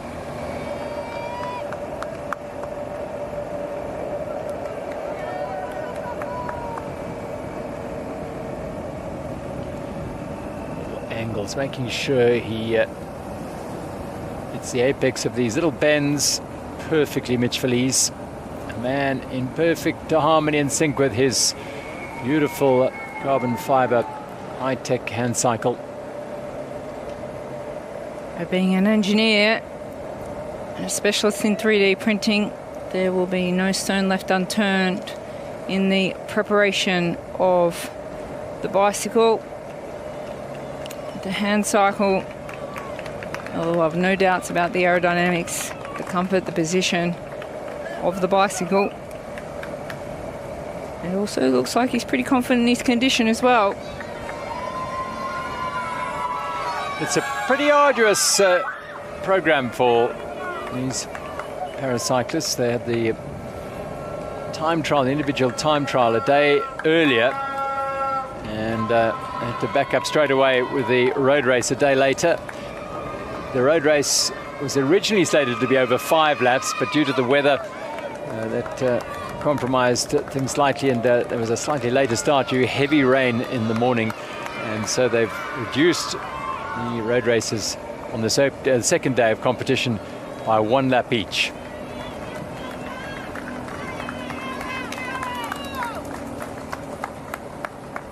So much experience through the corners, leaning his bike into the corner superbly. Plenty of experience for Mitch Verlies of the Netherlands as he's riding his way towards a gold medal ahead of this man who is putting absolutely everything he's got. You can see from his body language, his riding style, his facial expressions that he is just emptying the tank on this final lap to try and hold on to that silver medal at least from these two riders racing at the moment for the bronze medal, the third and fourth riders on the road. They have 1 minute and 50 after the last lap to try and make up. Luis Costa of Portugal in the bronze medal position at the moment in the men's H5 road race, and he's got company in the shape of the experienced Pablo Bal. They're both experienced, wise campaigners, and they know how to go about chasing down a group here, but Bal is going to have to do a bit of work if he wants to have a chance of catching this man, Loic Vernot of France. He's on the base of that climb. Up the top, Mitch Verlies is leading the race. Vernot finished second to Verlies in the World Cup in Belgium earlier this year by 5 minutes, but in Italy, the last World Cup in May, there was just 16 seconds between the two after an hour and a half of racing. So Verlies will know there's a danger behind him. Yeah, there's nothing to say that the big favourite can't blow up, as we say, hit the wall. By staying quite controlled, because you know he has a handy lead, doesn't need to go into the red, he can just stay controlled. Following the data output on his computer. And now in the women's race, the German riders come to the front from the first time in a long time. Andrea Esko of Germany takes up the lead on one of the climbs, which puts her in a little bit of a dangerous position, as we saw on one of the earlier laps.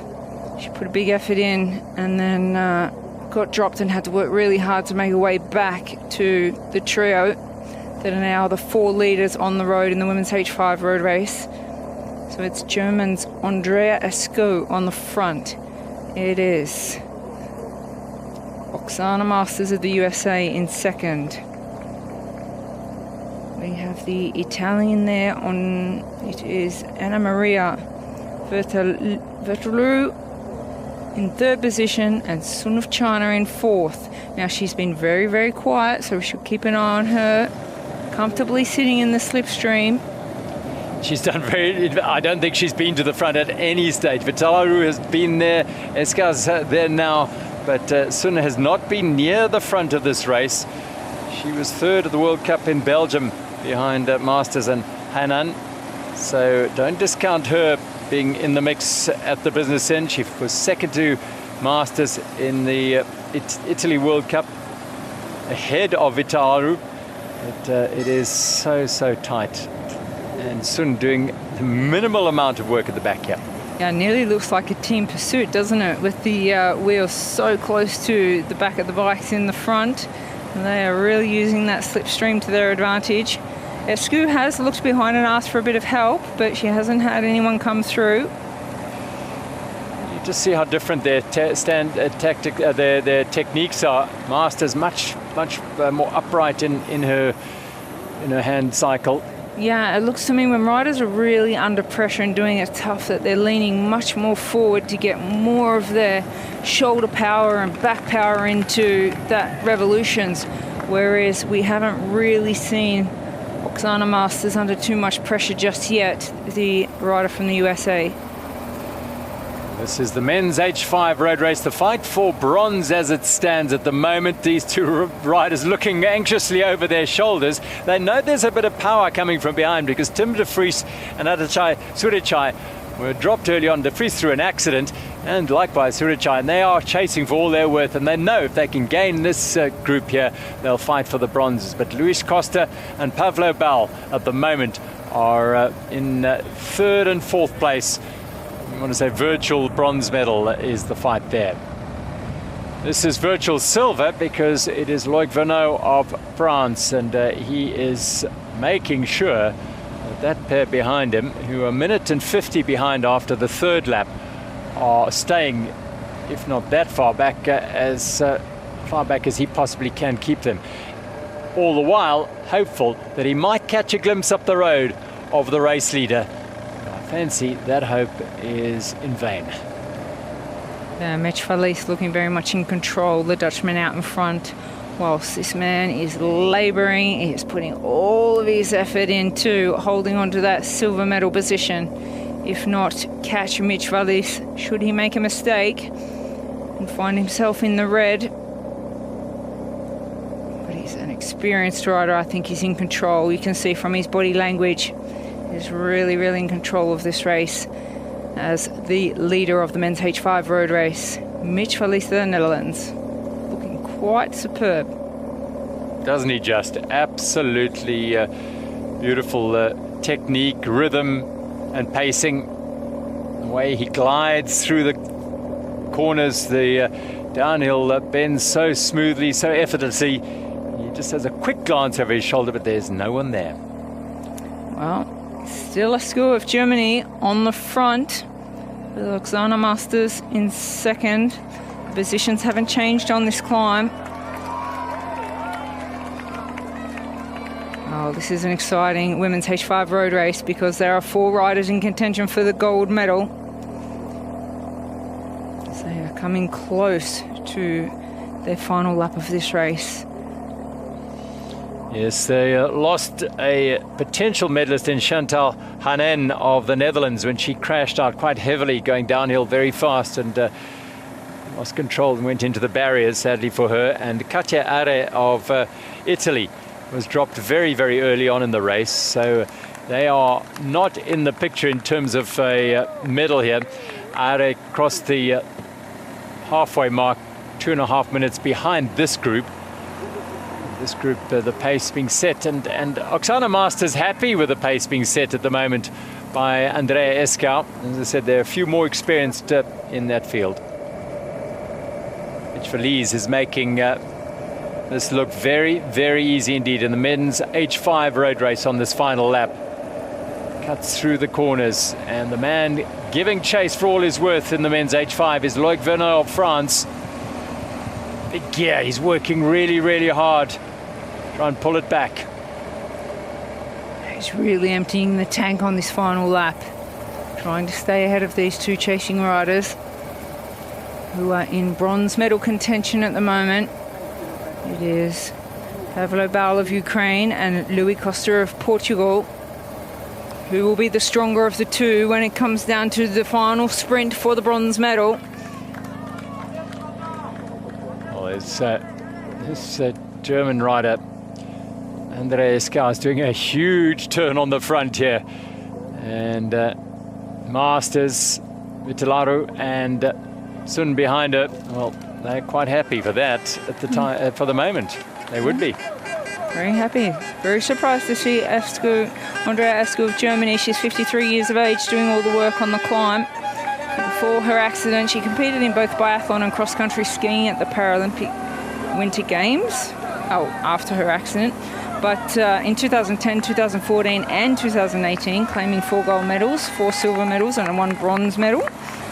But when she became involved in parasport, she said it was the equipment of the hand cycles that really attracted her to the sport. She said she was absolutely fascinated from the start. She's certainly putting some hard work in, trying to hurt her companions in this. 4 leading riders of the H5 Women's Road Race. Yes, this guy was lovely to have the crowds, the kids cheering them on now as they get towards the end of this lap. Oh, it's a big turn on the front for the German. Soon is sitting alongside Vigilaru here. I think she's anticipating a move from the rider of the USA, Oksana Masters. She doesn't want to be left behind another bike, another rider behind. She wants to be on the wheel of this rider from the USA, Oksana Masters. Well, she can't get there. She can't push her way in, so she'll just have to stay attentive. And Gerald, I have this feeling that Oksana Masters is a little bit frustrated with 1 lap remaining in this H5 Women's Road Race. She would have liked to be out on her own. Saying that, a very focused face.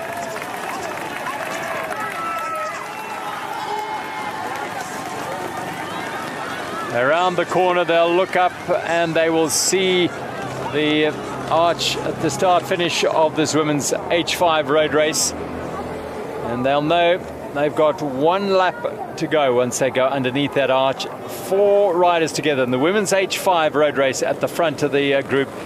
And Andrea Skau, the 3-time gold medalist from Beijing and from London and Rio on the front of this race. Oksana Masters of the United States. Italy's Anna Maria Vitilaru is in there as well as they take the bell.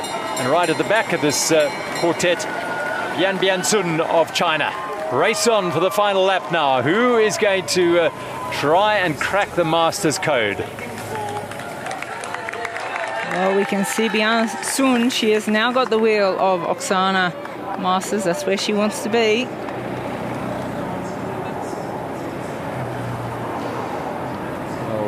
Andrea Skau has done a lot of work, almost half this 3rd lap. She was on the front doing an enormous turn.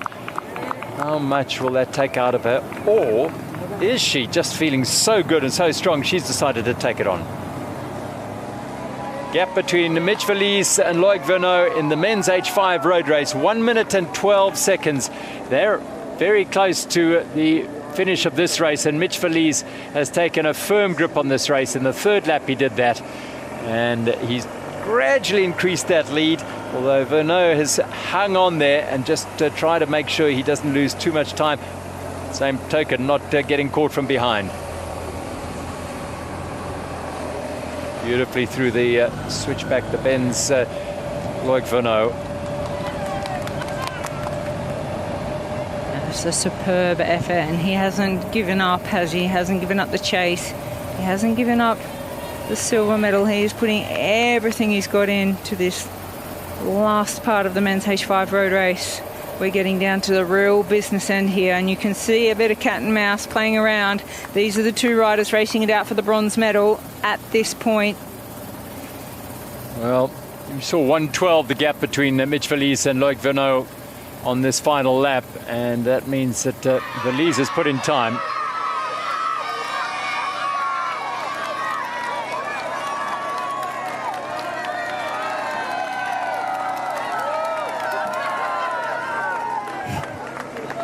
Well, acknowledging the support, isn't that wonderful? Well, each rider getting a huge cheer, particularly this man as he goes past those French youngsters watching. Loic Vernot as he fights his way up the climb. But this is going to be a fascinating race because this is bronze medal right here. And it's Rich Costa at the back here, and Pablo Pals keep looking over his left shoulder to make sure he's not expecting an attack. 1 kilometer to go in the men's H5 road race, and Mitch Verlies of the Netherlands has a lead of over 1 minute and 10 seconds over his closest rival, Loic Vernot, having attacked on lap number 3.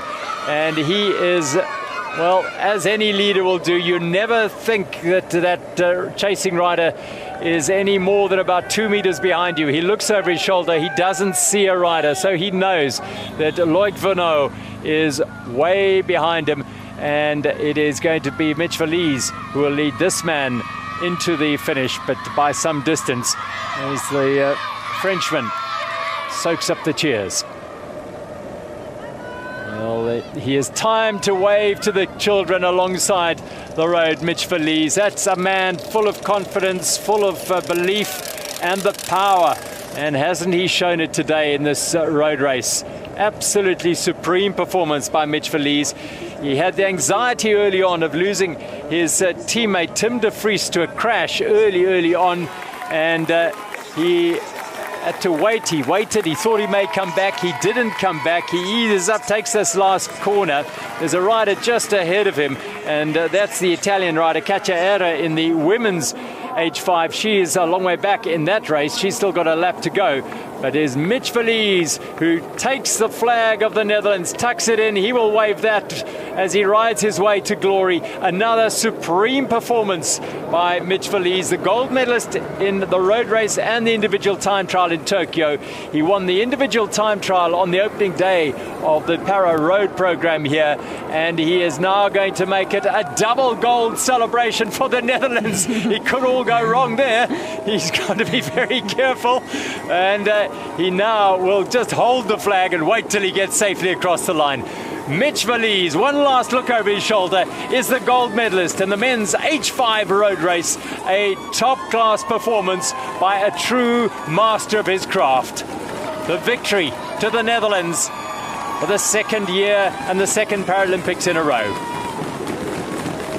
An unbelievable performance. Under pressure, being the current world champion, the current Paralympian, and now goes back-to-back in Paris with the individual time trial on the road race. And we're now on the way to the finish for a silver medal in front of a home crowd. Well, he was a silver medalist in the individual time trial on the opening day. He was a silver medalist in Tokyo behind Mitch Verlies. And here in front of his home crowd on home roads, Loic Vernot has done a grand job in making sure that he is a silver medalist as well here in Paris at the Paris 2024 Paralympic Games. A very steady race indeed. He was able to stay with the gold medalist over the opening 2.5 laps until the Dutchman applied the pressure, and the 45-year-old Vernot, well, he couldn't stay with him, but he made sure that he was not too far off the pace. High fives all round, and a silver medal to Loic Vernot of France in the H5 men's road race. Oh, he is absolutely delighted, as well as being exhausted. He is very, very proud to have finished with a silver medal at the Paralympic Games here in Paris. Two gentlemen.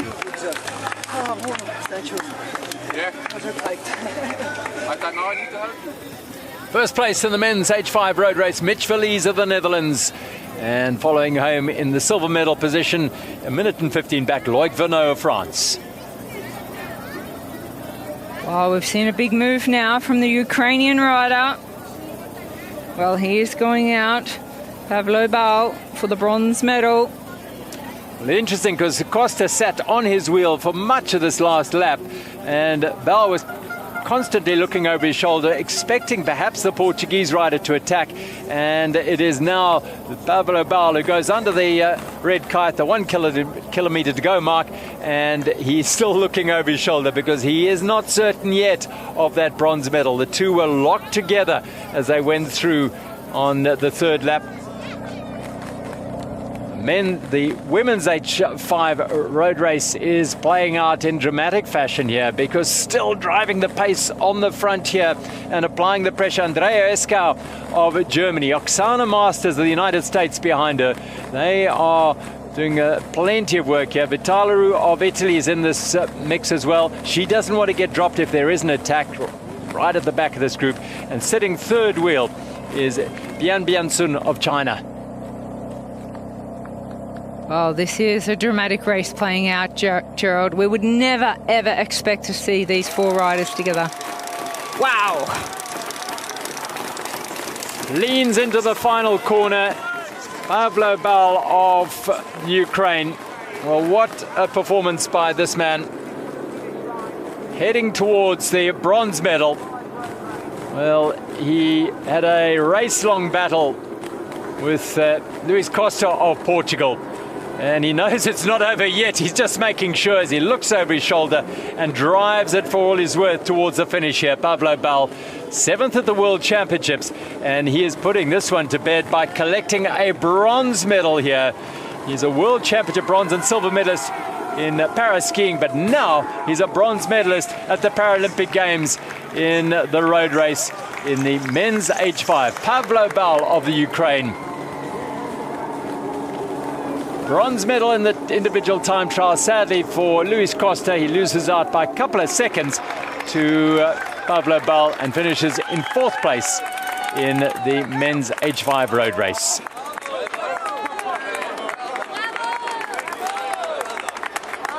Gold to Mitch Valise, silver to Loic Vernot, and the bronze to the Ukraine's Pavlo Bal.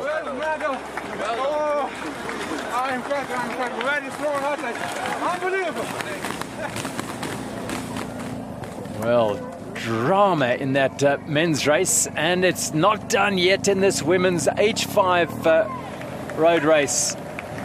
They are boiling up to a very entertaining finish, I fancy here. They have done 3 laps. This is their final lap. And for now, nearly pretty much close to a full lap. Andrea Eskau of Germany has been the driving force on the front of this group. The 53-year-old has not left the front there. Oksana Masters, the favorite, the world champion, the defending champion, 35-year-old born in the Ukraine and then adopted by a professor of communications disorders, and she grew up in Kentucky. She's the chaser. Tim de Vries of the Netherlands, well, he had a disastrous start to his race, but full credit to the man from the Netherlands. Having crashed at the very first corner, Tim de Vries, he got back on his hand cycle and he has continued on, much to his credit, and he will finish in 5th place in the men's H5 road race. Disappointment at the crash, no doubt, because he and Mitch Valise perhaps had a matter of tactics and hopes for picking up 2 medals between them. It's not to be. He had mechanical issues. We did see him at some stage stopped and fixing those mechanical issues. Thanks to all, well done. Tim de Vries in 5th place in the men's H5 road race, 6 minutes and 13 down. And a courageous ride by Atachai Swidichai, who got caught up in that crash. And remember, so did Luis Costa. And Swidichai has managed to drag his way back onto the wheel of Tim de Vries for a little while, and then de Vries just managing to get away, but not by much, because this is the last corner, and the 27-year-old from Thailand, he's got plenty of time on his hands to come back and challenge for medals in the future. He's going to bring this one home in 6th place, the last of the finishers, bearing in mind that Zhangli Liu of China crashed out of the race. He will be the last rider to complete the race here, and he'll be about 7 minutes behind and in 6th place. Oh, what an experience here for the rider of Thailand. Only 2 years on a hand cycle. What a performance. What a race is unfolding here. They're on the climb here with the German rider still on the front, Andrea Eskau. Yeah, unbelievable power for this rider, over a lap on the front. Well, Oksana Masters of the USA, that's what she wanted, so she should be feeling more and more confident now coming into the final of this women's H5 road race. However, she has had 2 riders sitting on the wheel as well, so anything could happen here. So, her impairments when she crashed her bike, riding her bike to university at the age of 27. Broke the vertebra, numerous vertebrae in her back, and has since made an incredible career as a para-athlete. As Michelle alluded to, she's a multiple medalist at Para-Winter Games in 2010, 14 and 18. 9 medals, 4 golds, 4 silver and a bronze. And of course in the road races in London, Rio and Beijing, gold medals as well. Well, is she in line for another here? Well, she must be, because she's right at the front here. She moves aside now, dangerous move, because Oksana Masters might well be saying, well, thanks very much for the assistance, this is my turn. Or is she? Well, she's had a lot to say in this race, as Oksana Masters. Certainly has. I don't think we've seen her under so much pressure.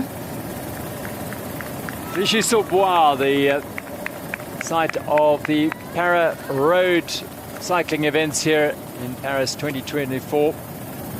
And fortunately today, slightly inclement weather, but that's all part of competing at this level around the world. Oksana Masters of the United States, born in the Ukraine, is asking for continued assistance at the front of this race.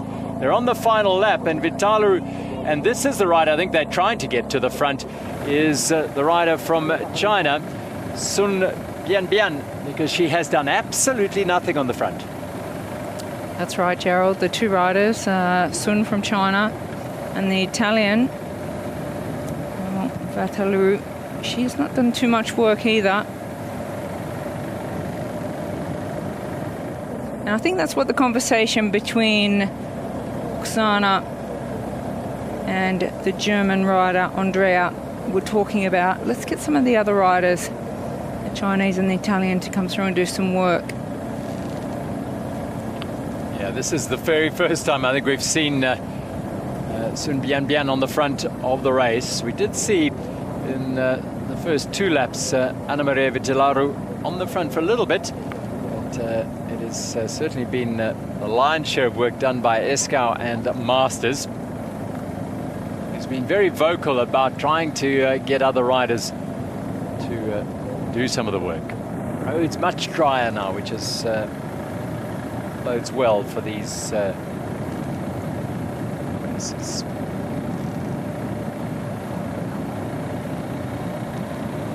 So Eskau, what a huge effort put in. And if she's going to have what it takes to get involved in what is boiling up to be the potential for a sprint finish. Further back in the women's H5 road race, well, this is Katia Era of Italy. She was a minute and 28, beg your pardon, 4 minutes and 30 seconds down at the end of the 3rd lap. And she will be the last rider on the track at the moment, bearing in mind that Chantal Heinen of the Netherlands crashed out of the race.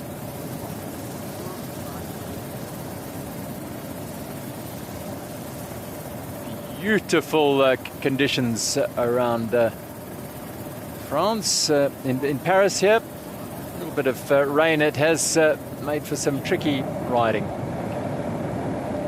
We're on to the final lap here, and they are approaching the business end of the race here, the last 6 or 7 kilometers. It is the women's H5 road race. Andrea Eskau of Germany on the back here, 3 times a gold medalist, and the last time in London.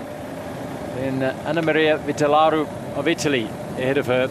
The race favourite and world champion Oksana Masters of the United States. And at the front of this group is Sun Bianbian of China. So this is where the medals are going to be decided.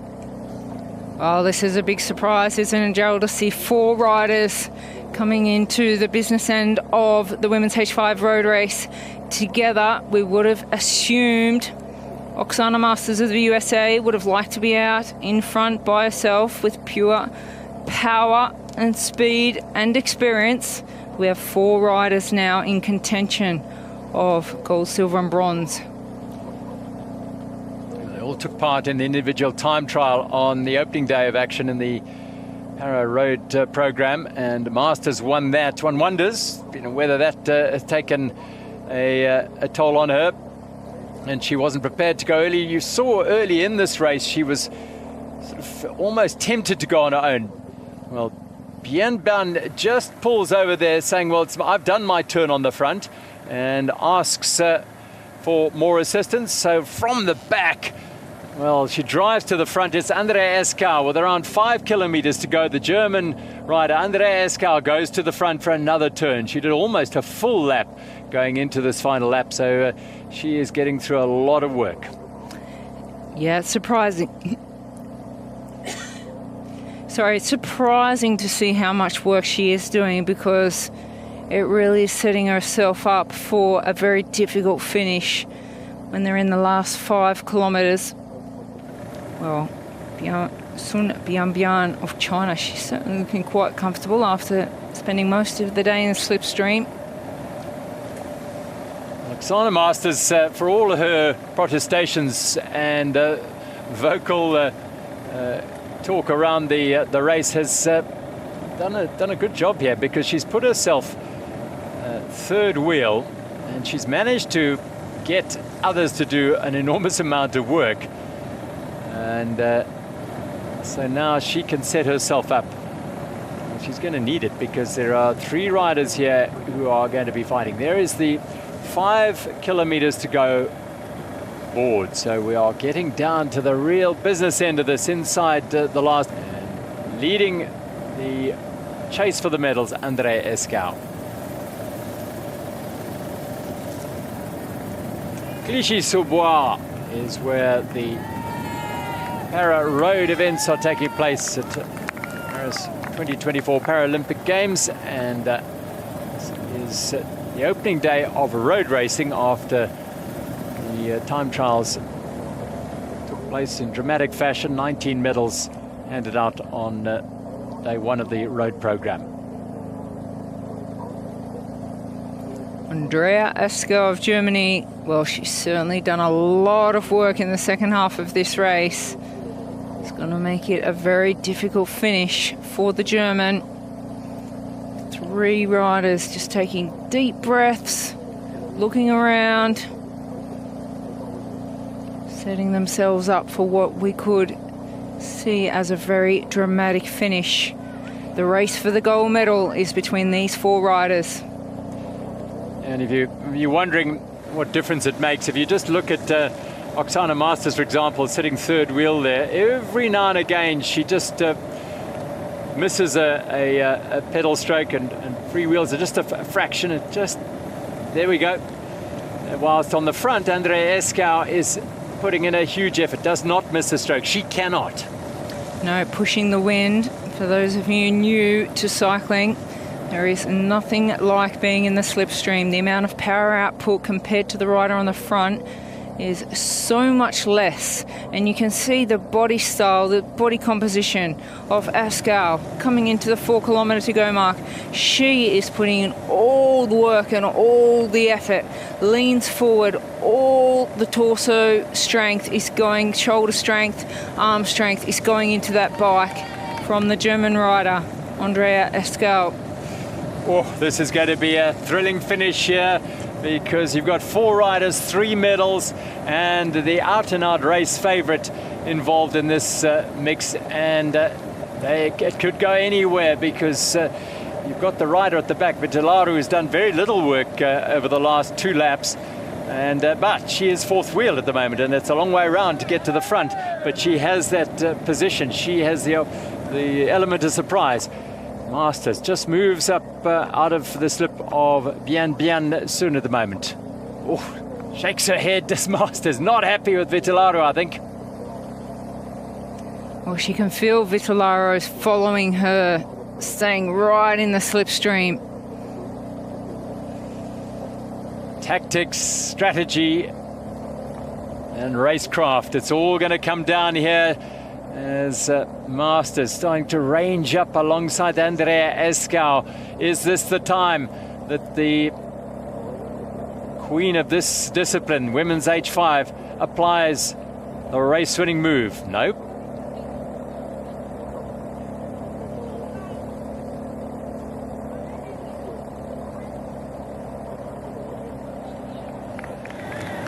3 kilometers to go in the women's H5 road race. Conversations, discussions, plans being put in place. Perhaps not, because Oksana Masters of the United States is the leader on the road at the moment by only one wheel from Andrea Eskau, from Anne-Marie Vitilaru, and dropping to the back after a turn on the front, Sun Bianbian of China. As we're getting down to the really nitty-gritty end of this women's H5 race, it's going to be fascinating. All safely around the bends. These corners have been a source of some disasters for some of the riders. That was a very corner that Chantal Hanen of the Netherlands went down very, very hard at. So, Masters, is this her turn? Is this when she's going to apply the pressure? One last climb, and that, you feel, is going to be where she puts the pressure on. She's gone to the front on the descent. Oh, she's in that aero tuck position, and there is a big feeling she'll power out of these corners and up the final rise.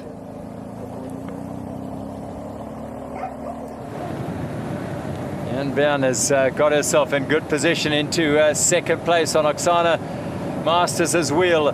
They are flying down these fast descents. There's one climb to come, and that, you feel, is going to be the decisive factor in this women's H5 road race. Little rain starts to fall again here in Paris. It has been the subplot to today's racing on the roads of Clichy-sous-Bois. Vitilaru moves into third wheel now, and they're on to the last climb of this race. And this, you feel, is the last throw of the dice for those fighting for the medals. Masters, look at her turnover at the front there. Bianbian staying with her. Vitilaru's trying to catch the wheel of Bianbian. Yeah, Sun Bianbian, she's the rider done the least amount of work, and I feel if she can really dig very, very deep to hold the wheel of Oksana Masters, she may be in a chance for a gold medal, but can she hold on the rise? This is the hard work now being put in by Oksana Masters, the favourite. Well, she's doing some damage to the German rider with 2 kilometres to go. We are really getting to the business end of this bike race. Well, they're all staying together here. Oh, Eskau's just starting to lose touch for the back of Vitilaru. Oh, the German has done so much work in this race. She doesn't want to lose any more than that when they get to the top of this rise. Masters starting to open a little bit of a telling gap here on Bianbian on this climb. Bianbian Sun of China, then it's Vitilaru. And Eskau just being distanced. Huge effort now by Oksana Masters, nearing the top of this climb. Oh, she's definitely putting distance now between herself and Sun Bianbian. Eskau looks as though she is done out of winning the race, but she could come back for a fight for the medals. She's hanging in there, whilst Bianbian Sun and Vitilaru just look ahead and see Oksana Masters disappear up the road at the top of the climb. Here she goes. Well, it's been a race of attrition. It's been some frustration from Oksana Masters, but she will forget all of that if she can finish this one off. Can Andrea Eskau dig one more time into that huge case of courage and experience and belief and latch onto the back of that group and fight it out for a medal? Well, inside the 1 kilometre go banner, it is the favourite of the race, Oksana Masters of the USA. She is riding her way to another gold medal victory for the USA. Masters inside the final kilometre, and behind her the fight for silver as Vitilaru and Bianbian Sun are in the mix here. Doesn't look like Andrea Eskau is going to make it. We're right with the woman chasing a double gold here, a double gold, because she's the defending champion in the H5 women's road race from Tokyo's 2020 Paralympic Games.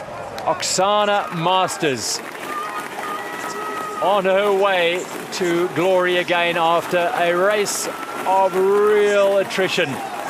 She applied pressure early on, got no real cooperation from the rest in the field, then got others to do the work, and then on the final climb, just a kilometre from the finish, Oksana Masters applied the pressure, and she is now within sight of the finish line. And another seriously impressive ride by the three-time Paralympic gold medal in paracycling. She's about to become a four-time champion and a double gold medalist at these games. Oksana Masters, a look over her shoulder. Now she can smile. Now she can laugh and cheer and begin celebrating the feat of winning the gold medal here in the women's H5 road race at Paris 2024 Paralympic Games. Oksana Masters, the champion again.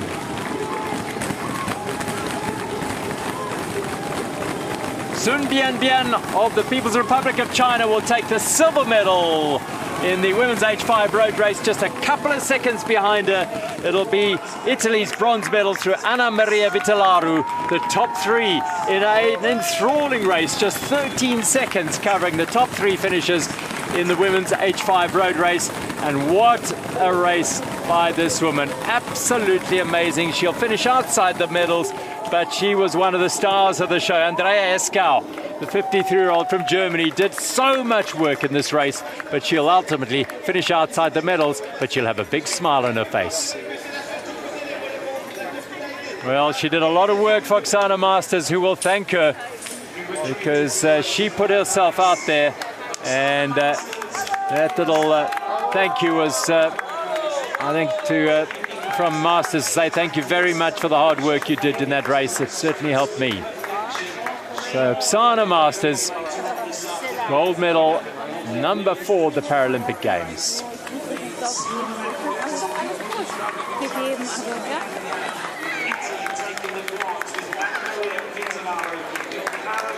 Well, we've not seen her as nervous and under pressure before, and I think that's why we're seeing such delight, relief. The pressure's gone. I'm still the strongest in the women's H5. She is the time trial champion here in Paris, the road race champion. She's the current world champion in the H5 road race. And now we see Katia Eri of Italy finishing off her Paralympic campaign here in Paris. Yes, she was dropped fairly early on in the race, 4.5 minutes down after lap 3 with a lap to go. And now she's just putting the finishing touches to her race, one of 2 Italians in this field. And she, well, was very much like so many of the modern day Italian paracycling stars, inspired by the feats of Alex Zanardi, a multiple medalist in Paralympic cycling, a former racing driver who was an amputee after a big crash, and turned his competitive attention to paracycling, and inspired a whole lot of riders, including this young woman, Katia Eri, encouraged by Alex Zanardi, and she's taken it on after watching Zanardi in 2012 at the London Paralympic Games.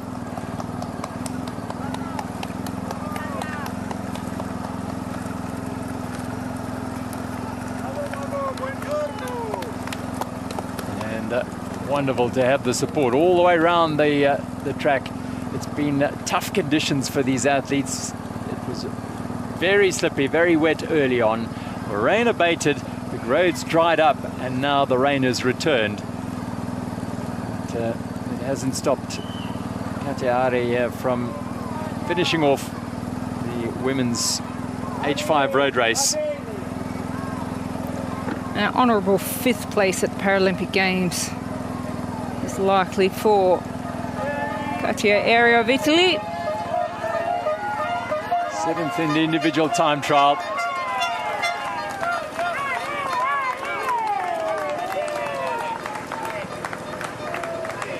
Roadside support, so encouraging and important for these athletes. A day of glory for Oksana Masters of back-to-back champion. Tokyo, the gold medal in front of very, very few people, but thoroughly, thoroughly deserving of another gold medal here in front of encouragement, celebrating spectators around the roads of Clichy-sous-Bois. Oksana Masters, what a champion.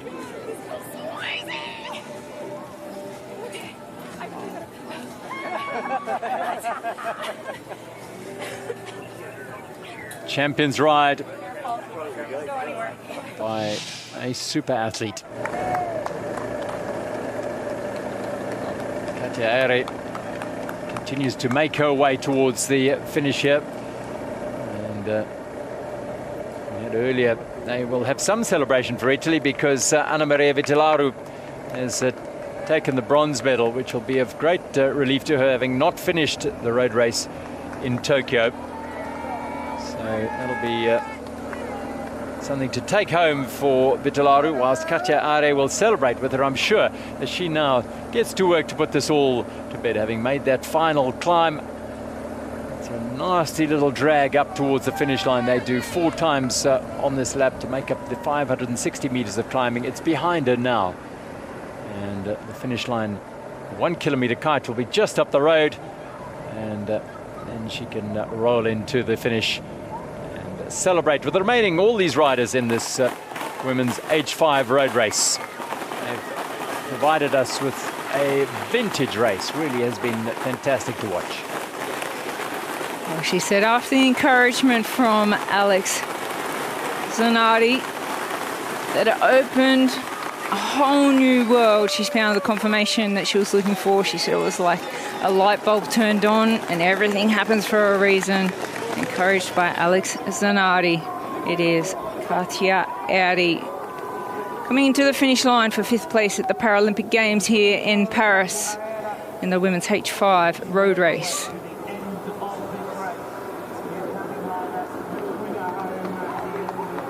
Well, there's nothing like the finish line and the crowds that'll start cheering in to give her that final spurt she needs to get to the finish line.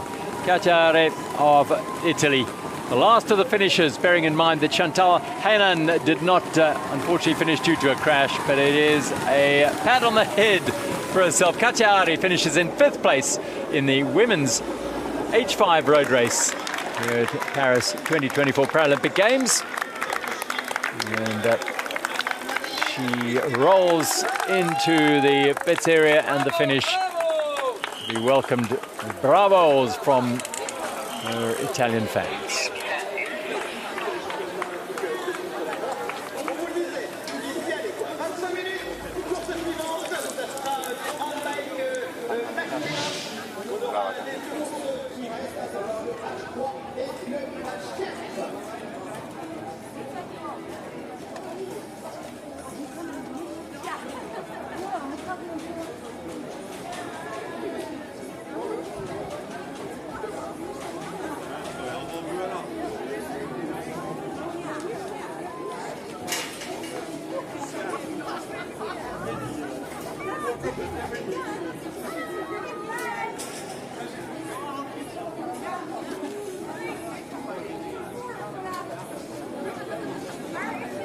The fight for the silver medal came down to an absolute thriller. And China's Sun Bianbian benefiting from perhaps not doing quite as much work as the eventual bronze medalist Anna Maria Vitilaru, and it was the People's Republic of China took the silver medal. Sun Bianbian, and an elegant bow from the amazing Andrea Eskau of Germany. Oh, she certainly was one of the riders of the day, doing the majority of the work in the second half of the race. She salutes the crowd. And a big thank you from the eventual winner, Oksana Masters of the USA. She knows that a lot of that hard work was done by Andrea Eskau of Germany.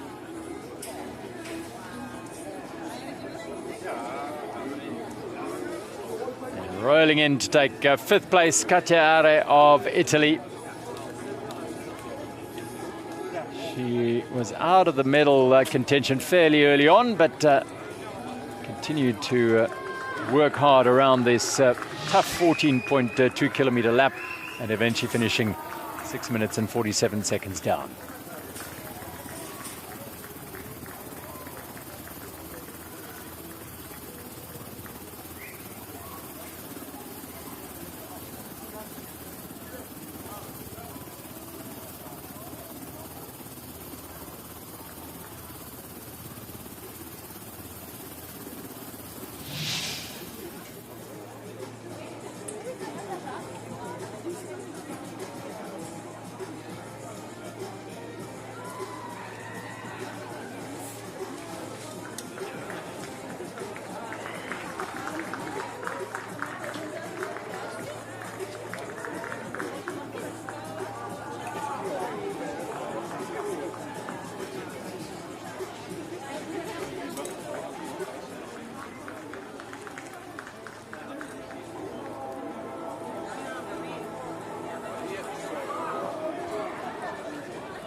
laisse. Je vais rentraîner, bravo. Bravo. Tu as vu là, l'option c'est Rémi là. Ce soir, tout à l'heure et à Carlos pour tout ça. Et moi j'ai enterré là-bas. Franchement, donc dans l'idée, il n'y a pas de problème. C'est vrai qu'il m'a décidé là comme ça. C'est vrai qu'il faut pas le nourrir, tu vois pas. Là pour aujourd'hui, j'essaie de vendre le truc.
A rainy day in Paris. This is Clichy-sous-Bois, and it is the para road racing discipline, and it is time for the men's H4 road race.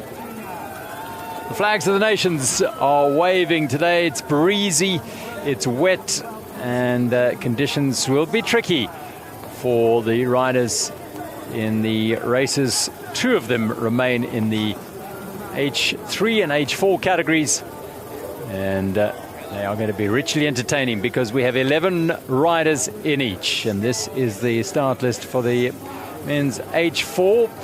Well, there's so many contenders here. Jonas van der Sterne from Belgium is the world champion.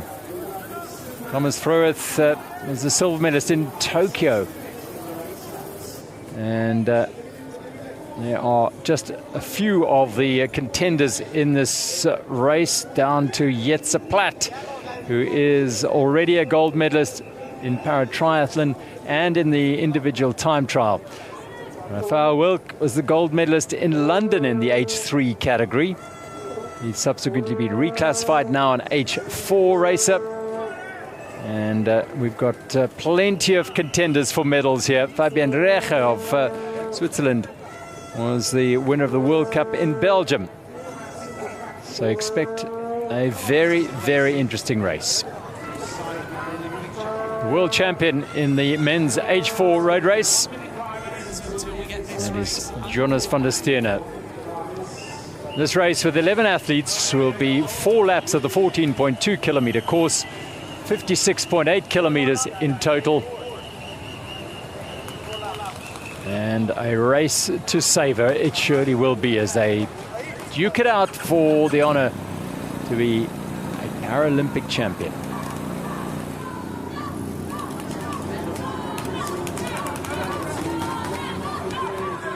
Jetse Platt is the gold medalist from Tokyo. Through with the silver medalist there, and Alex Grich from Austria was the bronze medalist. They're all here on the start line ahead of the men's H4 road race.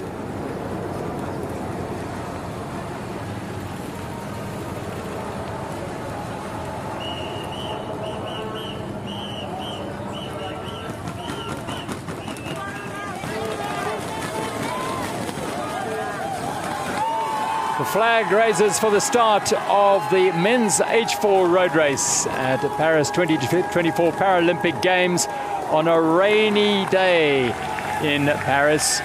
Roads will be a little greasy, and it could well be that we will see some incident in action in this race. What we're likely to see is a very closely contested race indeed. The defending champion is in this field. Jetse Platt from the Netherlands, looking to back up his gold medal in the individual time trial with a gold in the road race. The world champion from 2023 in Glasgow, the most recent world championships, is here. Jonas van der Sterne of Belgium. Silver and bronze are both here from Tokyo, in the shape of Thomas Frueth, the Austrian, and Alex Grich, also from Austria. Evidence of the rain that has fallen persistently through today, although right now over Clichy-sous-Bois it looks as though it is not raining, but the road's still a little bit greasy and slippery. Jonas van der Sterne on the front of this race. 4 laps of this 14.2 kilometer track, 56.8 kilometers, totaling 540 meters of accumulated climbing around Clichy-sous-Bois. Rochelle Gilmore is sitting alongside me here. We're in for a treat here, aren't we, Rochelle? Absolutely. I've been looking forward to this one. It's going to be a close competition. So many champions in this race. As the Belgian rider Jonas de Steen, he takes to the lead and puts the pressure down. He was 4th in the time trial in Paris Paralympic Games.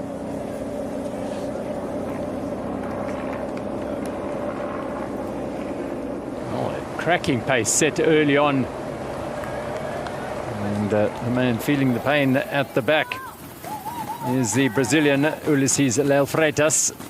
Already, look at the stretched out nature of this field. Yeah, there's already breaks and splits in this peloton. It's not like those stages of the Tour de France. You see them roll off and just cruise for a little while. It's right into it. It's 56.8 kilometres. 4 laps. 2 slight little climbs that really seem to dig deep into the muscles after a couple of laps. Thailand Sumas Panalai, the 48-year-old at the back of the field here with 2 men just ahead of him. Yeah, he trains 20 hours a week. Started the sport when he was 18 years of age. The rider from Thailand there, Sumas Panalai. As it is, Belgians. Big hope of the day, setting the pace. Austrian just waving his arm up in the air there. I'm not sure what that was about. These areas they need to be fairly cautious. These fast descents. Just making sure they hit the apex of the bends at the right time. Our final race on day 2 of the para road cycling discipline here. The road races. This is the men's H3 road race. And again, rather like all the races here, in fact, all the big contenders are here looking for glory. And Mirko Testa is the world champion, but look out for Mathieu Bozrado. Yeah, he's in fine form after gold in the individual time trial here in Paris. Right up from France. He'll be a big hope in front of a home crowd. Testa, the world champion of Italy there. And also look out for Luis Miguel Garcia Marquina alongside him. And Bozrado, there he is, close to the barriers. 30 seconds, riders, 30 seconds.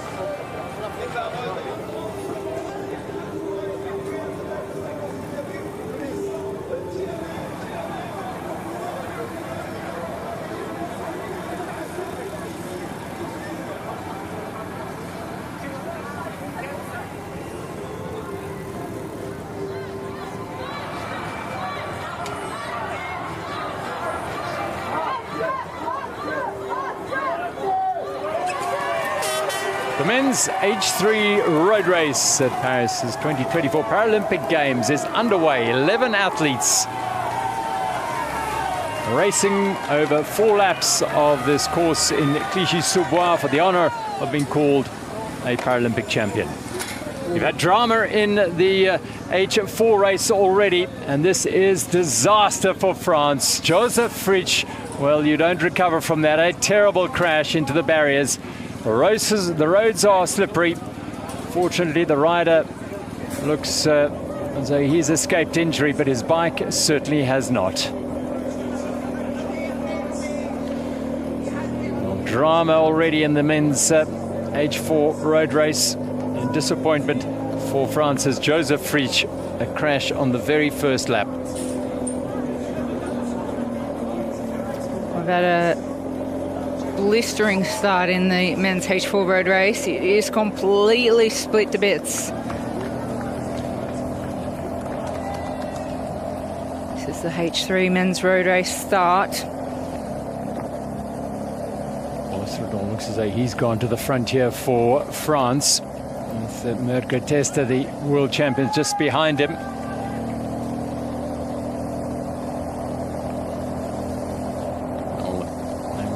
Have all these riders had perhaps a little bit of a test on these roads, just to know that they are very, very slippery. But when the race starts, all those cautionary thoughts go out the window, because this is the Paralympic Games. This is where you want to give your best in the biggest race of them all.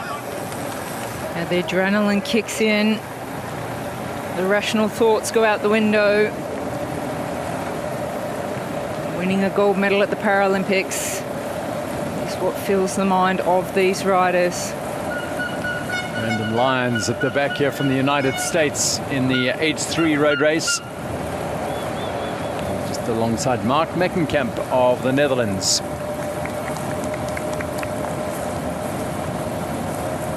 He's trying to get past Meckenkamp when using the other side of the road. He looks across and he looks as though he might just have done it. No, he's going to stick on that side of the road. Back with the men's H4 race, which started 5 minutes ahead of the H3s. And this is already a quartet of riders up front. Thomas Freuroth, the number 112 here on the left-hand side from Austria. 117 is Jetse Platt.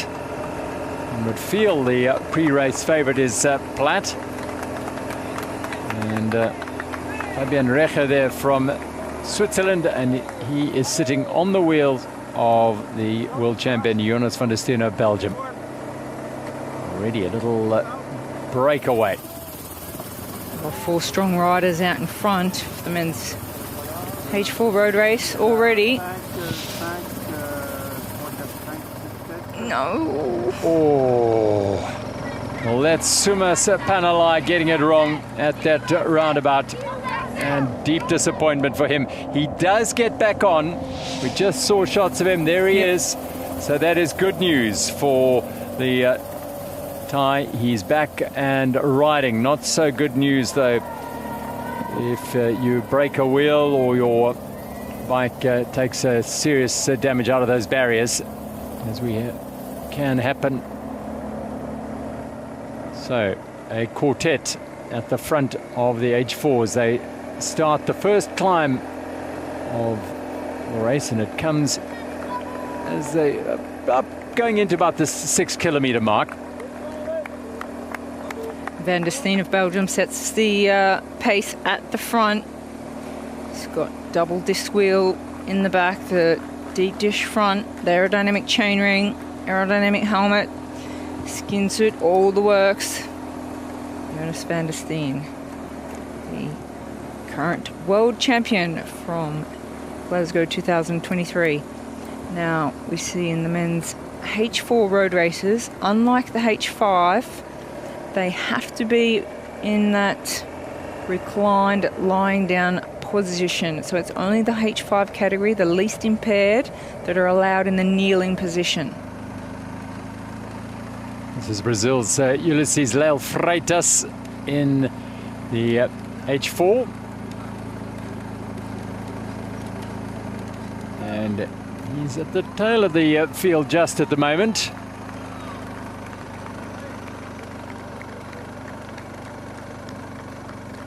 A really tough start to the race with that incline so soon into the lap. 2 quite significant inclines for these riders on the 14.2 kilometre lap.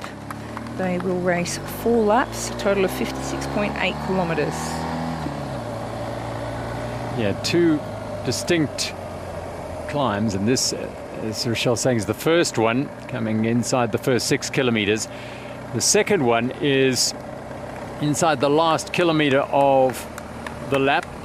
It takes them into the rise to the finish. Matt Tingley from the United States here, and racing a paracycle since 2018, and he's just ahead of Leal Freitas there. Likelihood that Sumas Panalai is further back, having had that crash, but still riding.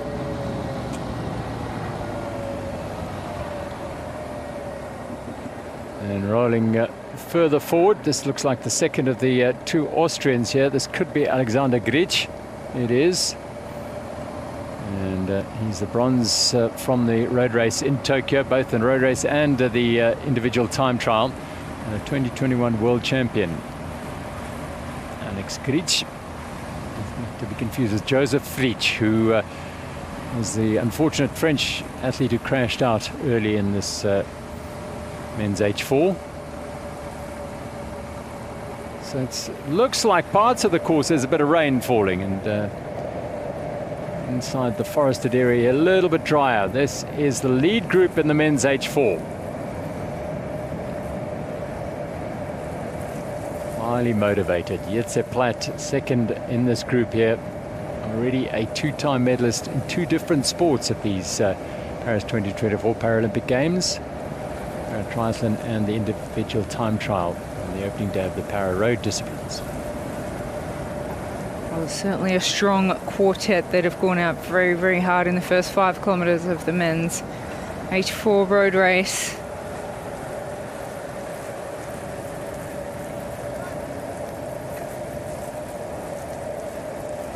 Well, 4 laps, so it's a division of labour here to see who will do the most work, and immediately, I say that almost on cue, Fabian Recher pulls out, the Swiss rider, and Jetse Platt goes to the front. Look at the different cadence of the turnover of the hands there, very, very different. Wilk and Gartner, Poland and the United States in the chase group in the H4. Little indication from Gartner there to invite the Polish rider through. Yeah, they'll need to work well together if they want to catch the leading 4. Well, Gartner will do well to put this man to work, because Raphael Wilk was the gold medalist in London and Rio, so not a bad man to have at the front here. That was an individual time trial. He won the gold in the road race in London. Back with the H3 race, and it is Matteo Bozredon on the frontier for France. This is a group of 6 riders now.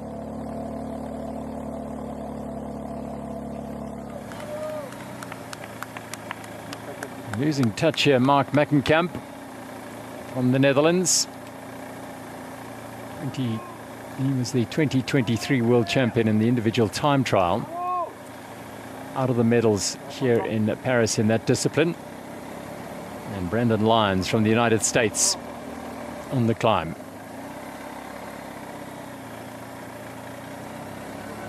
Lyons part of a very big United States Paralympic paracycling team here, looking to build towards Los Angeles, the Paralympic Games in 2028. Estonia of Italy just labouring on this first climb. We can see the men's H3 road races really split up on this first climb, doing some damage to some of the riders. It's a very tough course we've seen to come back on as well. Once you are dropped, it's very tough to get back. Canadian Charles Moreau. A little bit of a break in the H3 race. It looks like Matteo Bozredon has gone off the front very, very early on. Yeah, super early on. He's taking confidence of his individual time trial win in Paris and thinking, I'll just do another time trial back to back. Will be a tall order, 4 laps of this course, 14.2 kilometers a lap, and those tough climbs.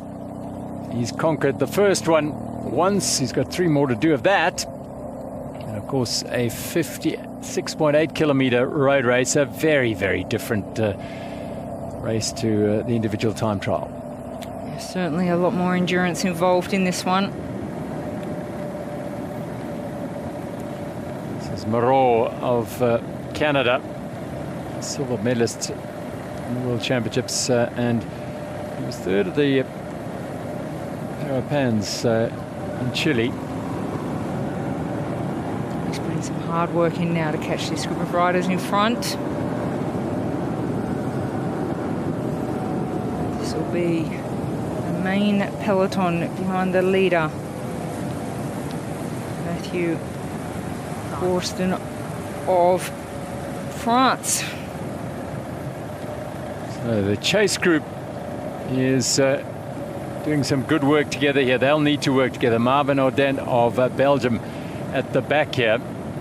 Just ahead of Audin is Luis Marquina, the Spaniard, and taking a breather from doing work on the front. Number 105 there, Johan Coel of France. Two Italians in the mix here. And Italy have a few cards to play here. Martino Pini and the world champion Mirko Testa.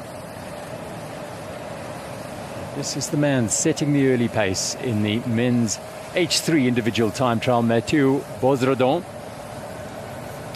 He's already catching a H4 rider out on the road, and a quick pass, fast pass. Oh, that was the rider that crashed from Thailand.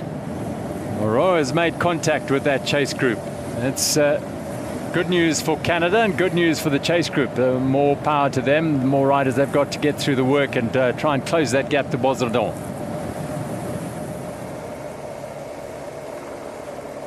Back with the H4 race. And this is Thomas Freuth, the Austrian. Silver in Tokyo. Just lost a little bit of contact with this front group of four. Now he's back on Van der Steenen's wheel. It's a Platt on the front and Fabian at the second wheel, and Fabian Recher from Switzerland right on the front. Platt hasn't gone near the front yet that we've seen. It's a fascinating discipline, a road race, in a situation like this. For quite a lot of the race, it's a bit of a team race. And well, let's work together and we'll get through. And then that all goes out the window and it's each for their own. Absolutely. It's a very strategic race, this road race. And we've seen in previous races so much communication between the riders. How relaxed did Jitse Platt look there. Quietly on an afternoon pedal around Paris. Might be raining a bit, but I'll just get to enjoy this and I'll go to the front of this group for a while. What a week this man has had. He's won himself a couple of gold medals. Oh, that was the crash from Panalai earlier on. In fact, it's not. It's a new crash. Oh, no. Exactly. Looks like exactly the same place. And this is in the H4 race. One of the Americans. Yeah, I'm not sure if it's Tingley or Gartner, but fortunately, no damage done to rider or bike. Yeah, quick recovery, back into rhythm. Well, it's treacherous here, going fast into those corners. If you don't get the angles right and you apply the brakes on these very skiddy, slippery surfaces, you can end up in the barriers. Well, Jitse Platt doing a long turn on the front early in the race of the H4 men's road race, as we now see the Austrian moving on the inside. And then it's Van der Steen as they are going through the most well-supported area.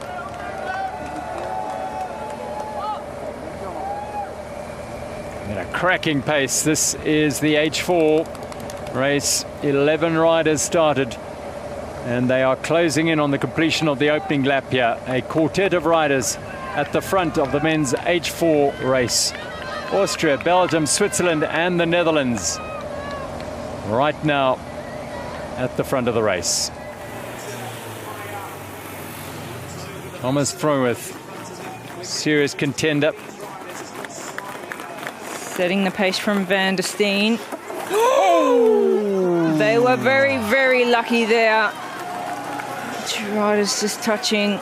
Well, good recovery. Van der Steen just looking at his back right wheel there. That is so fortunate. Oh, Jitse Platt. He just looks comfortable. Staying out of trouble. Oh, Van der Steen. He's just making sure his equipment's all good, and he slips onto the back of these streets. Make a quartet of leaders in the H4 road race as they cross the line for 3 laps to go.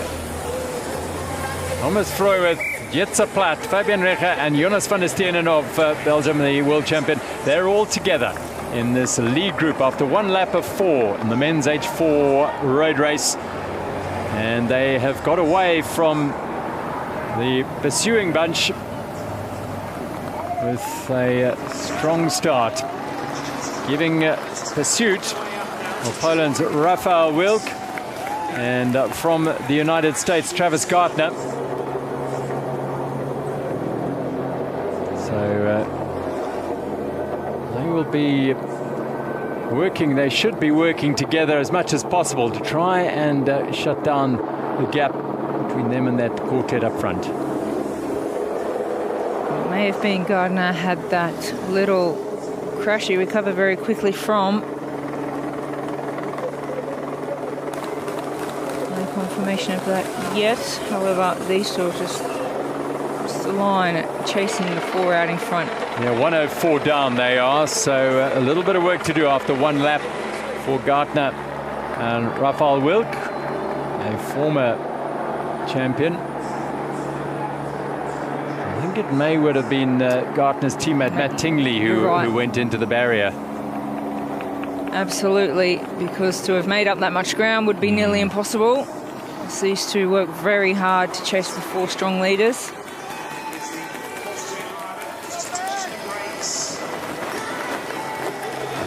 Sweeping through is Tinley, so he has seemingly got back on quite quickly, and he's going well with Alexander Grich.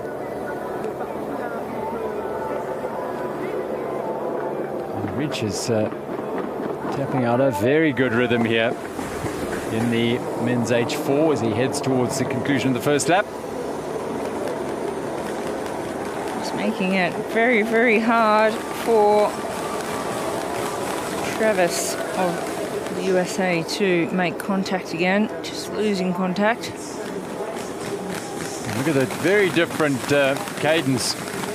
It's a far more, and I think Tinley might be cruising a bit here. He's the man who had that crash for the United States, and it looks like he's going to call it a day. Yeah, Matt Tinley is pulling in.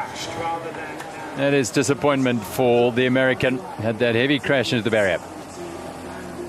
In the men's H3 road race here in Paris, it's Matteo Belzradon, inspired by a victory in the individual time trial, innovated by that. He is on his way here in the road race. He's gone very, very early on. And they are still on their opening lap of this race. Belzradon managed to escape a group of chasers who, at the moment, number 5 with number 6, 107 here, Martino Pini, just trying to regain contact with this group. And he will do that. They are closing in on the conclusion of their first lap, and two Italians, Canadian. Well, there's a French rider and the Belgian in this group is Marvin Ordent.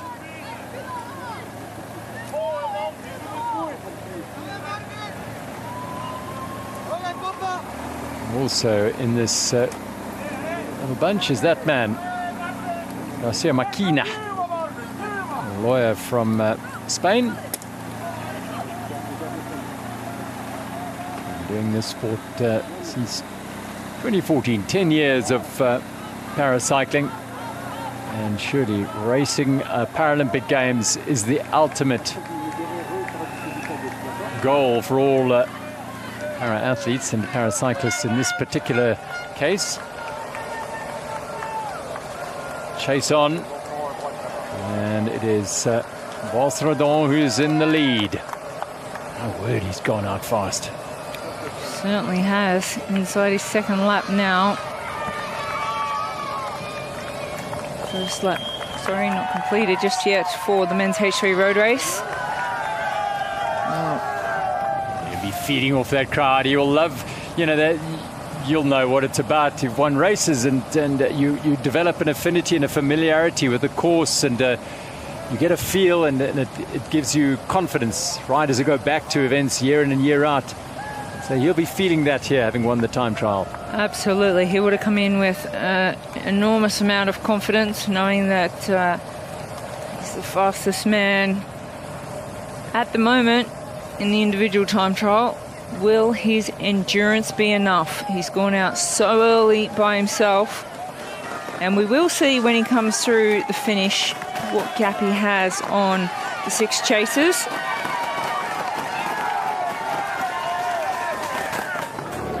Despite the weather, crowds are out and they are cheering the riders on, particularly this man. He is the leader coming in to finish his first lap of 4 in the men's H3 road race. And he's a hometown favorite, Mathieu Bosredon of France, looking to double up on his gold medal tally here at the Paralympic Games, having won one already in the individual time trial. He crosses the line, 1 lap under the belt for Bosredon. 3 to go. 22 minutes and 46 seconds for that lap. Clock is ticking now to see what sort of advantage he takes into the second lap over that chase group. There's a big chase group. It is certainly a strong, big chase group, but being out there by yourself is sometimes an advantage as well. Just take your own lines, concentrate on your own feeling. And in conditions like this, we've seen how treacherous they can be. Just out of the way of other riders in tricky conditions. Well, you can see the leader there, Bosredon of France. He's taking his race radio out of his ear. You can see it hanging and dangling. So this is the chase group in the men's H3 road race. Oh, there's some firepower in here, that is for sure. Well, this will give us an indication as to how big that gap is. Bosredon has gone out 1 minute and 4 seconds. He's put into this chase of Marvin Ordent of Belgium, Mirko Testa, the world champion of Italy, Luis Machina from Spain, Johan Guel from France, Charles Moreau from Canada, and Martino Pini from Italy, the bronze medalist in the time trial.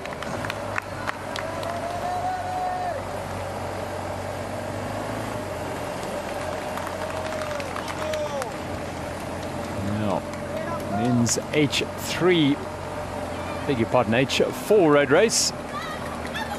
There are 4 leaders out on the road. Van der Steen is setting the pace from Belgium. Oh, we've had another crash. That's not good news. That is Martino Pini. This is what we were talking about. They were in a bunch in that going chase to that group. Corner. Just after the finish, going into the finish there, that corner. Oh, just a little touch from behind from the Canadian. Pini went down hard there. And Moreau got caught up, and now they are on the chase. Those are the pitfalls of racing in a big bunch. Well, sometimes you have no choice, you have to. That's what the race is about. But now Pini is digging so deep to try and regain contact. Thankfully, no damage done to the Italian bronze medalist from the individual time trial. To either he or the bike. Likewise, Charles Moreau from Canada. Yeah, he's back on the chase as well. So they're both back in rhythm. Back with the H4s now in that lead group. Oh, Van der Steen of Belgium, who was setting the pace, he's now lost contact with the 3 leaders. A long race it is, so that is perhaps he's decided to just back off a little, the pace a little bit too hot for him right now, and see how things pan out in front of him. Well, he's got Thomas Frowith, Jetse Platt and Fabian Recher are the 3 men up ahead. That is a powerhouse trio as they make their way up the lap's first climb up towards around 6 kilometer mark. Quadri climb it is. It's quite steep, up to 4.8% in gradient. Freuth on the front, and it's the Dutchman Jetse Platt and Fabian Recher. If you just look at the turnover from Platt, he is looking so comfortable. Yeah, the 4th man out on the circuit, Van der Steen of Belgium. He is chasing now. Chasing or losing time, we're not too sure. He's taking a little bit of a breather. As you said, the pace was a little bit too hot. He was the one that took it out fast too from the start. Yeah, he did.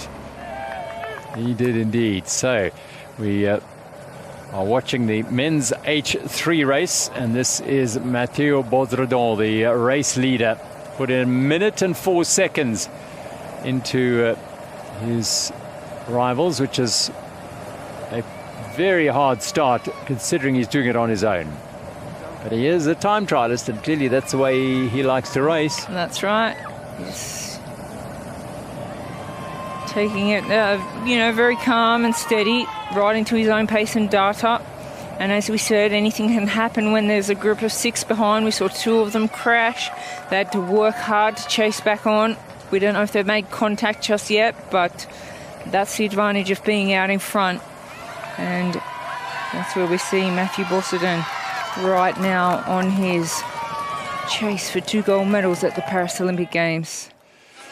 Oh, that's Joseph Fritsch, who had the early crash and went out of the men's H4 race very, very early on. Deep disappointment for Fritsch, former World Championship medalist. So it is Baudredon who's going to try and bring France some glory today on a disappointing day for Fritsch. Baudredon in the H3 will try and rectify things here, and he's certainly going about it in emphatic style. He's looking so relaxed, isn't he? Yeah, he certainly is. Yes, he's done a lot of upper body strength.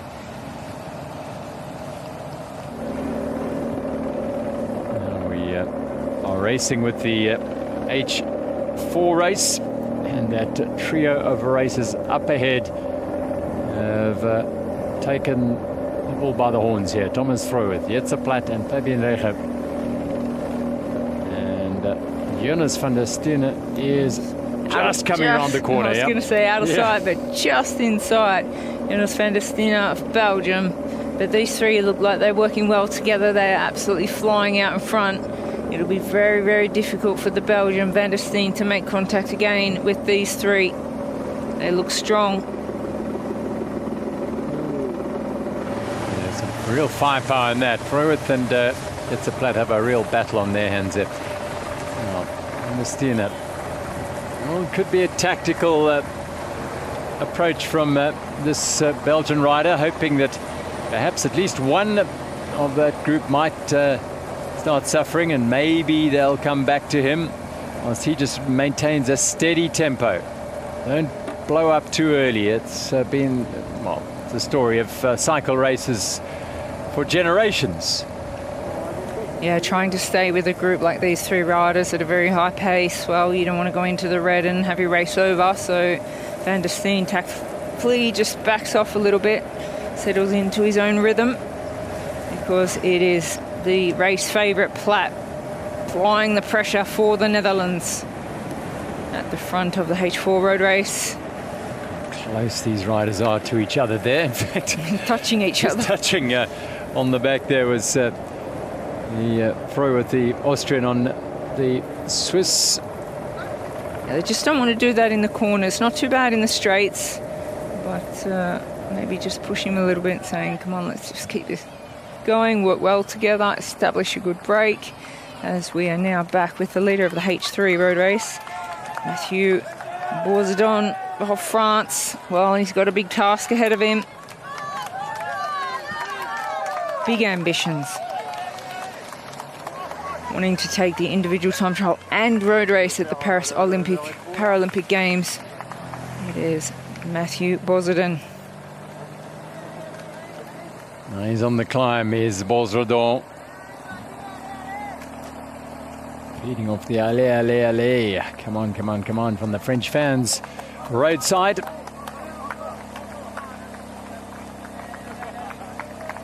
Huge effort.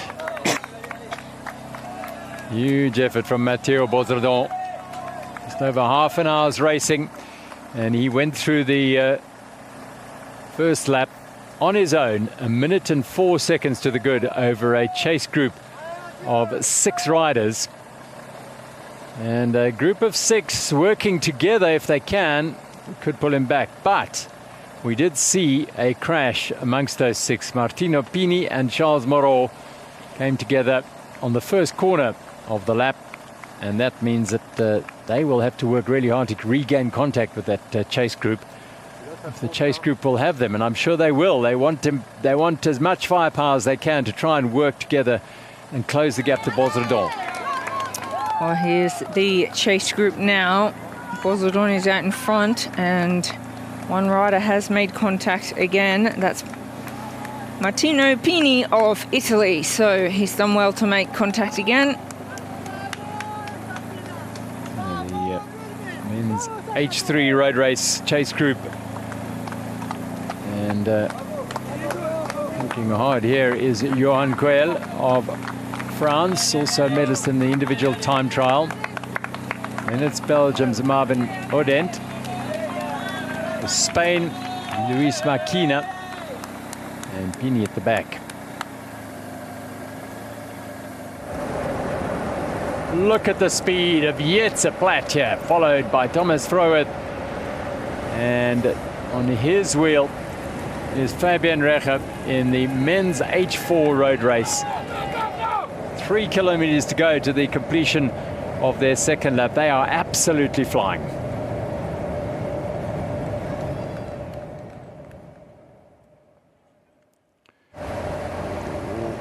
Van der Steen, he's on their chase, but he just cannot get his visor. He doesn't want to wear it because it's very difficult to see through the wet drops from the rain, but he can't get it stabilized on the top of his helmet. Jetse Platt, well, he is putting everything through these corners, putting his competitors under pressure. Plunge down this descent at high speed. Platt out front here, out of trouble, so to speak. But they go at such high speed. These motorbike outriders have to stay a long way ahead of them because they'll catch them in a flash. Left-hander here that is very tricky. A little bit off camber there too. They've got the white lines to navigate, which are very slippery. Expertly done by this trio of super riders in this men's cycling H3 road race.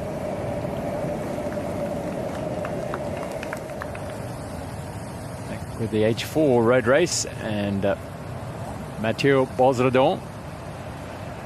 Beg your pardon, this is the H3 road race. Bosredon on the front on his own, leading in splendid isolation. Oh, Van der Steen looks like he may make contact again, so we were right. He didn't want to go into the red. Well, this is Odent. Maybe he's being dropped off this chasing group. It looks like the Belgian is just starting to lose contact with that chase group, which has fractured quite substantially since the end of the first lap. As I said, as Odent and Tester and Makina and Creel and Pini and Moro were all together. And that crash has accounted for a couple of them, and now Odent is losing touch and fighting hard to not lose too much time to the trio up the road. Well, that trio, it was 6, now down to 3, out chasing Mathieu Bosredon of France, who had a handy lead of 1 minute and 4 seconds after the first lap. Be interesting to see when he completes the second lap what his advantage is. He's got a flat tyre. Disaster. Well, that is not what he wants to see. So Bosredon has a puncture, the race leader. So what is that going to it's his drink bottle for him? He shakes his head. Can he get the tech zone? Forgetting a road race, not a time trial. When I was watching him before, I had mentioned that his radio had come out, but now looking like he's riding a time trial. It's actually a road race where they're not allowed radios, and that's actually his drink bottle that we can see around his neck. This flat tyre is absolutely disastrous. He's still maintaining a fairly decent tempo, but he's going to lose time for sure at some stage when he has to effect a change here. Well, you can just see how much that's affected the bike. These riders will not have that knowledge just yet. Now the H4 race, and it splinters further now as Recher starts to lose touch. And it is the two dominant men in this particular discipline, in this classification. Thomas Freuweth and Jitse Platt, the Dutchman and the Austrian, on these wet roads of Paris, dueling it out. They're closing in on the end of their second lap. So the service car has been informed. So Vauzredon in the H3 race has a puncture here. And he's losing time all the while. He had over a minute lead after the first lap. And that is not a sound that he would enjoy, that's for sure. Okay, he's got the beep beep from the neutral spares. They'll have a quick chat about the execution of trying to change that rear tyre. Well, these are the chasers. Well, Dent has made it back here.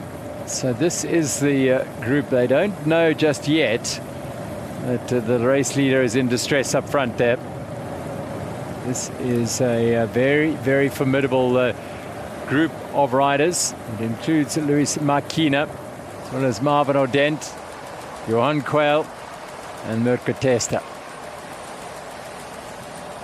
And you can noticeably see he's slowing here, as he would. And he's got the thumbs up. We'll change up the road. A difficult place to stop on the climb. Wants to keep his rhythm on the rise. Perhaps he said, on the top, let's do the change. He's doing remarkably well to keep it going as efficiently as he is now, despite that left rear puncture. Oh, you can see he's having to exert a lot more energy to hold the speed as well. Chase group in the H3 men's road race with a bit of drama up the road. Matteo Vauzredon, the race leader, has a puncture and will have to stop fairly shortly to effect the change. We still don't have sight on him. Johan Quayle, Marquina of Spain on the front there. The men's H4 road race is nearing the halfway mark. Jitse Platt and Thomas Freuweth, the Dutchman and the Austrian, are in control of this race right now.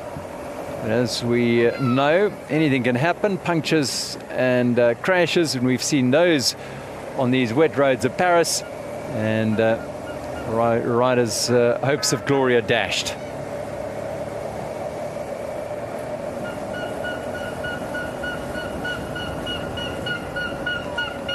Apologies, these two have gone through the halfway mark. Let's catch them going through there, but they had a 9-second lead over Fabian Recher, and that is Fabian Recher.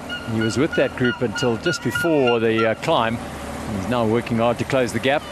And Jonas van der Steene, the early aggressor and the world champion from Belgium, he's 55 seconds back in 4th place in the men's H4 road race.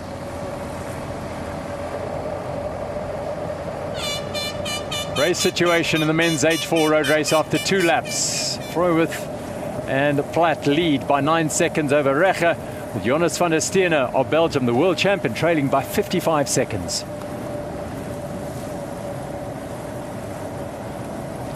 Freuweth on the frontier. He and Platt duel it out regularly on the World Cup circuit and in the World Championships.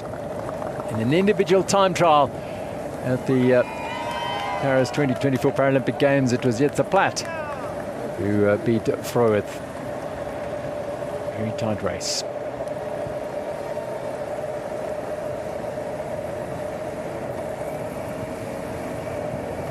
This is a fast and tricky turn that has caused some riders difficulty, but those two are at the peak of their powers and sweep through without any problem at all. High speed descent.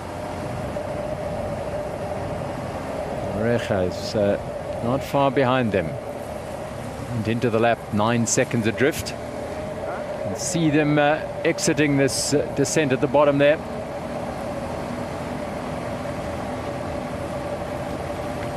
It's the opportunity just to take a few less pedal strokes to recover. Now, Mathieu Bosredon is the man who's been in charge of the H3 race. But he had a puncture, and he's still got a puncture, and he needs to change that left back tyre. And he still hasn't been caught. No, he still has an advantage of over 40 seconds. We'll see here very soon how much time he has lost. But he will lose even more time when he stops to fix that rear left wheel. The puncture he has. Whether he'll change a tyre or change the wheel, yet to be seen. Oh, remarkable from Bosredon. Oh, he's obviously having to put in extra work on this with that puncture on the climb now.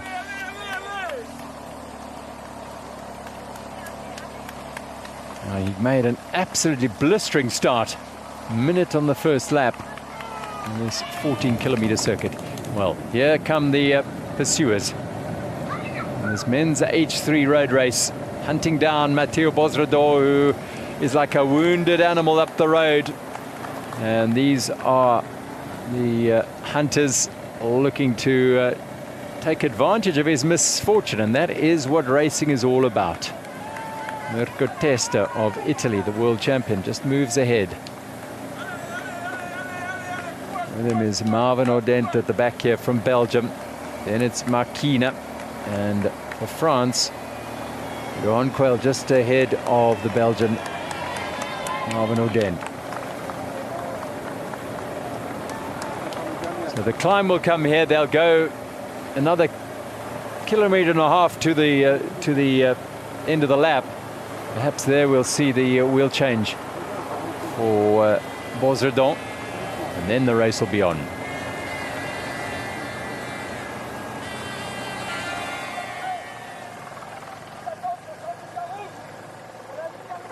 Well, coming to a halt very soon is Bosredon, who has been significantly in the lead. Sounds like he wants to get to the top of this rise before he makes the change.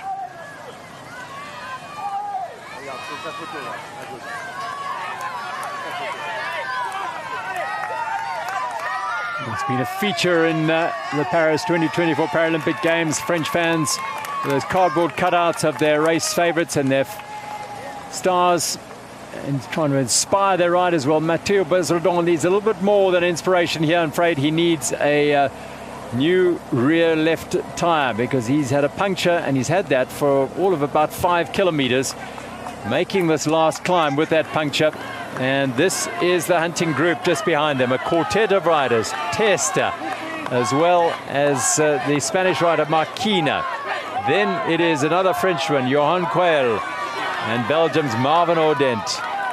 They were 1 minute and 4 seconds down at the conclusion of the first lap.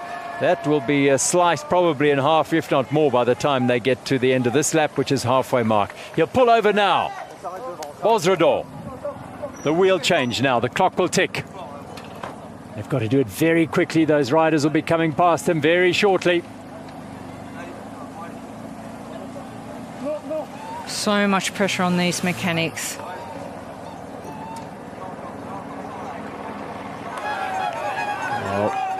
Here is the chase group in the men's H3 road race, with Mathieu Bosredon stricken, having a puncture and a tyre change up the road. And they will be in sight very shortly. This is taking longer than it requires.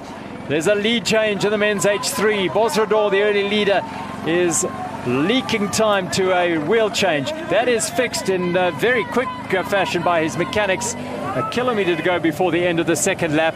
And his lead has evaporated, and now the chase is on. 4 riders plus Bosredon closing in on the halfway mark in the men's H3 road race. What an exciting race we have on our hands now. race favourite, is now chasing the 4 leaders. It is Bourdon of France. What's going through his mind now, Rochelle, as a race leader, and now it's suddenly starting to slip away a bit? Well, I've got to say, he had to put a lot of hard work in for that 5 kilometres that he had that puncher, but my feeling is he'll put a bit of effort in now to get back on the wheel of these 4 chasers, take a little bit of a rest, and then he'll start, if he recovers quite well, he'll start to think, well, I am the strongest rider in this race. I have won the time trial here at the Paris Paralympic Games, and he still has time to show his power again. First, he has to do the hard work to get back to these 4 leaders.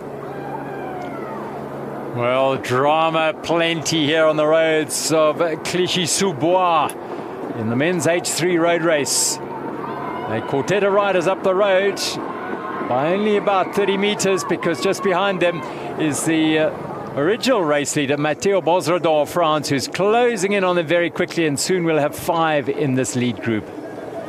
Well, that just goes to show the sheer strength and power of Bourdon, French rider. He makes contact now with these 4 riders, and we have 5 in the lead in the men's H3 road race. And tell you what, Martino Pini is only 8 seconds back of this group, so he will be motivated to try and join this group. There he comes, just round the corner. And Pini. Well, he's doing extremely well, Pini, because he had that crash earlier on in the race. Recovered quickly, and he wants to get back in to the medal positions in the H3 road race. He's working extremely hard. Advice, time checks, and whatever else being roared at these riders as they fly past the tech zone and the team zone. Wow, look at this. Bourdon. He's away again, Matteo Bourdon. No. Wheel change halfway through the race, and he's gone on the attack again. Wow. Well, I've got to say, he must be extremely confident, because he didn't take too much time to recover there. I think if it was me, I'd just sit on for a little while, get some deep breaths in, recover a little bit. He wants to be out there on his own. Well, that has thrown the cat among the pigeons here, because those 4 were perhaps thinking, well, let's see, he'll probably work with us a little bit here, and then we'll get to the climbs and maybe it'll sort itself out there and someone will attack. No. He recovers, gets on the back, and immediately bullets past. And look at that already. He's starting to open up a gap, and that climb is approaching quite soon, the lap's first climb, and already it's caused a little bit of a fracture in this group. Pini trying to close in on them here. Well, that's the move of Bourdon that's really created the speed of those 4 chasers. That's made it very, very hard for the Italian Martino Pini to make contact. He was so close. You would have thought, I'm getting there, and then it's all they've gone. Speed picks up again, and the job gets bigger and bigger.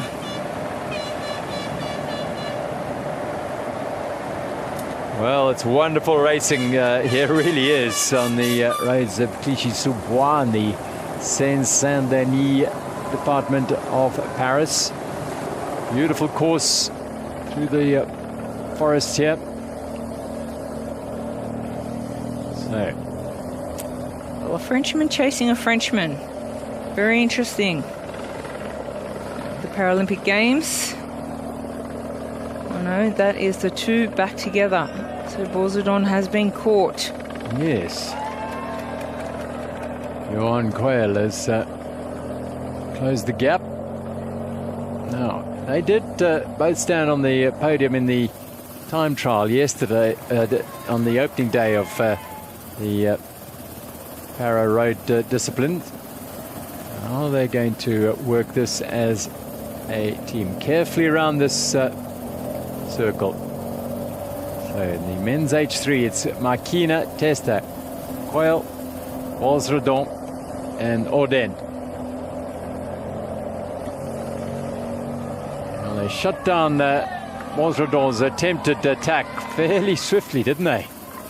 Yeah, either that or Bourdon thought, hang on, I'll go back and see if I can get some assistance from my teammate.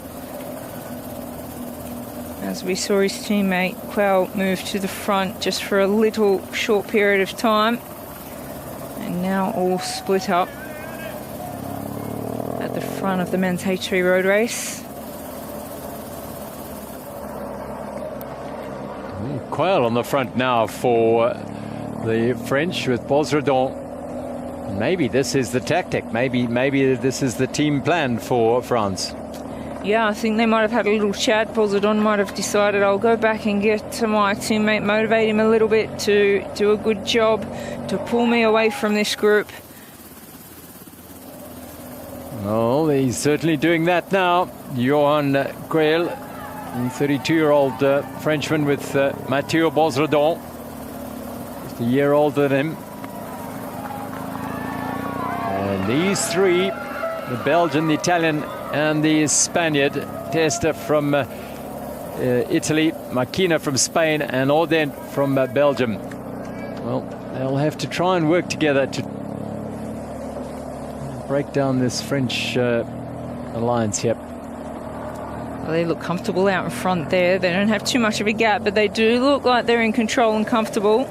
So we turn our attention now. We are with the men's H4 road race, and it is the two gold and silver medalists from the individual time trial at the Paralympics in Paris. Silver medalist at the front at the moment, the Austrian Thomas Fruworth. He is doing all the work with Jets Platz. Oh, it sounded like a gear slipping there. Well, motivation, I think, communication of motivation between the two of them. In the H4 road race, they have a handy little lead over these two chasers.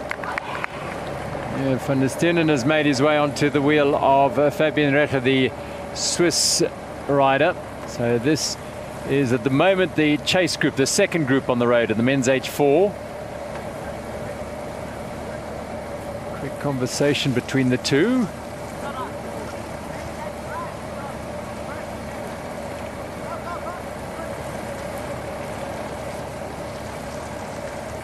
There's plenty of water on the roads here. Not ideal, but it makes for a fascinating race in both the men's H3 and men's H4 road races. The French are away in the H3. They've made a little bit of a gap. They're working together, both of the Frenchmen. Quell and Bosredon are the two leaders. Are they racing for gold and silver, or we see one sacrifice for the other? They're doing a good job working together at the moment. Yeah, they're not flying the coop, but they are opening a gap that is starting to get bigger and bigger with every corner they go around, out of sight of this trio. Makina, Testa, and Audent, the three riders in that order. Spain, Italy, and Belgium hunting down a French pair up ahead. Bosredon, the calamity of a puncture, when he had a very good lead of over a minute. Perhaps by the time he had the puncture, that lead may have gone out to close to a minute and 20 seconds. And only caught when he stopped to have it fixed, just near the end of the lap. And now, Johan Quell and Mathieu Bosredon are on the first of the race, the laps climbs.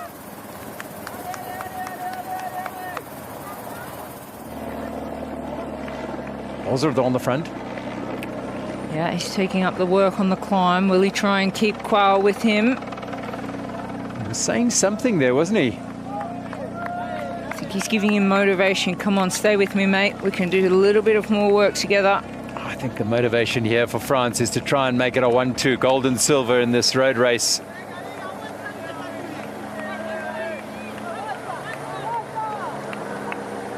Well, they've got to contend with this trio. There's some serious firepower here. Testa is the world champion in this H3 road race.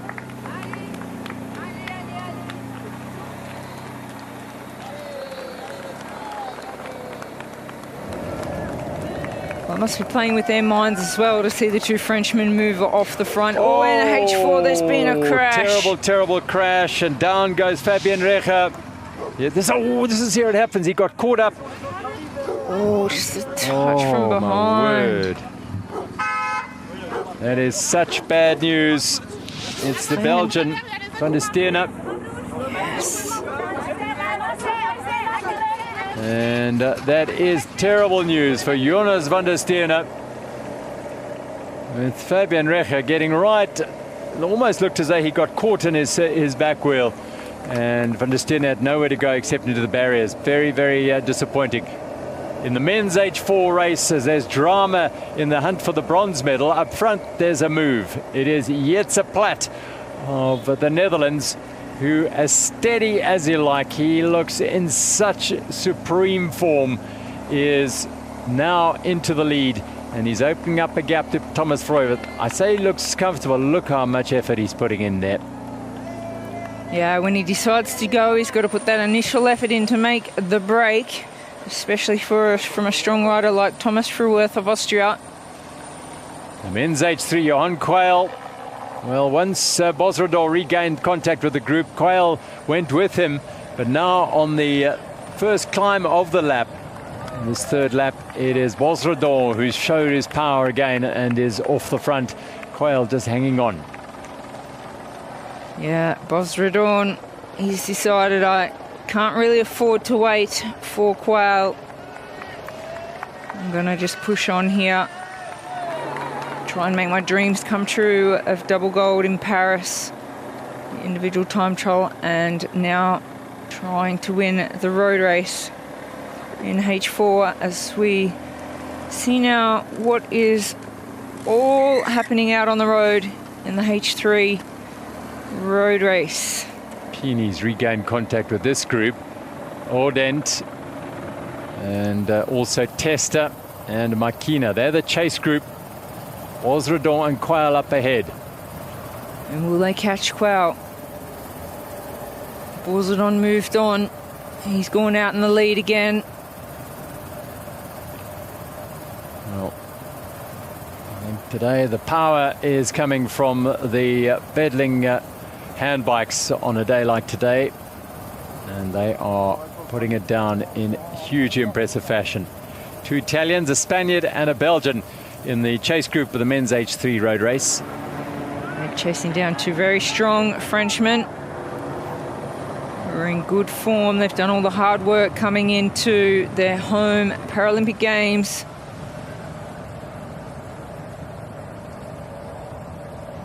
Well, this is, I think, Johan Quayle, and up ahead of him you can see the race leader, Matteo Bosredor.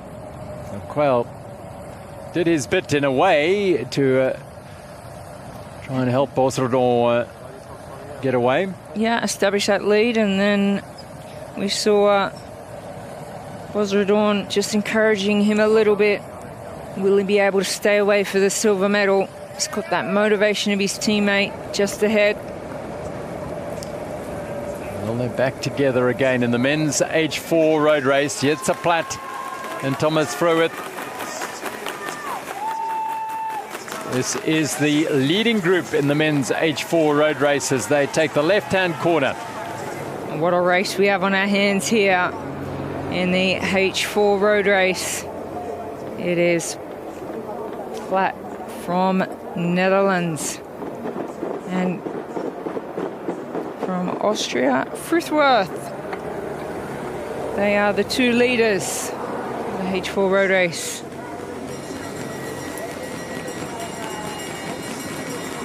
So they are coming through at the end of the third lap. One lap to go in the men's H4 road race. And a race on here for sure, because Thomas Freuwert of Austria leads Jetse Platt through the arch and into this final lap. Nothing between these two stars of the H4 scene. They really are the top of the pile, and they're proving it again here on these slippery, wet roads of Clichy-sous-Bois in Paris. Nothing between them on every lap so far. But something will separate them at the conclusion of this lap, that is for sure.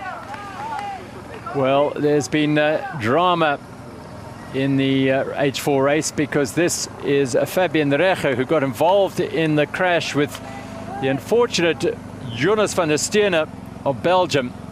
Van der Sterne came off worst and has had to withdraw from the race, sadly. He was sitting in 4th place at that time, so he joins Joseph Fritsch and Matt Tingley as withdrawals from the men's H4 race. So Reche will be doing all he can to stay out of trouble here and secure perhaps the bronze medal.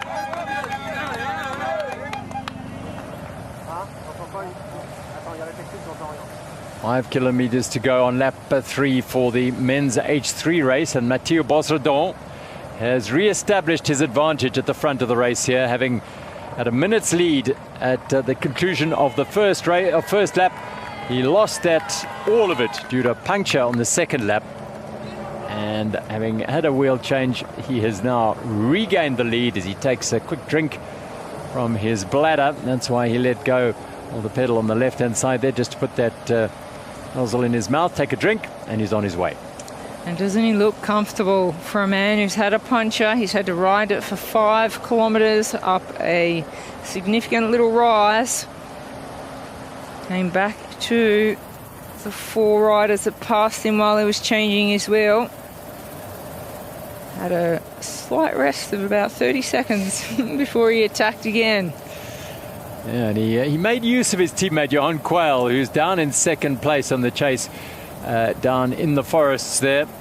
And eventually, when they hit the climb, Bosredon's power and strength proved too much for his teammate, and he disappeared up the road. And now Quayle will do well to make sure he stays clear of this quartet of riders. Garcia Marquina, Testa, Audent and Pini all will be chasing for all they're worth here, get themselves into the frame for the silver medal, let alone the bronze. Yeah, I think they're pretty content that the gold medal's riding away from them, but still a chance to chase down Quayle of France to be in contention for a silver medal. But at the moment, these 4 are racing for bronze out on the road in H3 road race. Then just, I think, inviting one of the Italians through to do some work, but it doesn't look as though they've accepted that invitation. Well, these 2 still together out on the road. Platt and Fruithworth, 2 big favourites.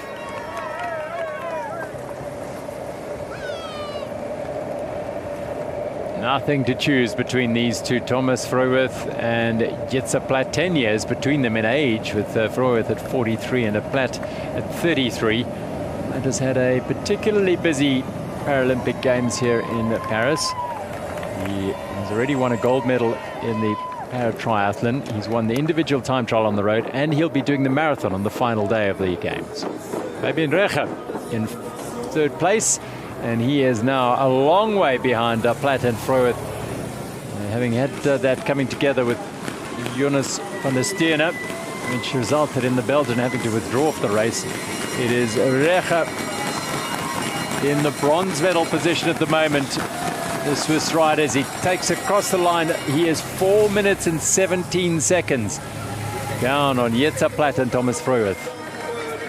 A huge gap. And now for him, it's about defending his bronze medal position.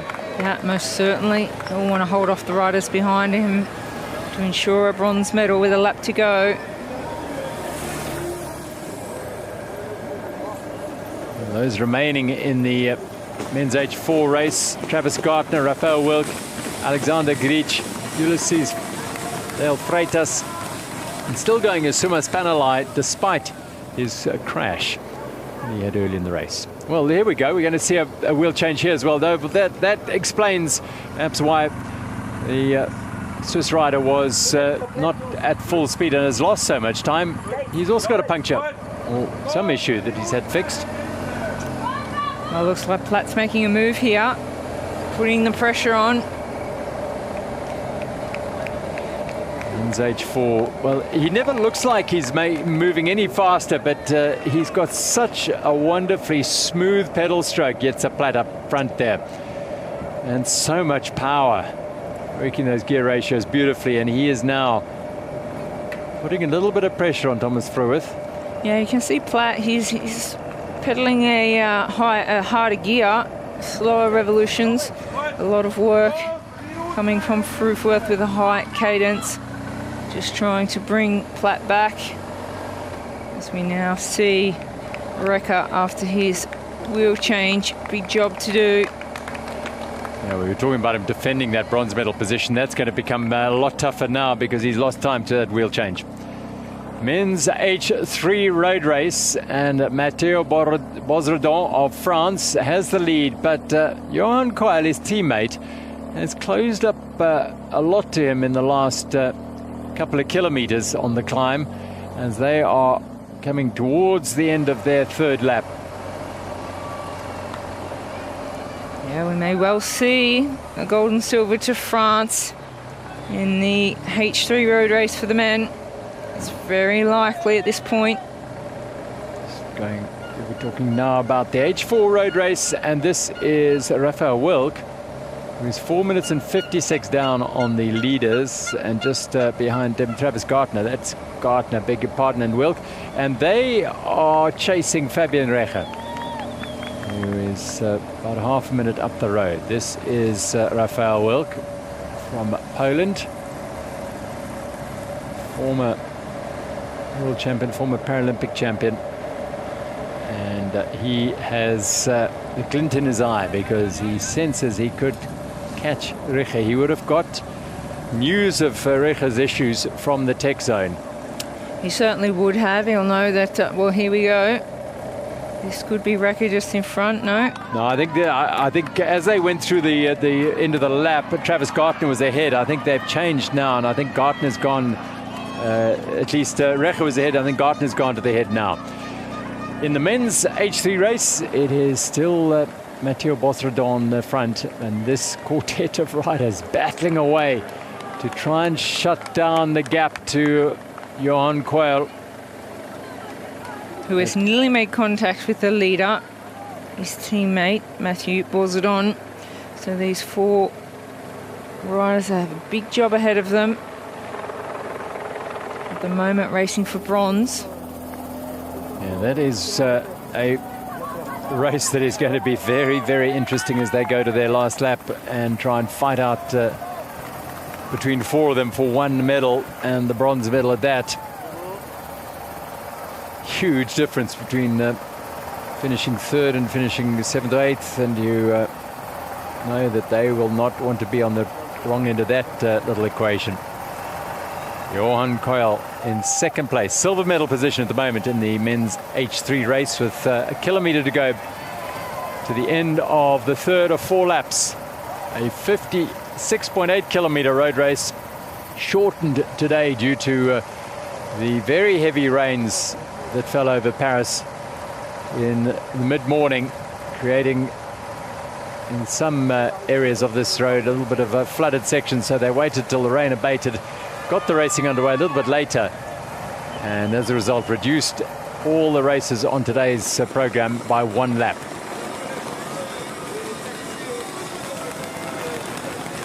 Making his way towards the end of the second lap, beg your pardon, Matteo Bosredon of France. He has the lead once again. Well, what a topsy-turvy race this has been for Matteo Bosredon. Took the race by the scruff of the neck on the very first lap and took 1 minute and 4 seconds out of his rivals on that first lap. He lost all of it by the time it got through the second lap because of a puncture and a wheel change, and they were all together, 5 of them, as they crossed the line after the second lap in 28.4 kilometers. And now, with 42.6 kilometers under the belt, Matteo Bosredon has regained the ascendancy in the men's H3 road race and is in control of the destiny of the gold medal.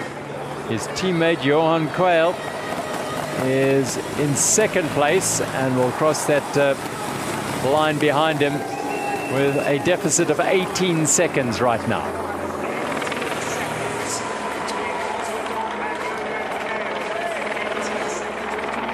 Looking pretty smooth is Coyle.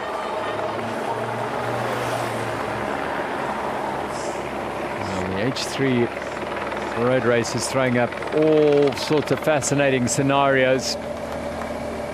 That is Raphael Wilk up front in the H4 road race, and Fabian Recher with him. So this is the battle for the bronze medal. Wilk has caught Recher, who had a wheel change at the last tech zone on this final lap. Oh, and here comes a man who wants a say in that as well. It's Travis Gartner from the United States. Gartner, 7th at the World Championships, has been a road race bronze medalist at the World Championships back in 2019.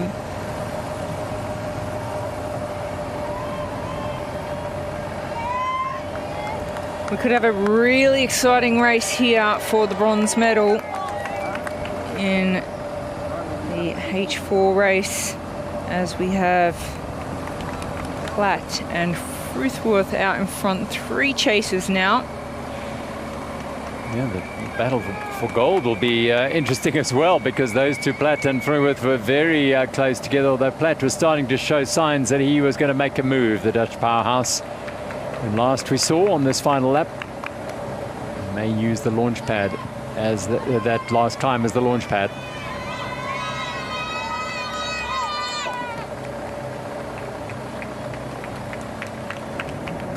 Well, they're well together, these two, aren't they? Certainly a very, very close race on our hands for the gold medal in the H4 road race. It is Platt and Fruithworth. They are taking turns together on their last lap of this 56.8 kilometre road race. It's such a game of poker in road cycling here. The leading pair in the men's H4 road race, Fruithworth and Platt, not giving anything away. The race for the bronze medal is fascinating, because this is the chase group comprising Fabian Recher, Raphael Wilk and Travis Gartner, Switzerland, Poland and the United States. And they are all together now, chasing a potential bronze. Chasing a potential gold medal in the men's H3 road race, Matteo Bosredon, hoping that he doesn't have any more mechanical issues. This man had a puncture on lap 2, lost over 64 seconds of a lead, and has regained his advantage, but only by 18 seconds to his teammate Johan Quayle.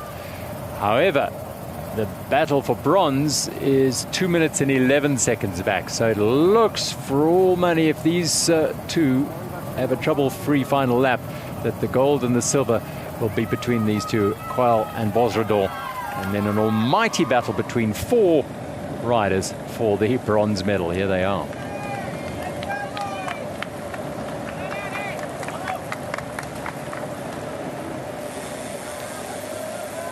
Well, braking and spacing into these corners, so important, so tricky. They're all negotiating their way around this one comfortably enough. Audin, Testa, Marchina and Pini.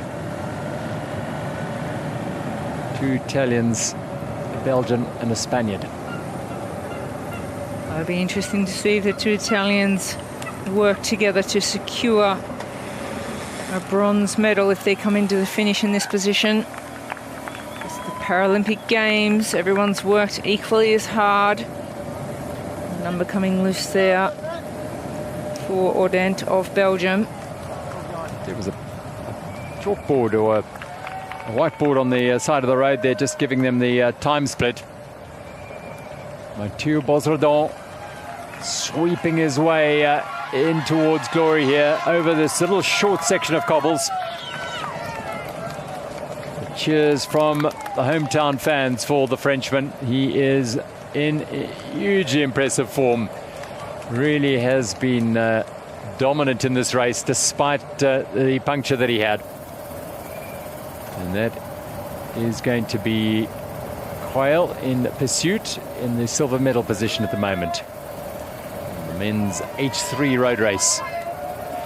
So both these road races on course at the moment, and the men's H3 and H4 racing for gold on this final lap.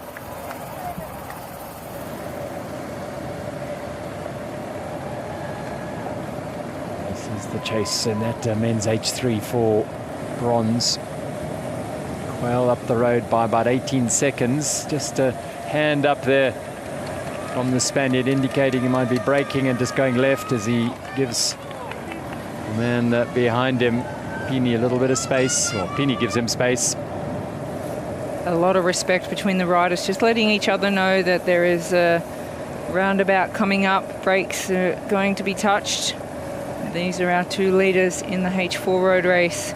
It is Platt and Fruithworth. This is going to be a very exciting finish. Gold and silver medalists from the individual time trial in Paris, and they are now fighting it out for gold and silver in the H4 road race here in Paris at the Paralympic Games. Well, Jets Platt of the Netherlands, he looks comfortable in the slipstream there. Yeah, they fought it out in Tokyo as well. And this is Rafał Wilk of Poland. Well, he was together. There was 3 riders actually together with Wilk. So, Rekka. 40 kilometers now, just over 40 kilometers an hour. He's ticking over. I think we can read there. That's some speed these hand cycles are doing. We're getting towards the concluding moments of the men's H4 and men's H3 road races here at the paracycling discipline on the roads around Clichy-sous-Bois at Paris 2024 Paralympic Games. Plenty of hometown support for this man in the H3. It is Mathieu Bosredon who took a lead of 18 seconds into the final lap of the men's H3. And he has his teammate Johan Quayle behind him. I feel like he's extended his lead between himself and his teammate Quayle. 2 Frenchmen going for gold and silver. And behind them it looks like Wilk might be in 3rd place. We'll just have to wait to see, get an update on that race for bronze. But at the moment it looks like this man is fully in control. What a sensational performance. He's just kept it all together. No panic with the flat tyre. Well, as we now look at Platt from the Netherlands, just taking a little bit of an advantage over Fruithworth of Austria. Taking advantage through those corners too on the last lap, just trying to put some distance between the 2 of them. Many fights between these 2 riders for the gold and silver. Well, will it be Jets Platt of the Netherlands to take the gold? They are coming in towards the finish. A couple of tight turns. Platt with the advantage. Well, they've really, of the last 4 years, been at each other's wheels throughout these races. Both road races and time trials. It's Platt and Thomas Fruithworth in the last 2 World Championships in 2022 and 2023. It has been Platt who has dominated. Ahead of Fruithworth in 2022. Platt at the moment with 2 gold medals from the Paris Paralympic Games. Paratriathlon and the individual time trial. Now going for a 3rd gold medal in the H4 road race. He is leading the race on his way into the business end of this 46.8 kilometre road race. The pain face is on. The work is being put in. He knows it's all to the finish now if he wants to take this gold medal. Drives such a big gear, doesn't he? It's a Platt, which gives you the impression that he's not putting much effort in, but my word, that face tells you another story. He is putting in a huge effort, pain and effort, and delivering huge power to his drivetrain and then to the wheels. Jetse Platt. He has that mental advantage too, doesn't he, after winning the time trial against Fruithworth, Thomas Fruithworth of Austria, who is trailing just behind, chasing for the gold medal. However, every day is a new day, and this man, he has had to face some challenges. Rear puncher, which was dead flat, not a soft tyre, a dead flat tyre.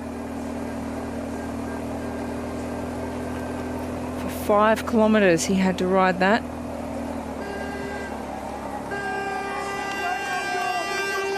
Jetse Platt can see the red kite, the 1 kilometre banner just ahead.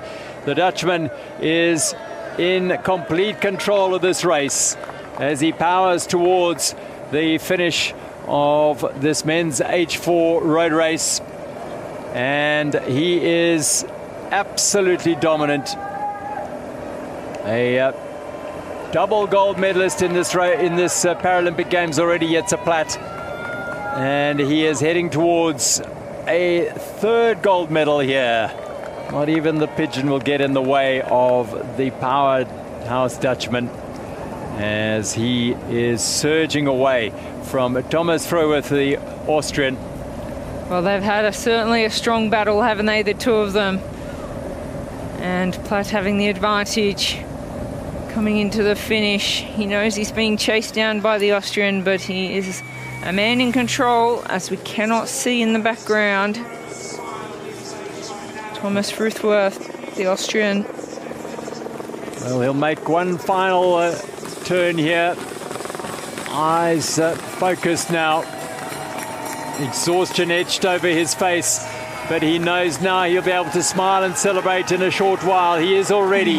It is Jetse Platt of the Netherlands, an incredible athlete, putting the finishing touches to another golden moment. And that golden moment celebrated by the first appearance of the sun here in Clichy-sous-Bois in Paris today, as Jetse Platt is on his way to a 3rd gold medal in a matter of 5 days here. Quite supreme athlete, and he has done it in the most sensational fashion.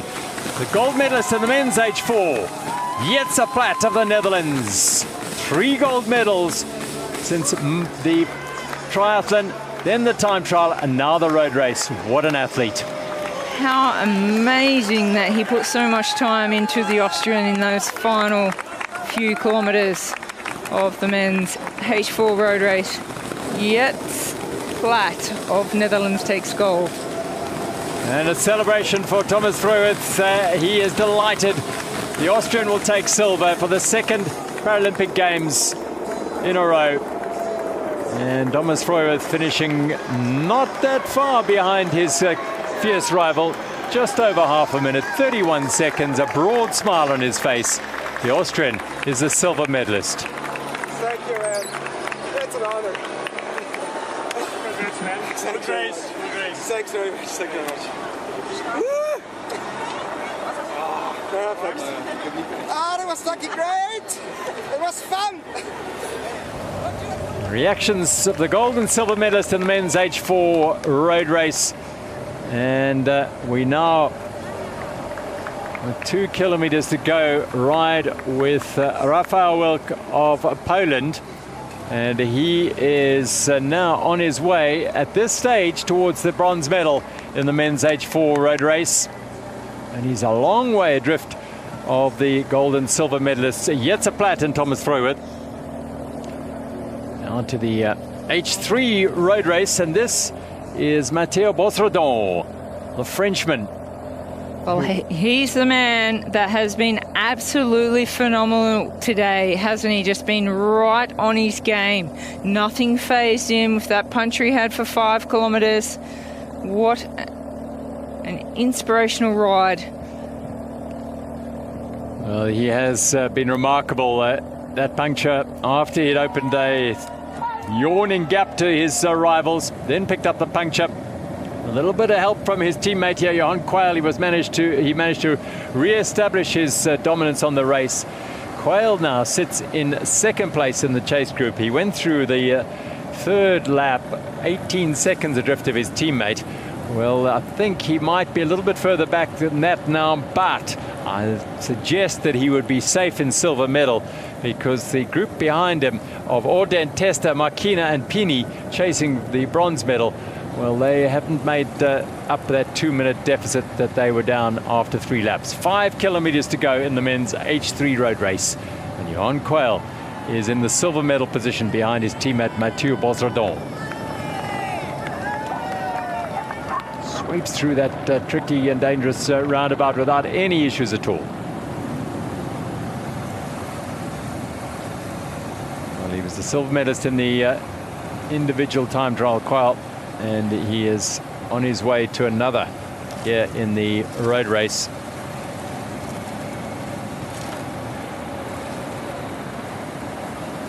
And well, he was second in the World Championships in 2023 in Glasgow, behind Mirko Testa, who is behind him here in the fight for the bronze medal. It's as bright as it has been any time today on the second day of action in the men's and women's para road racing disciplines here in Paris, after a very rainy start to the day, in the middle of the day. And the sun is starting to break through a heavy layer of cloud, but it is shining brightly on France at the moment, because they have this man in the silver medal position, and up the road in the men's H3 they have Mathieu Bosredon in the gold medal position. Well, we've had just superb crowds here in France, and today, well, bucketed down with rain this morning, so a lot of spectators will be tuning in to all channels in France watching these two French riders, hopefully taking gold and silver for the home crowd. Bosredon, the leader, well, he's approaching the finish line with confidence. Just got that final ascent, the last climb of this race. The final climb comes on about a kilometre before, just under a kilometre, or over 2 kilometres before the finish, and about 850 metres of climbing to deal with, and then he can look at the finish. Meanwhile, this is the men's H4 and the bronze medalist on his way to the finish line, and it is Rafał Wilk, the 49-year-old from Poland, who is about to add to his collection of medals in his 4th Paralympic Games. Road race gold medalist in London and in Rio de Janeiro, a 3-time world champion, and he's now back on the podium in the men's H4 at the Paralympic Games here in Paris. He is the bronze medalist, Rafał Wilk of Poland.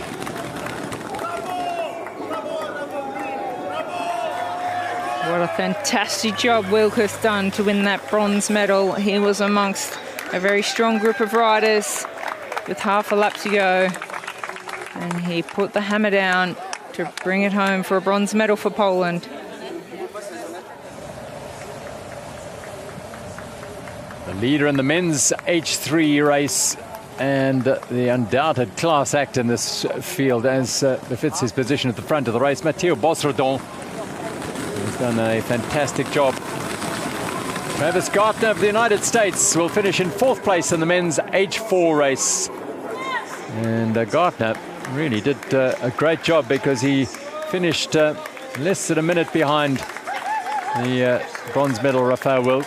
Gartner will have his sights set on Los Angeles in 2028, I'm sure. Home course. And this man was involved in a bit of drama, Fabian Recher. And he comes home in the end in 5th place. He was involved in a coming together with Jonas van der Stene that ended the Belgians' hopes of a medal, and likewise Fabian Recher. Men's H4, Mathieu Bosredon is on the final climb, ascending towards the gold medal here. And he has put in a massive effort, which included riding for around 5 kilometers with a completely flat rear left wheel. And he had that changed at the end of the 2nd lap, and has managed to re-establish his advantage in this race. His advantage over this man, his teammate Johan Quayle. did his bit to give him a little bit of an opportunity. Well, the men's H3 road race fight for the bronze medal is looking like it's going to be a fascinating battle.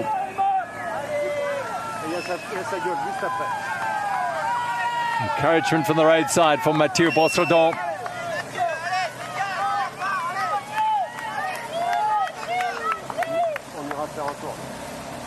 Can only but inspire you to hear your name being called out and roared at you as you make your way towards the top of the climb.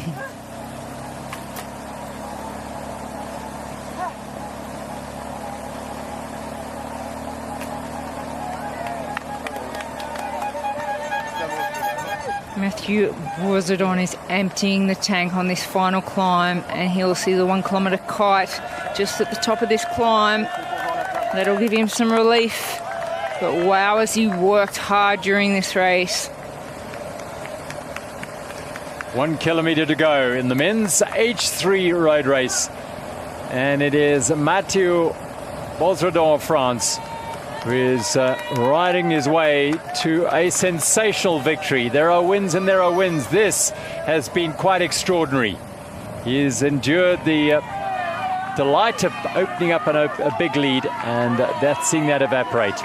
Johan Quayle is in the silver medal position in the men's H3 road race, making his way towards the top of the climb, and he is some distance behind his fellow countrymen, but he is fairly secure of the silver medal to make it a 1-2 for the French fans, and that is something they will certainly celebrate. It is Mathieu Bossredon who will get a rousing welcome on what is now a dry afternoon in Clichy-sous-Bois. Mathieu Bossredon of France, he is on to the final couple of 100 meters in the men's H3 road race. And Mathieu Bossredon, the drama of a puncture, having opened up a huge lead, then seeing that evaporate, having a wheel change, going back to the lead group, and then accelerating away from that lead group and on to glory. It is Mathieu Bossredon who adds a road race gold to his individual time trial gold. Rock solid, superb ride by the French champion Mathieu Bossredon. Gold at the Paralympic Games in the road race.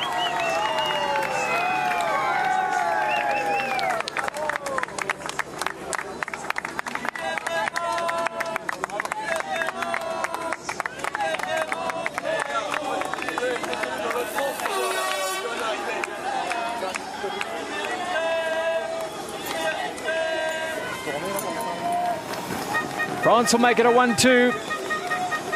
Johan Quayle, when Bossredon had his problems with the puncture and lost his lead, Quayle was with that group that caught Bossredon.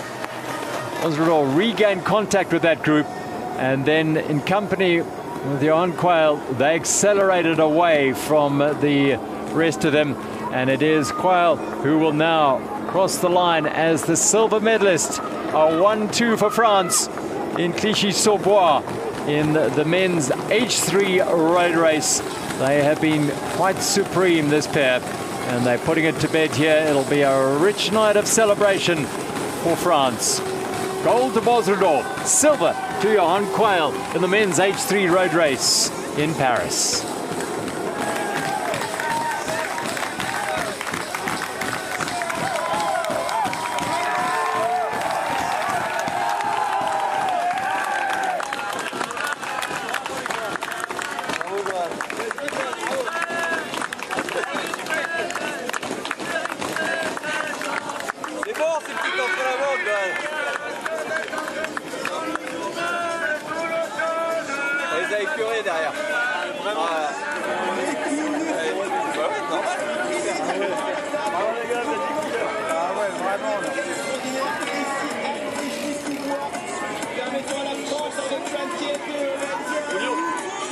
Well, vintage day for France in the men's H3. Chase for the bronze medal is on here. And 4 riders are fighting it out. Oden, Testa, Makina and Pini.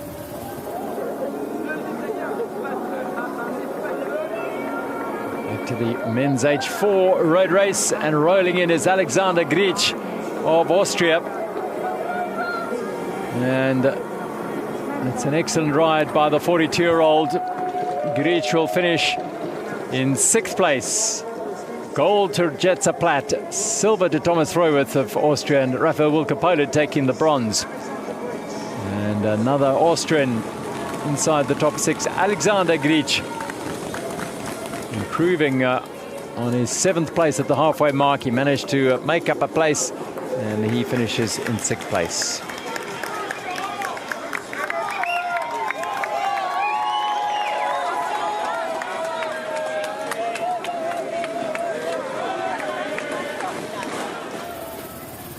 Kilometre to go for the this group chasing the bronze medal in the men's H3 road race. 2 Italians, and it looks like there's Spaniard in there. Looks like they've lost Ordent.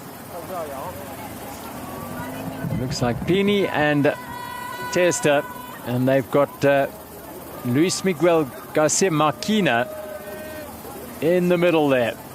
One of these riders is going to come away with a bronze medal.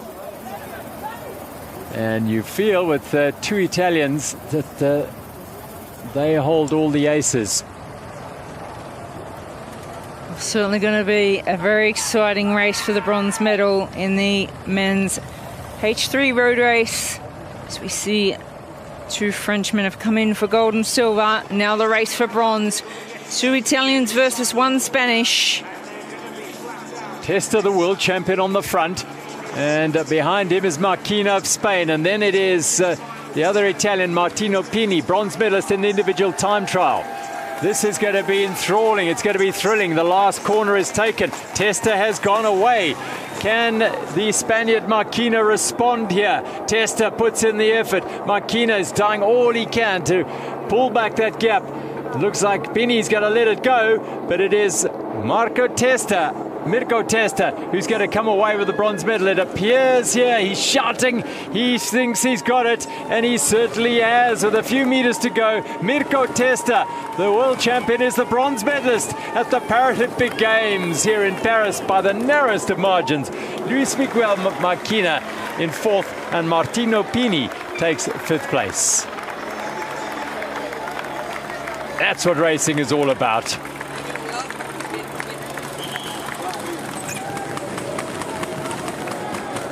Well, just couldn't stay the course to fight it out for the bronze. Marvin Ordent of Belgium. He rolls in 6th place, just 20 seconds behind the fight for bronze. And that's how cruel this sport can be. Such a close race for that bronze medal in the men's H3 road race. Well, Testa of Italy getting the bronze medal and showing how much it means at the Paralympic Games to take a bronze medal for your nation. He was so excited. This is Leo Freitas of Brazil. He's going to complete his men's H4 road race in 7th place. The Brazilian. And that leaves 1 rider still out on the course in the men's H4 road race, Sumas Panalai of Thailand. Well, great job by Leo Freitas of Brazil, finishing in 7th place in a field of 11 that set off around about nearly 2 hours ago in Clichy-sous-Bois.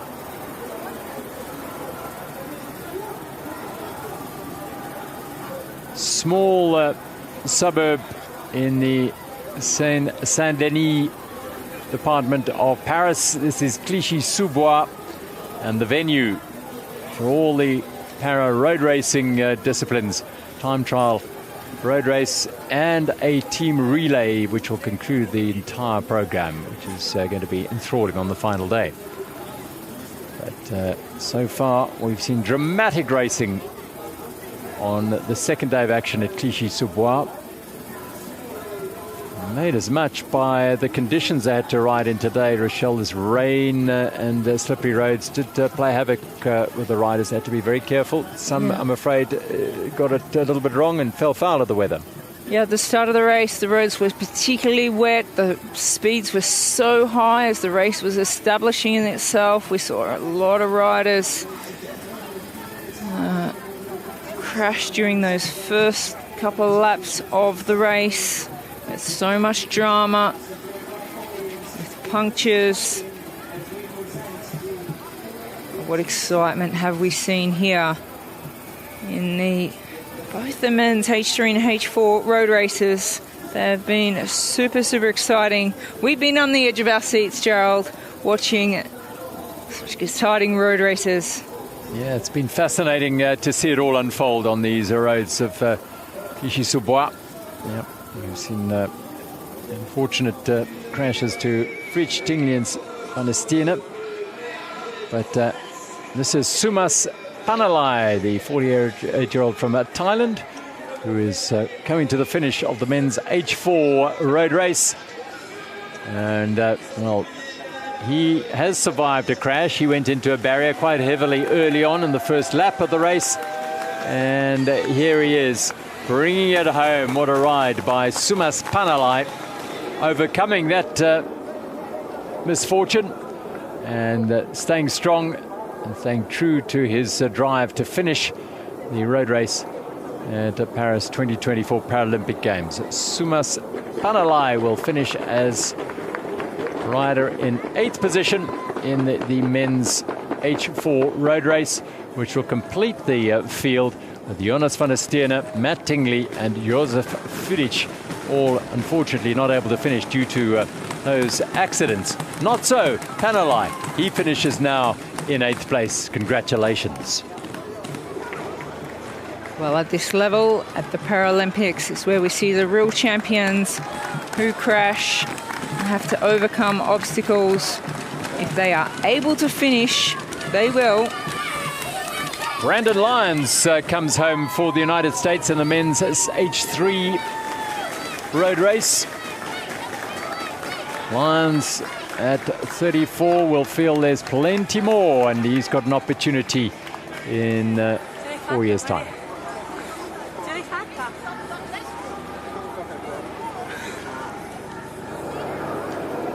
Mark Meckenkamp, world champion in the individual time trial, couldn't get a medal in that discipline here in Paris, and he is rolling in here for the Netherlands to be in 8th place in the men's H3 road race. Mark Meckenkamp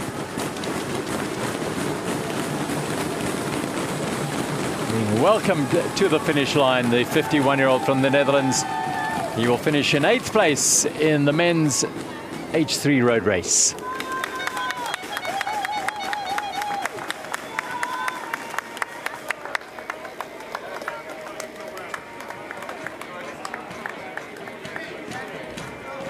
One rider remains out on the roads of Clichy-sous-Bois.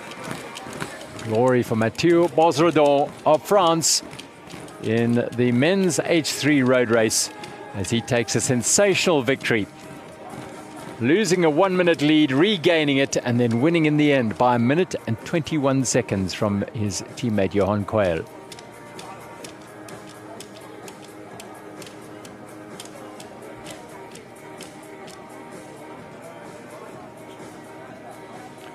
Coel did his part, managing to latch onto Bosredon as he attacked for the second time out of the bunch once he had recovered from his wheel change, and benefited by taking the silver medal for France, a 1-2 for the host nation.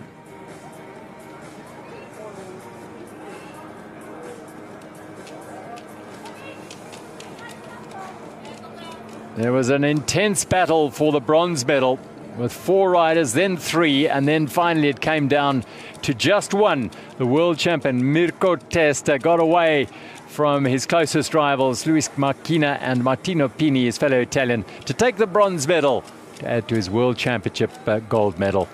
Mirko Testa completing the top 3 in the men's H3 road race.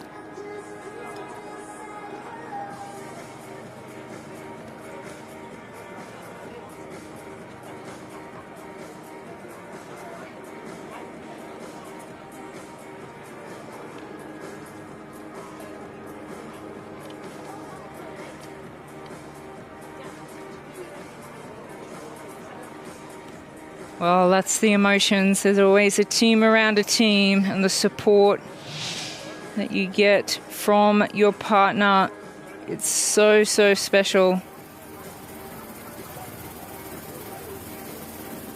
We see these riders win gold, silver and bronze at the Paralympic Games, but we don't really comprehend how big the team around the riders actually are, how much support is needed to win at this level. In the men's H4, it was a race to glory for Jetse Platt of the Netherlands. He seemed to have the race in control all the way through, and when it mattered most on the final climb, he was able to turn up the heat and get away from his closest rivals. And Jetse Platt picks up a third gold medal at Paris 2024's Paralympic Games, to add to a para-triathlon and an individual time trial gold medal. And he's got more to come, the opportunity in the marathon race on the final day of the Games.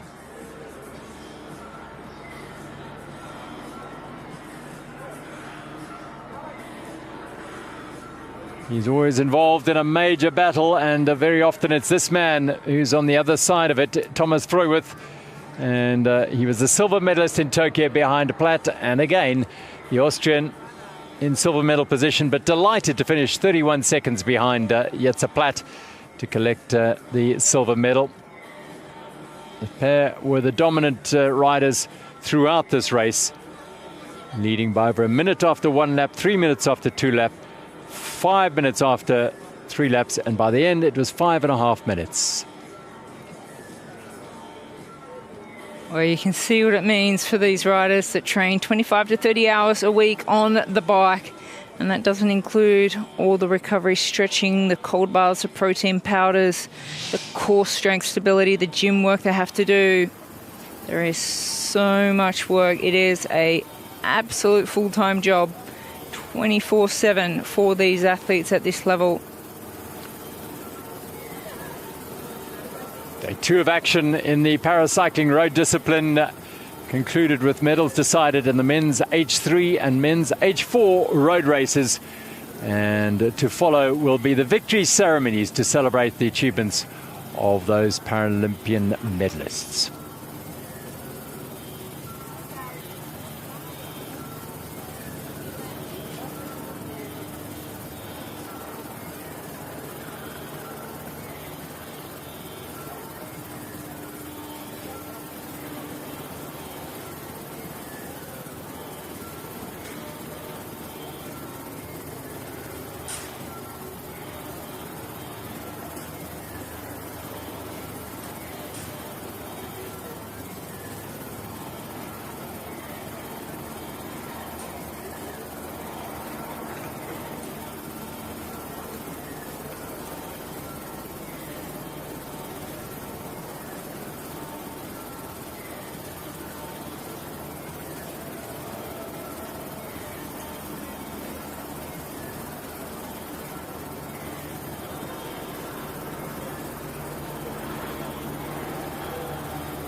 Last rider in the men's H3 road race, Richard Espinoza Balzar of Venezuela, who will be crossing the line very shortly to complete his paracycling road race here in Paris. And he will finish overall in 9th place. There were 11 starters in the race. Charles Moreau and Federico Mestroni did not finish due to accidents. But this man will bring it all home for Venezuela, Richard Espinoza Balzar. And he'll finish just under 19 minutes behind the gold medalist Mathieu Pozrador. Congratulations, Richard Espinoza Balzar of Venezuela.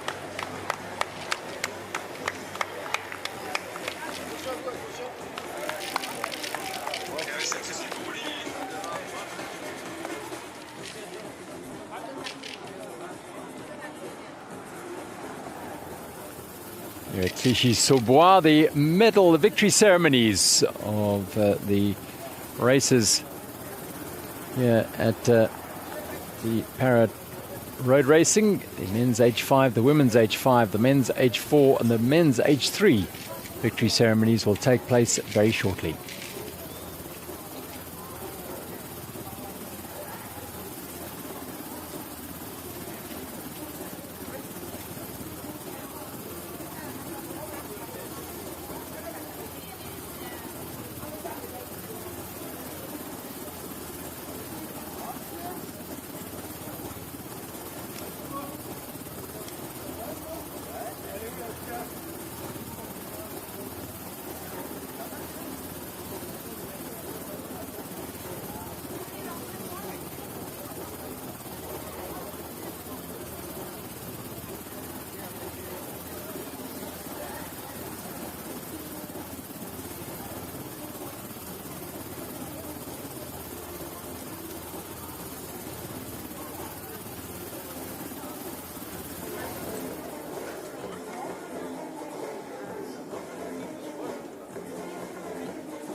Mesdames et messieurs, la cérémonie des vainqueurs de la course sur route homme H5.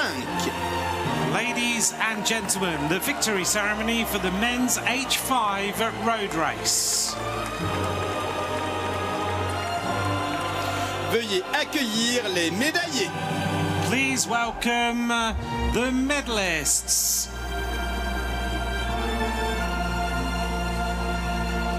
Les médailles seront remises par... The medals will be presented by... Madame Muffy Davis, membre du conseil d'administration du Comité international paralympique. Governing board member of the International Paralympic Committee. Accompagnée par... Accompanied by... Madame Anne Gripper, membre du comité directeur de l'Union cycliste internationale. UCI Management Committee member. Médaillé de bronze, représentant l'Ukraine. Bronze medalist representing Ukraine. Pavlo Bal. Pavlo Bal, well, he only started hand cycling to diversify his training for para-biathlon and cross-country skiing, and then got distracted when he saw posts from Oksana Masters, the legendary paracyclist, and decided he'd give that sport a go. Well, how well that's turned out. Here he is, a bronze medalist in Paris. Missed out on medals in the 6 events he took part in the Winter Games in Beijing, the Winter Paralympic Games in Beijing. Just missed out on the cross-country 4x2.5K mixed relay in 4th place. Now a bronze medalist. Médaillé d'argent, représentant la France. Silver medalist representing France. Loïc Vergniaud. Loïc Vergniaud, a 5th silver medal for him in just 2 Paralympic Games. The 45-year-old,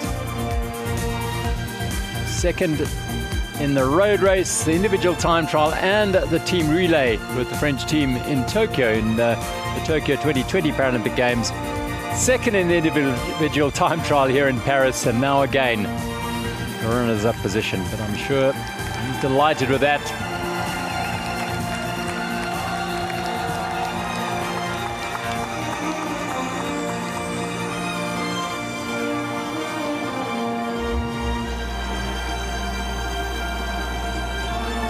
Silver, Loïc Vergniaud of France.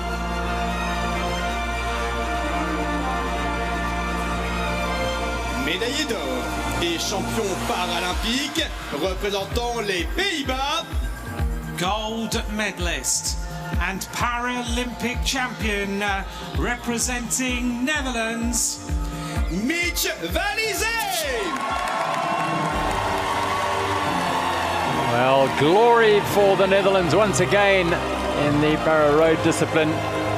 Mitch Valizé will receive a medal from a 3-time gold medalist and a 7-time Paralympic medalist, Muffy Davis, the United States. And Mitch Valizé is now a 4-time gold medalist.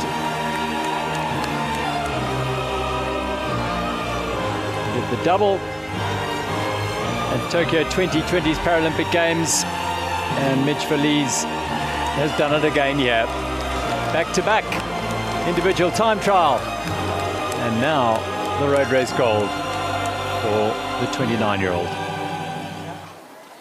Mesdames et messieurs, si vous le pouvez, veuillez vous lever pour l'hymne des Pays-Bas. Ladies and gentlemen, please stand if you are able for the anthem of Netherlands.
Mesdames et messieurs, les médaillés paralympiques!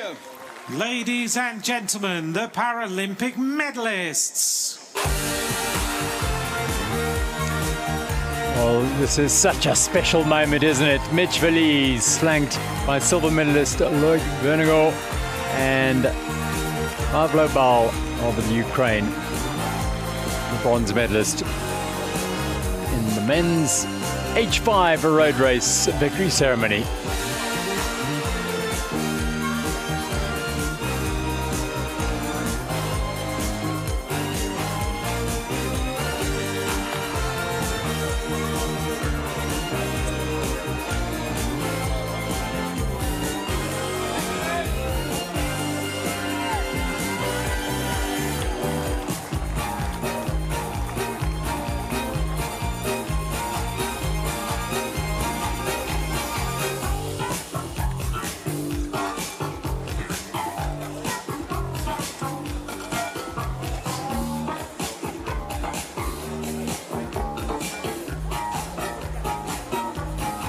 Results of the women's H5 road race: Oksana Masters taking the gold medal yet again, Sun Bian the silver medal, and Italy's Anna Maria Vitalaru taking the bronze medal, just ahead of Andrea Escau of Germany, who was 20 seconds adrift.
Mesdames et messieurs, la cérémonie des vainqueurs de la course sur route femmes H5. Ladies and gentlemen, the victory ceremony for the women's H5 road race. Veuillez accueillir les médaillés. Please welcome the medalists. Les médailles seront remises par... The medals will be presented by... Madame Muffet Davis, membre du conseil d'administration du comité international paralympique. governing board member of the International Paralympic Committee.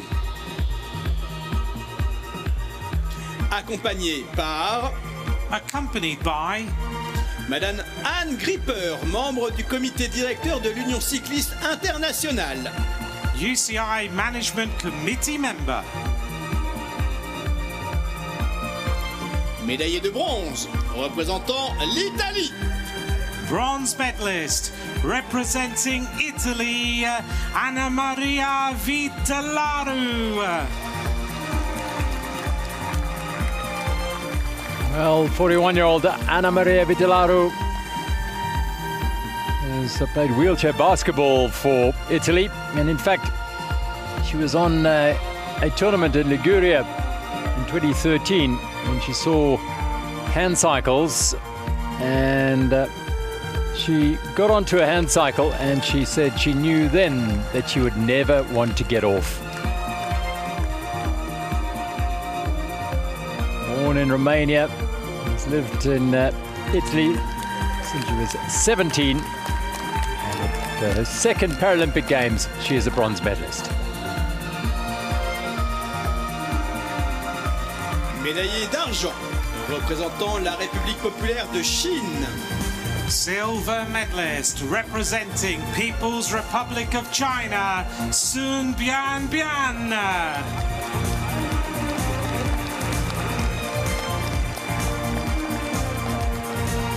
Silver medal to add to a bronze medal in the individual time trial for Sun Bian.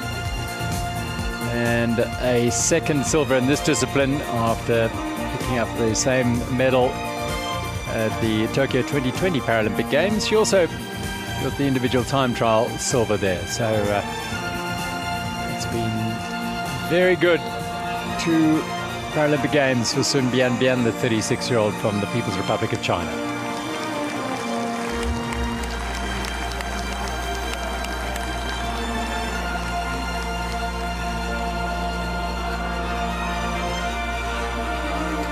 Médaillée d'or et championne paralympique représentant les États-Unis d'Amérique. Gold medalist and Paralympic champion representing United States of America, Oksana Masters. What a journey this young woman has had over just 35 years. Born in Ukraine, adopted at the age of 7, and she now collects her 19th Paralympic medal. 4 golds on the cycling, a bronze in London in the double sculls in rowing, and she has 14 Nordic skiing Winter Paralympic medals. Quite phenomenal athlete.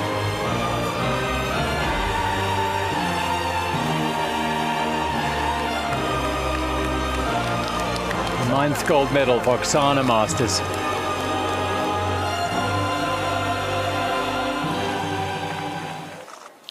Mesdames et messieurs, si vous le pouvez, veuillez vous lever pour l'hymne des États-Unis d'Amérique.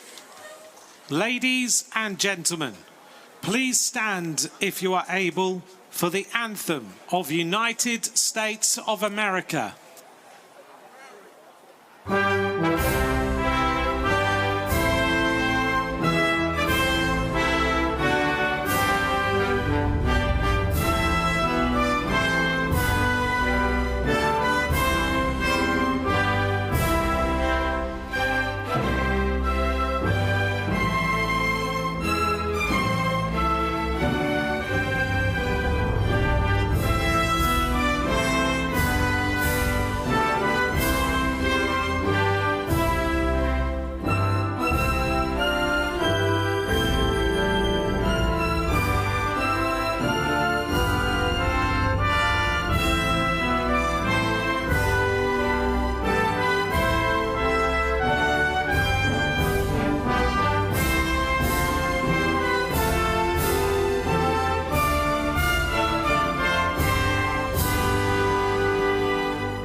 Mesdames et messieurs, les médaillés paralympiques.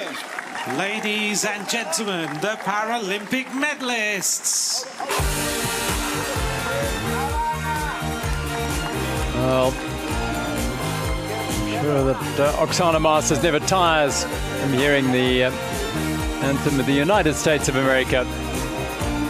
And now she's heard it for herself at the top of a podium 9 times in Paralympic Games. The medalists in the women's H5 road race: Oksana Masters, back-to-back gold medals; Sun Bian, the silver medalist, and Anna Maria Vitalu from Italy, the bronze medalist.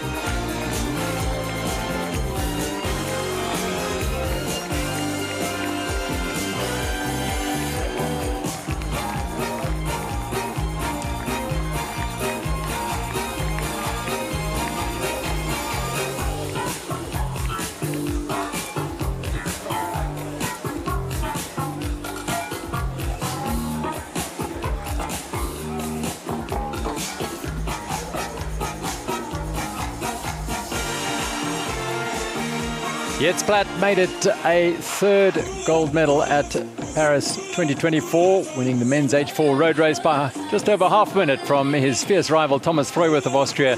Raphael Wilk, a former gold medalist in 2008, taking the bronze medalist ahead of Travis Gardner of the United States.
Mesdames et messieurs, la cérémonie des vainqueurs de la course sur route homme H4.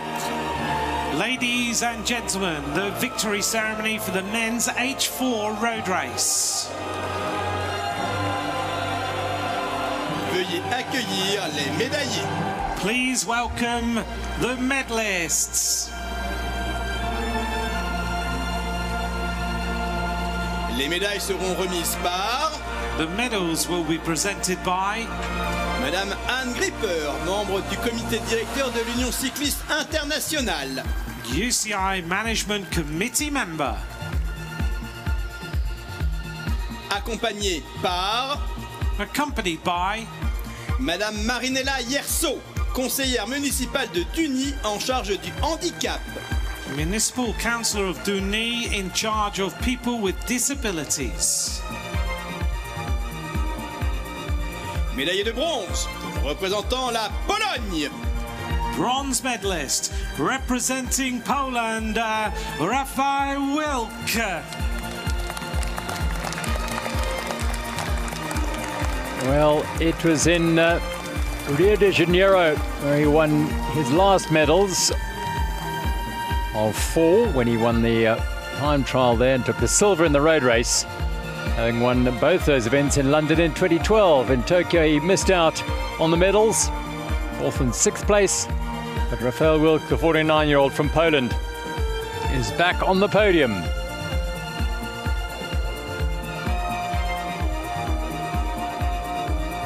Now has a full set of medals, 3 golds, a silver, and now a bronze.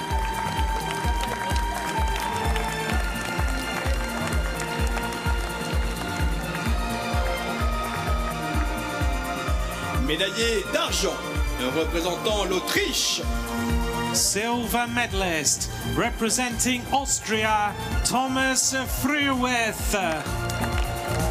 A perennial silver medalist is Thomas Frueth. He picked up the silver in the individual time trial on the opening day of the para road cycling disciplines here in Paris, to add to silvers, 2 of them in Tokyo and 1 in Rio de Janeiro in the time trial.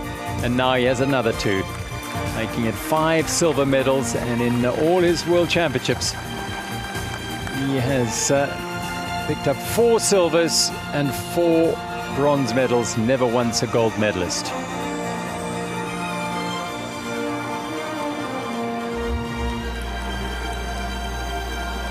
Motocross racer got injured in that sport, resulting in his impairment, but his competitive juices flow strongly and he continues to be a seriously strong rider. Médaillé d'or et champion paralympique représentant les Pays-Bas. Gold medalist and Paralympic champion representing Netherlands, Jetse Plaat.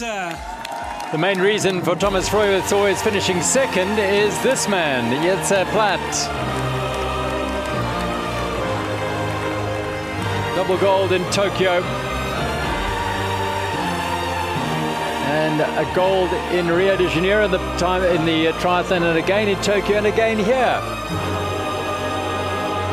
This is the 3rd time he's been on the top step of the podium at the Paralympic Games in Paris within 4 days.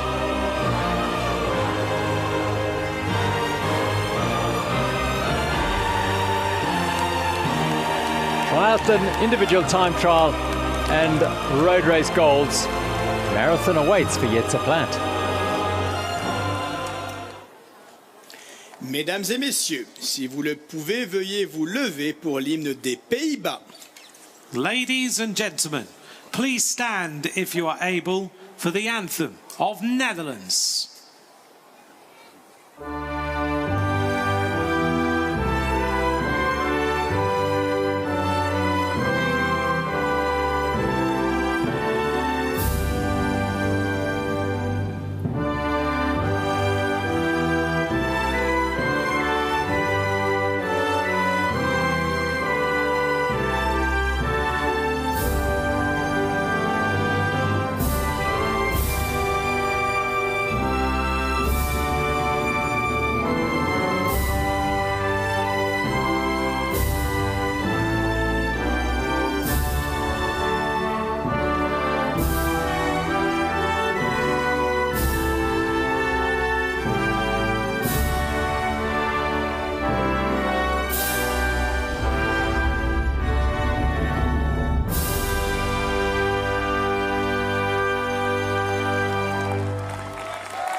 Mesdames et messieurs, les médaillés paralympiques.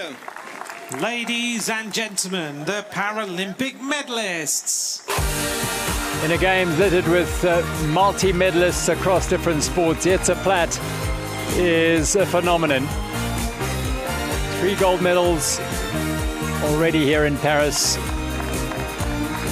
And he is bidding for one more on the final day of the Games in the marathon.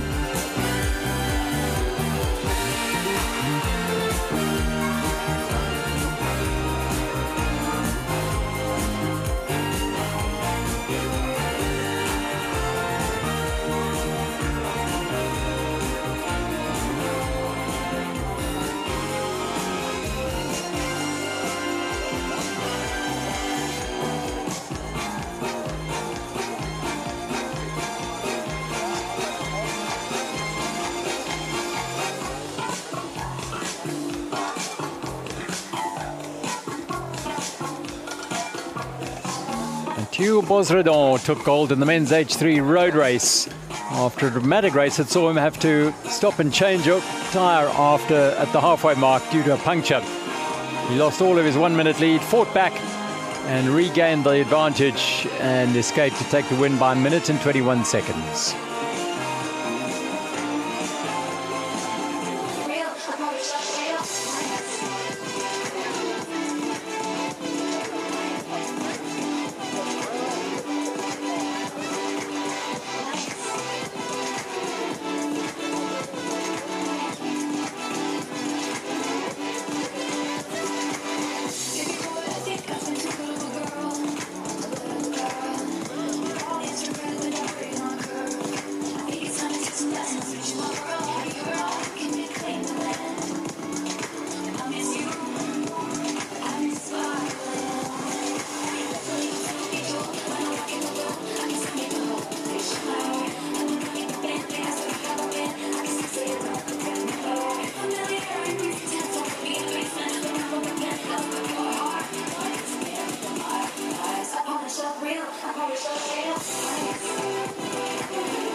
Mesdames et messieurs, la cérémonie des vainqueurs de la course sur route homme H3.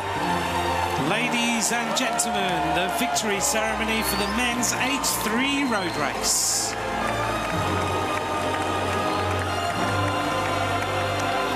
Veuillez accueillir les médaillés.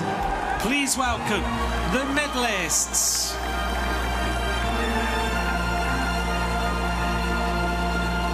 Les médailles seront remises par... The medals will be presented by... Monsieur Ludovic Taureau, maire de Coubron. Mayor of Coubron. Accompagné par... Accompanied by... Madame Marinella Yerso, conseillère municipale de Tunis en charge du handicap. Municipal Councillor of Tunis in charge of people with disabilities. Médaille de bronze, représentant l'Italie. Bronze medalist, representing Italy. Mirko Testa. Well, he's just 27 in his first Paralympic Games, Mirko Testa. And he has a bronze medal to take home to Bergamo. Having won the gold medal at the World Championships in Glasgow in 2023. Testa got away from a bunch of 4 and then 3 in a sprint for the line that was utterly enthralling in the fight for the bronze medal.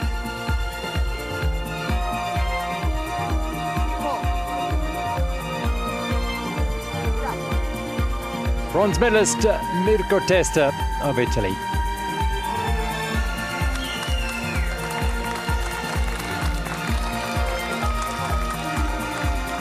Médaillé d'argent, représentant la France. Silver medalist representing France, Johan Kell. Johan Kell in his first Paralympic Games is now a double silver medalist.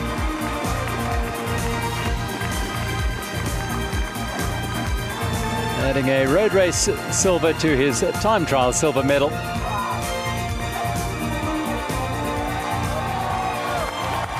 He'll sit alongside his World Championship silver medal from Glasgow in 2023. And it's wonderful, so many first-time medalists in their first games. And indeed first-time medalists in their second or third games as well here in Paris in 2024.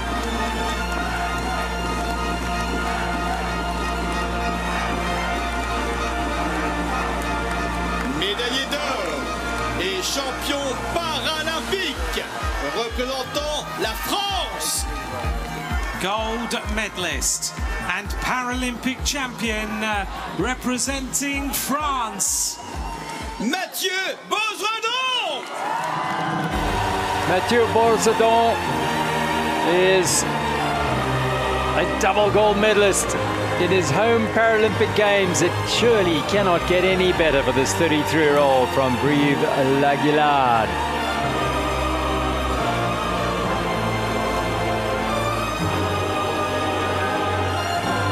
What a ride it was. He punctured, having opened up a gap of a minute on the first lap.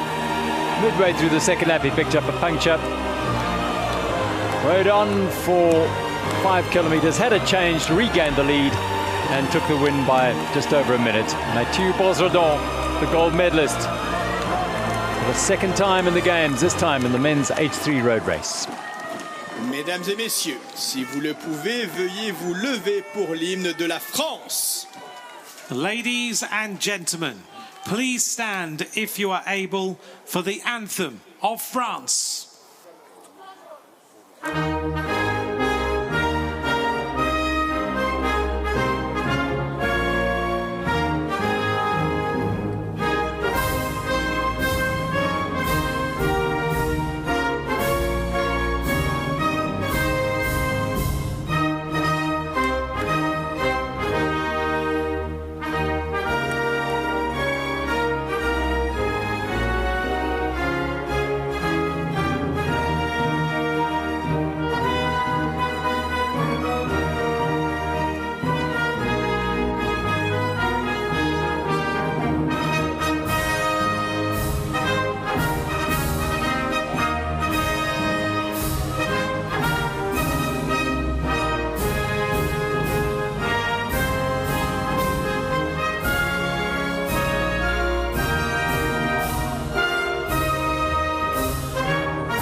Mesdames et messieurs, les médaillés paralympiques.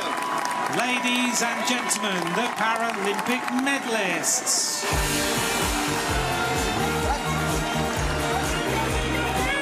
A day of celebration here in Paris at the Paracycling Road races. And the men's H3, particularly so for France, Mathieu Boisredon and Johan Kell taking gold and silver. Mirko Testa, the bronze medalist from Italy.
participation aux Jeux Paralympiques de Paris 2024. Nous souhaitons un bon retour et n'oubliez pas, les volontaires sont là pour vous si besoin. We hope you enjoyed your day of competition with us and thank you for your participation in the Paris 2024 Paralympic Games. Please take care as you make your way home from this venue and remember Paris 2024 staff are here to help should you require any assistance. Le comité d'organisation de Paris 2024 tient à remercier tous les volontaires pour le temps, le dévouement qu'ils consacrent à la réussite des Jeux Paralympiques de Paris 2024. The Paris 2024 Organising Committee would like to thank all of our volunteers, especially those on the screen, for their time and dedication towards making the Paris 2024 Paralympic Games a huge success.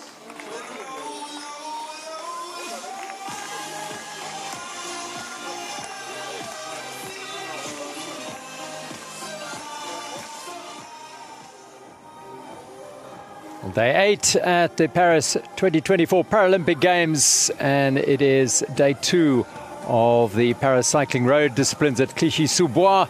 Huge drama we had in our races, 6 of them today, as we saw medals decided across the hand cycling disciplines. There was great action on wet roads, and true champions were crowned right at the end of the day.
'51 medals all told across the Paris cycling disciplines here in Paris in 2024.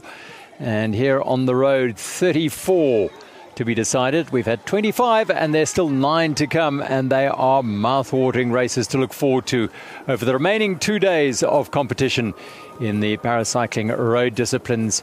And they are going to be fantastic. The weather will play a role, no doubt, either way. But one thing is for certain, we're in for some fantastic racing over the next couple of days of the paracycling road disciplines. Don't miss it.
IBC English commentary.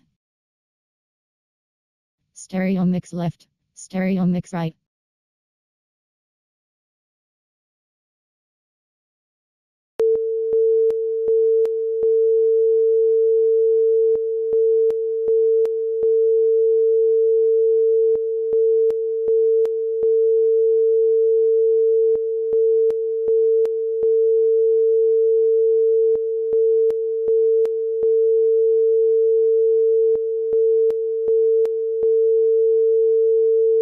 IBC English commentary. Stereo mix left, stereo mix right.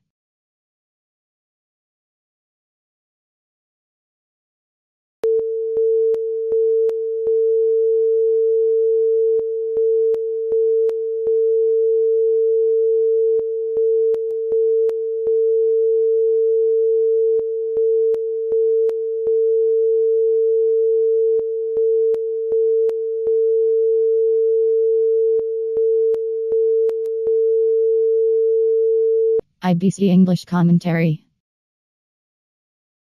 Stereo mix left, stereo mix right.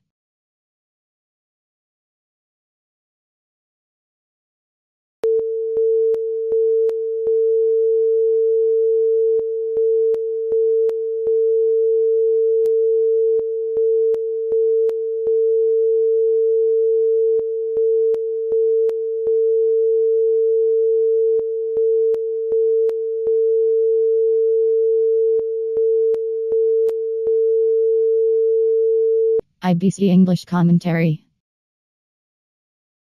Stereo mix left, stereo mix right.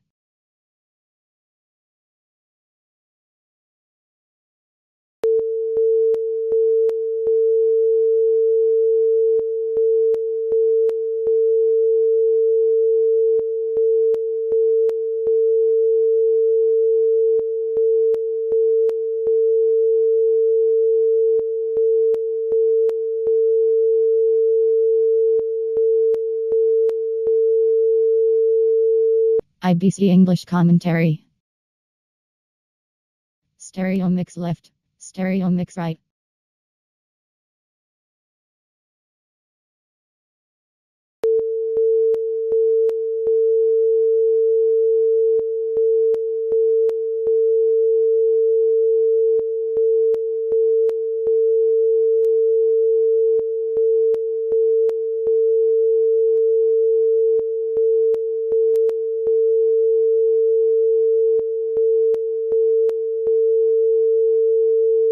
IBC English commentary.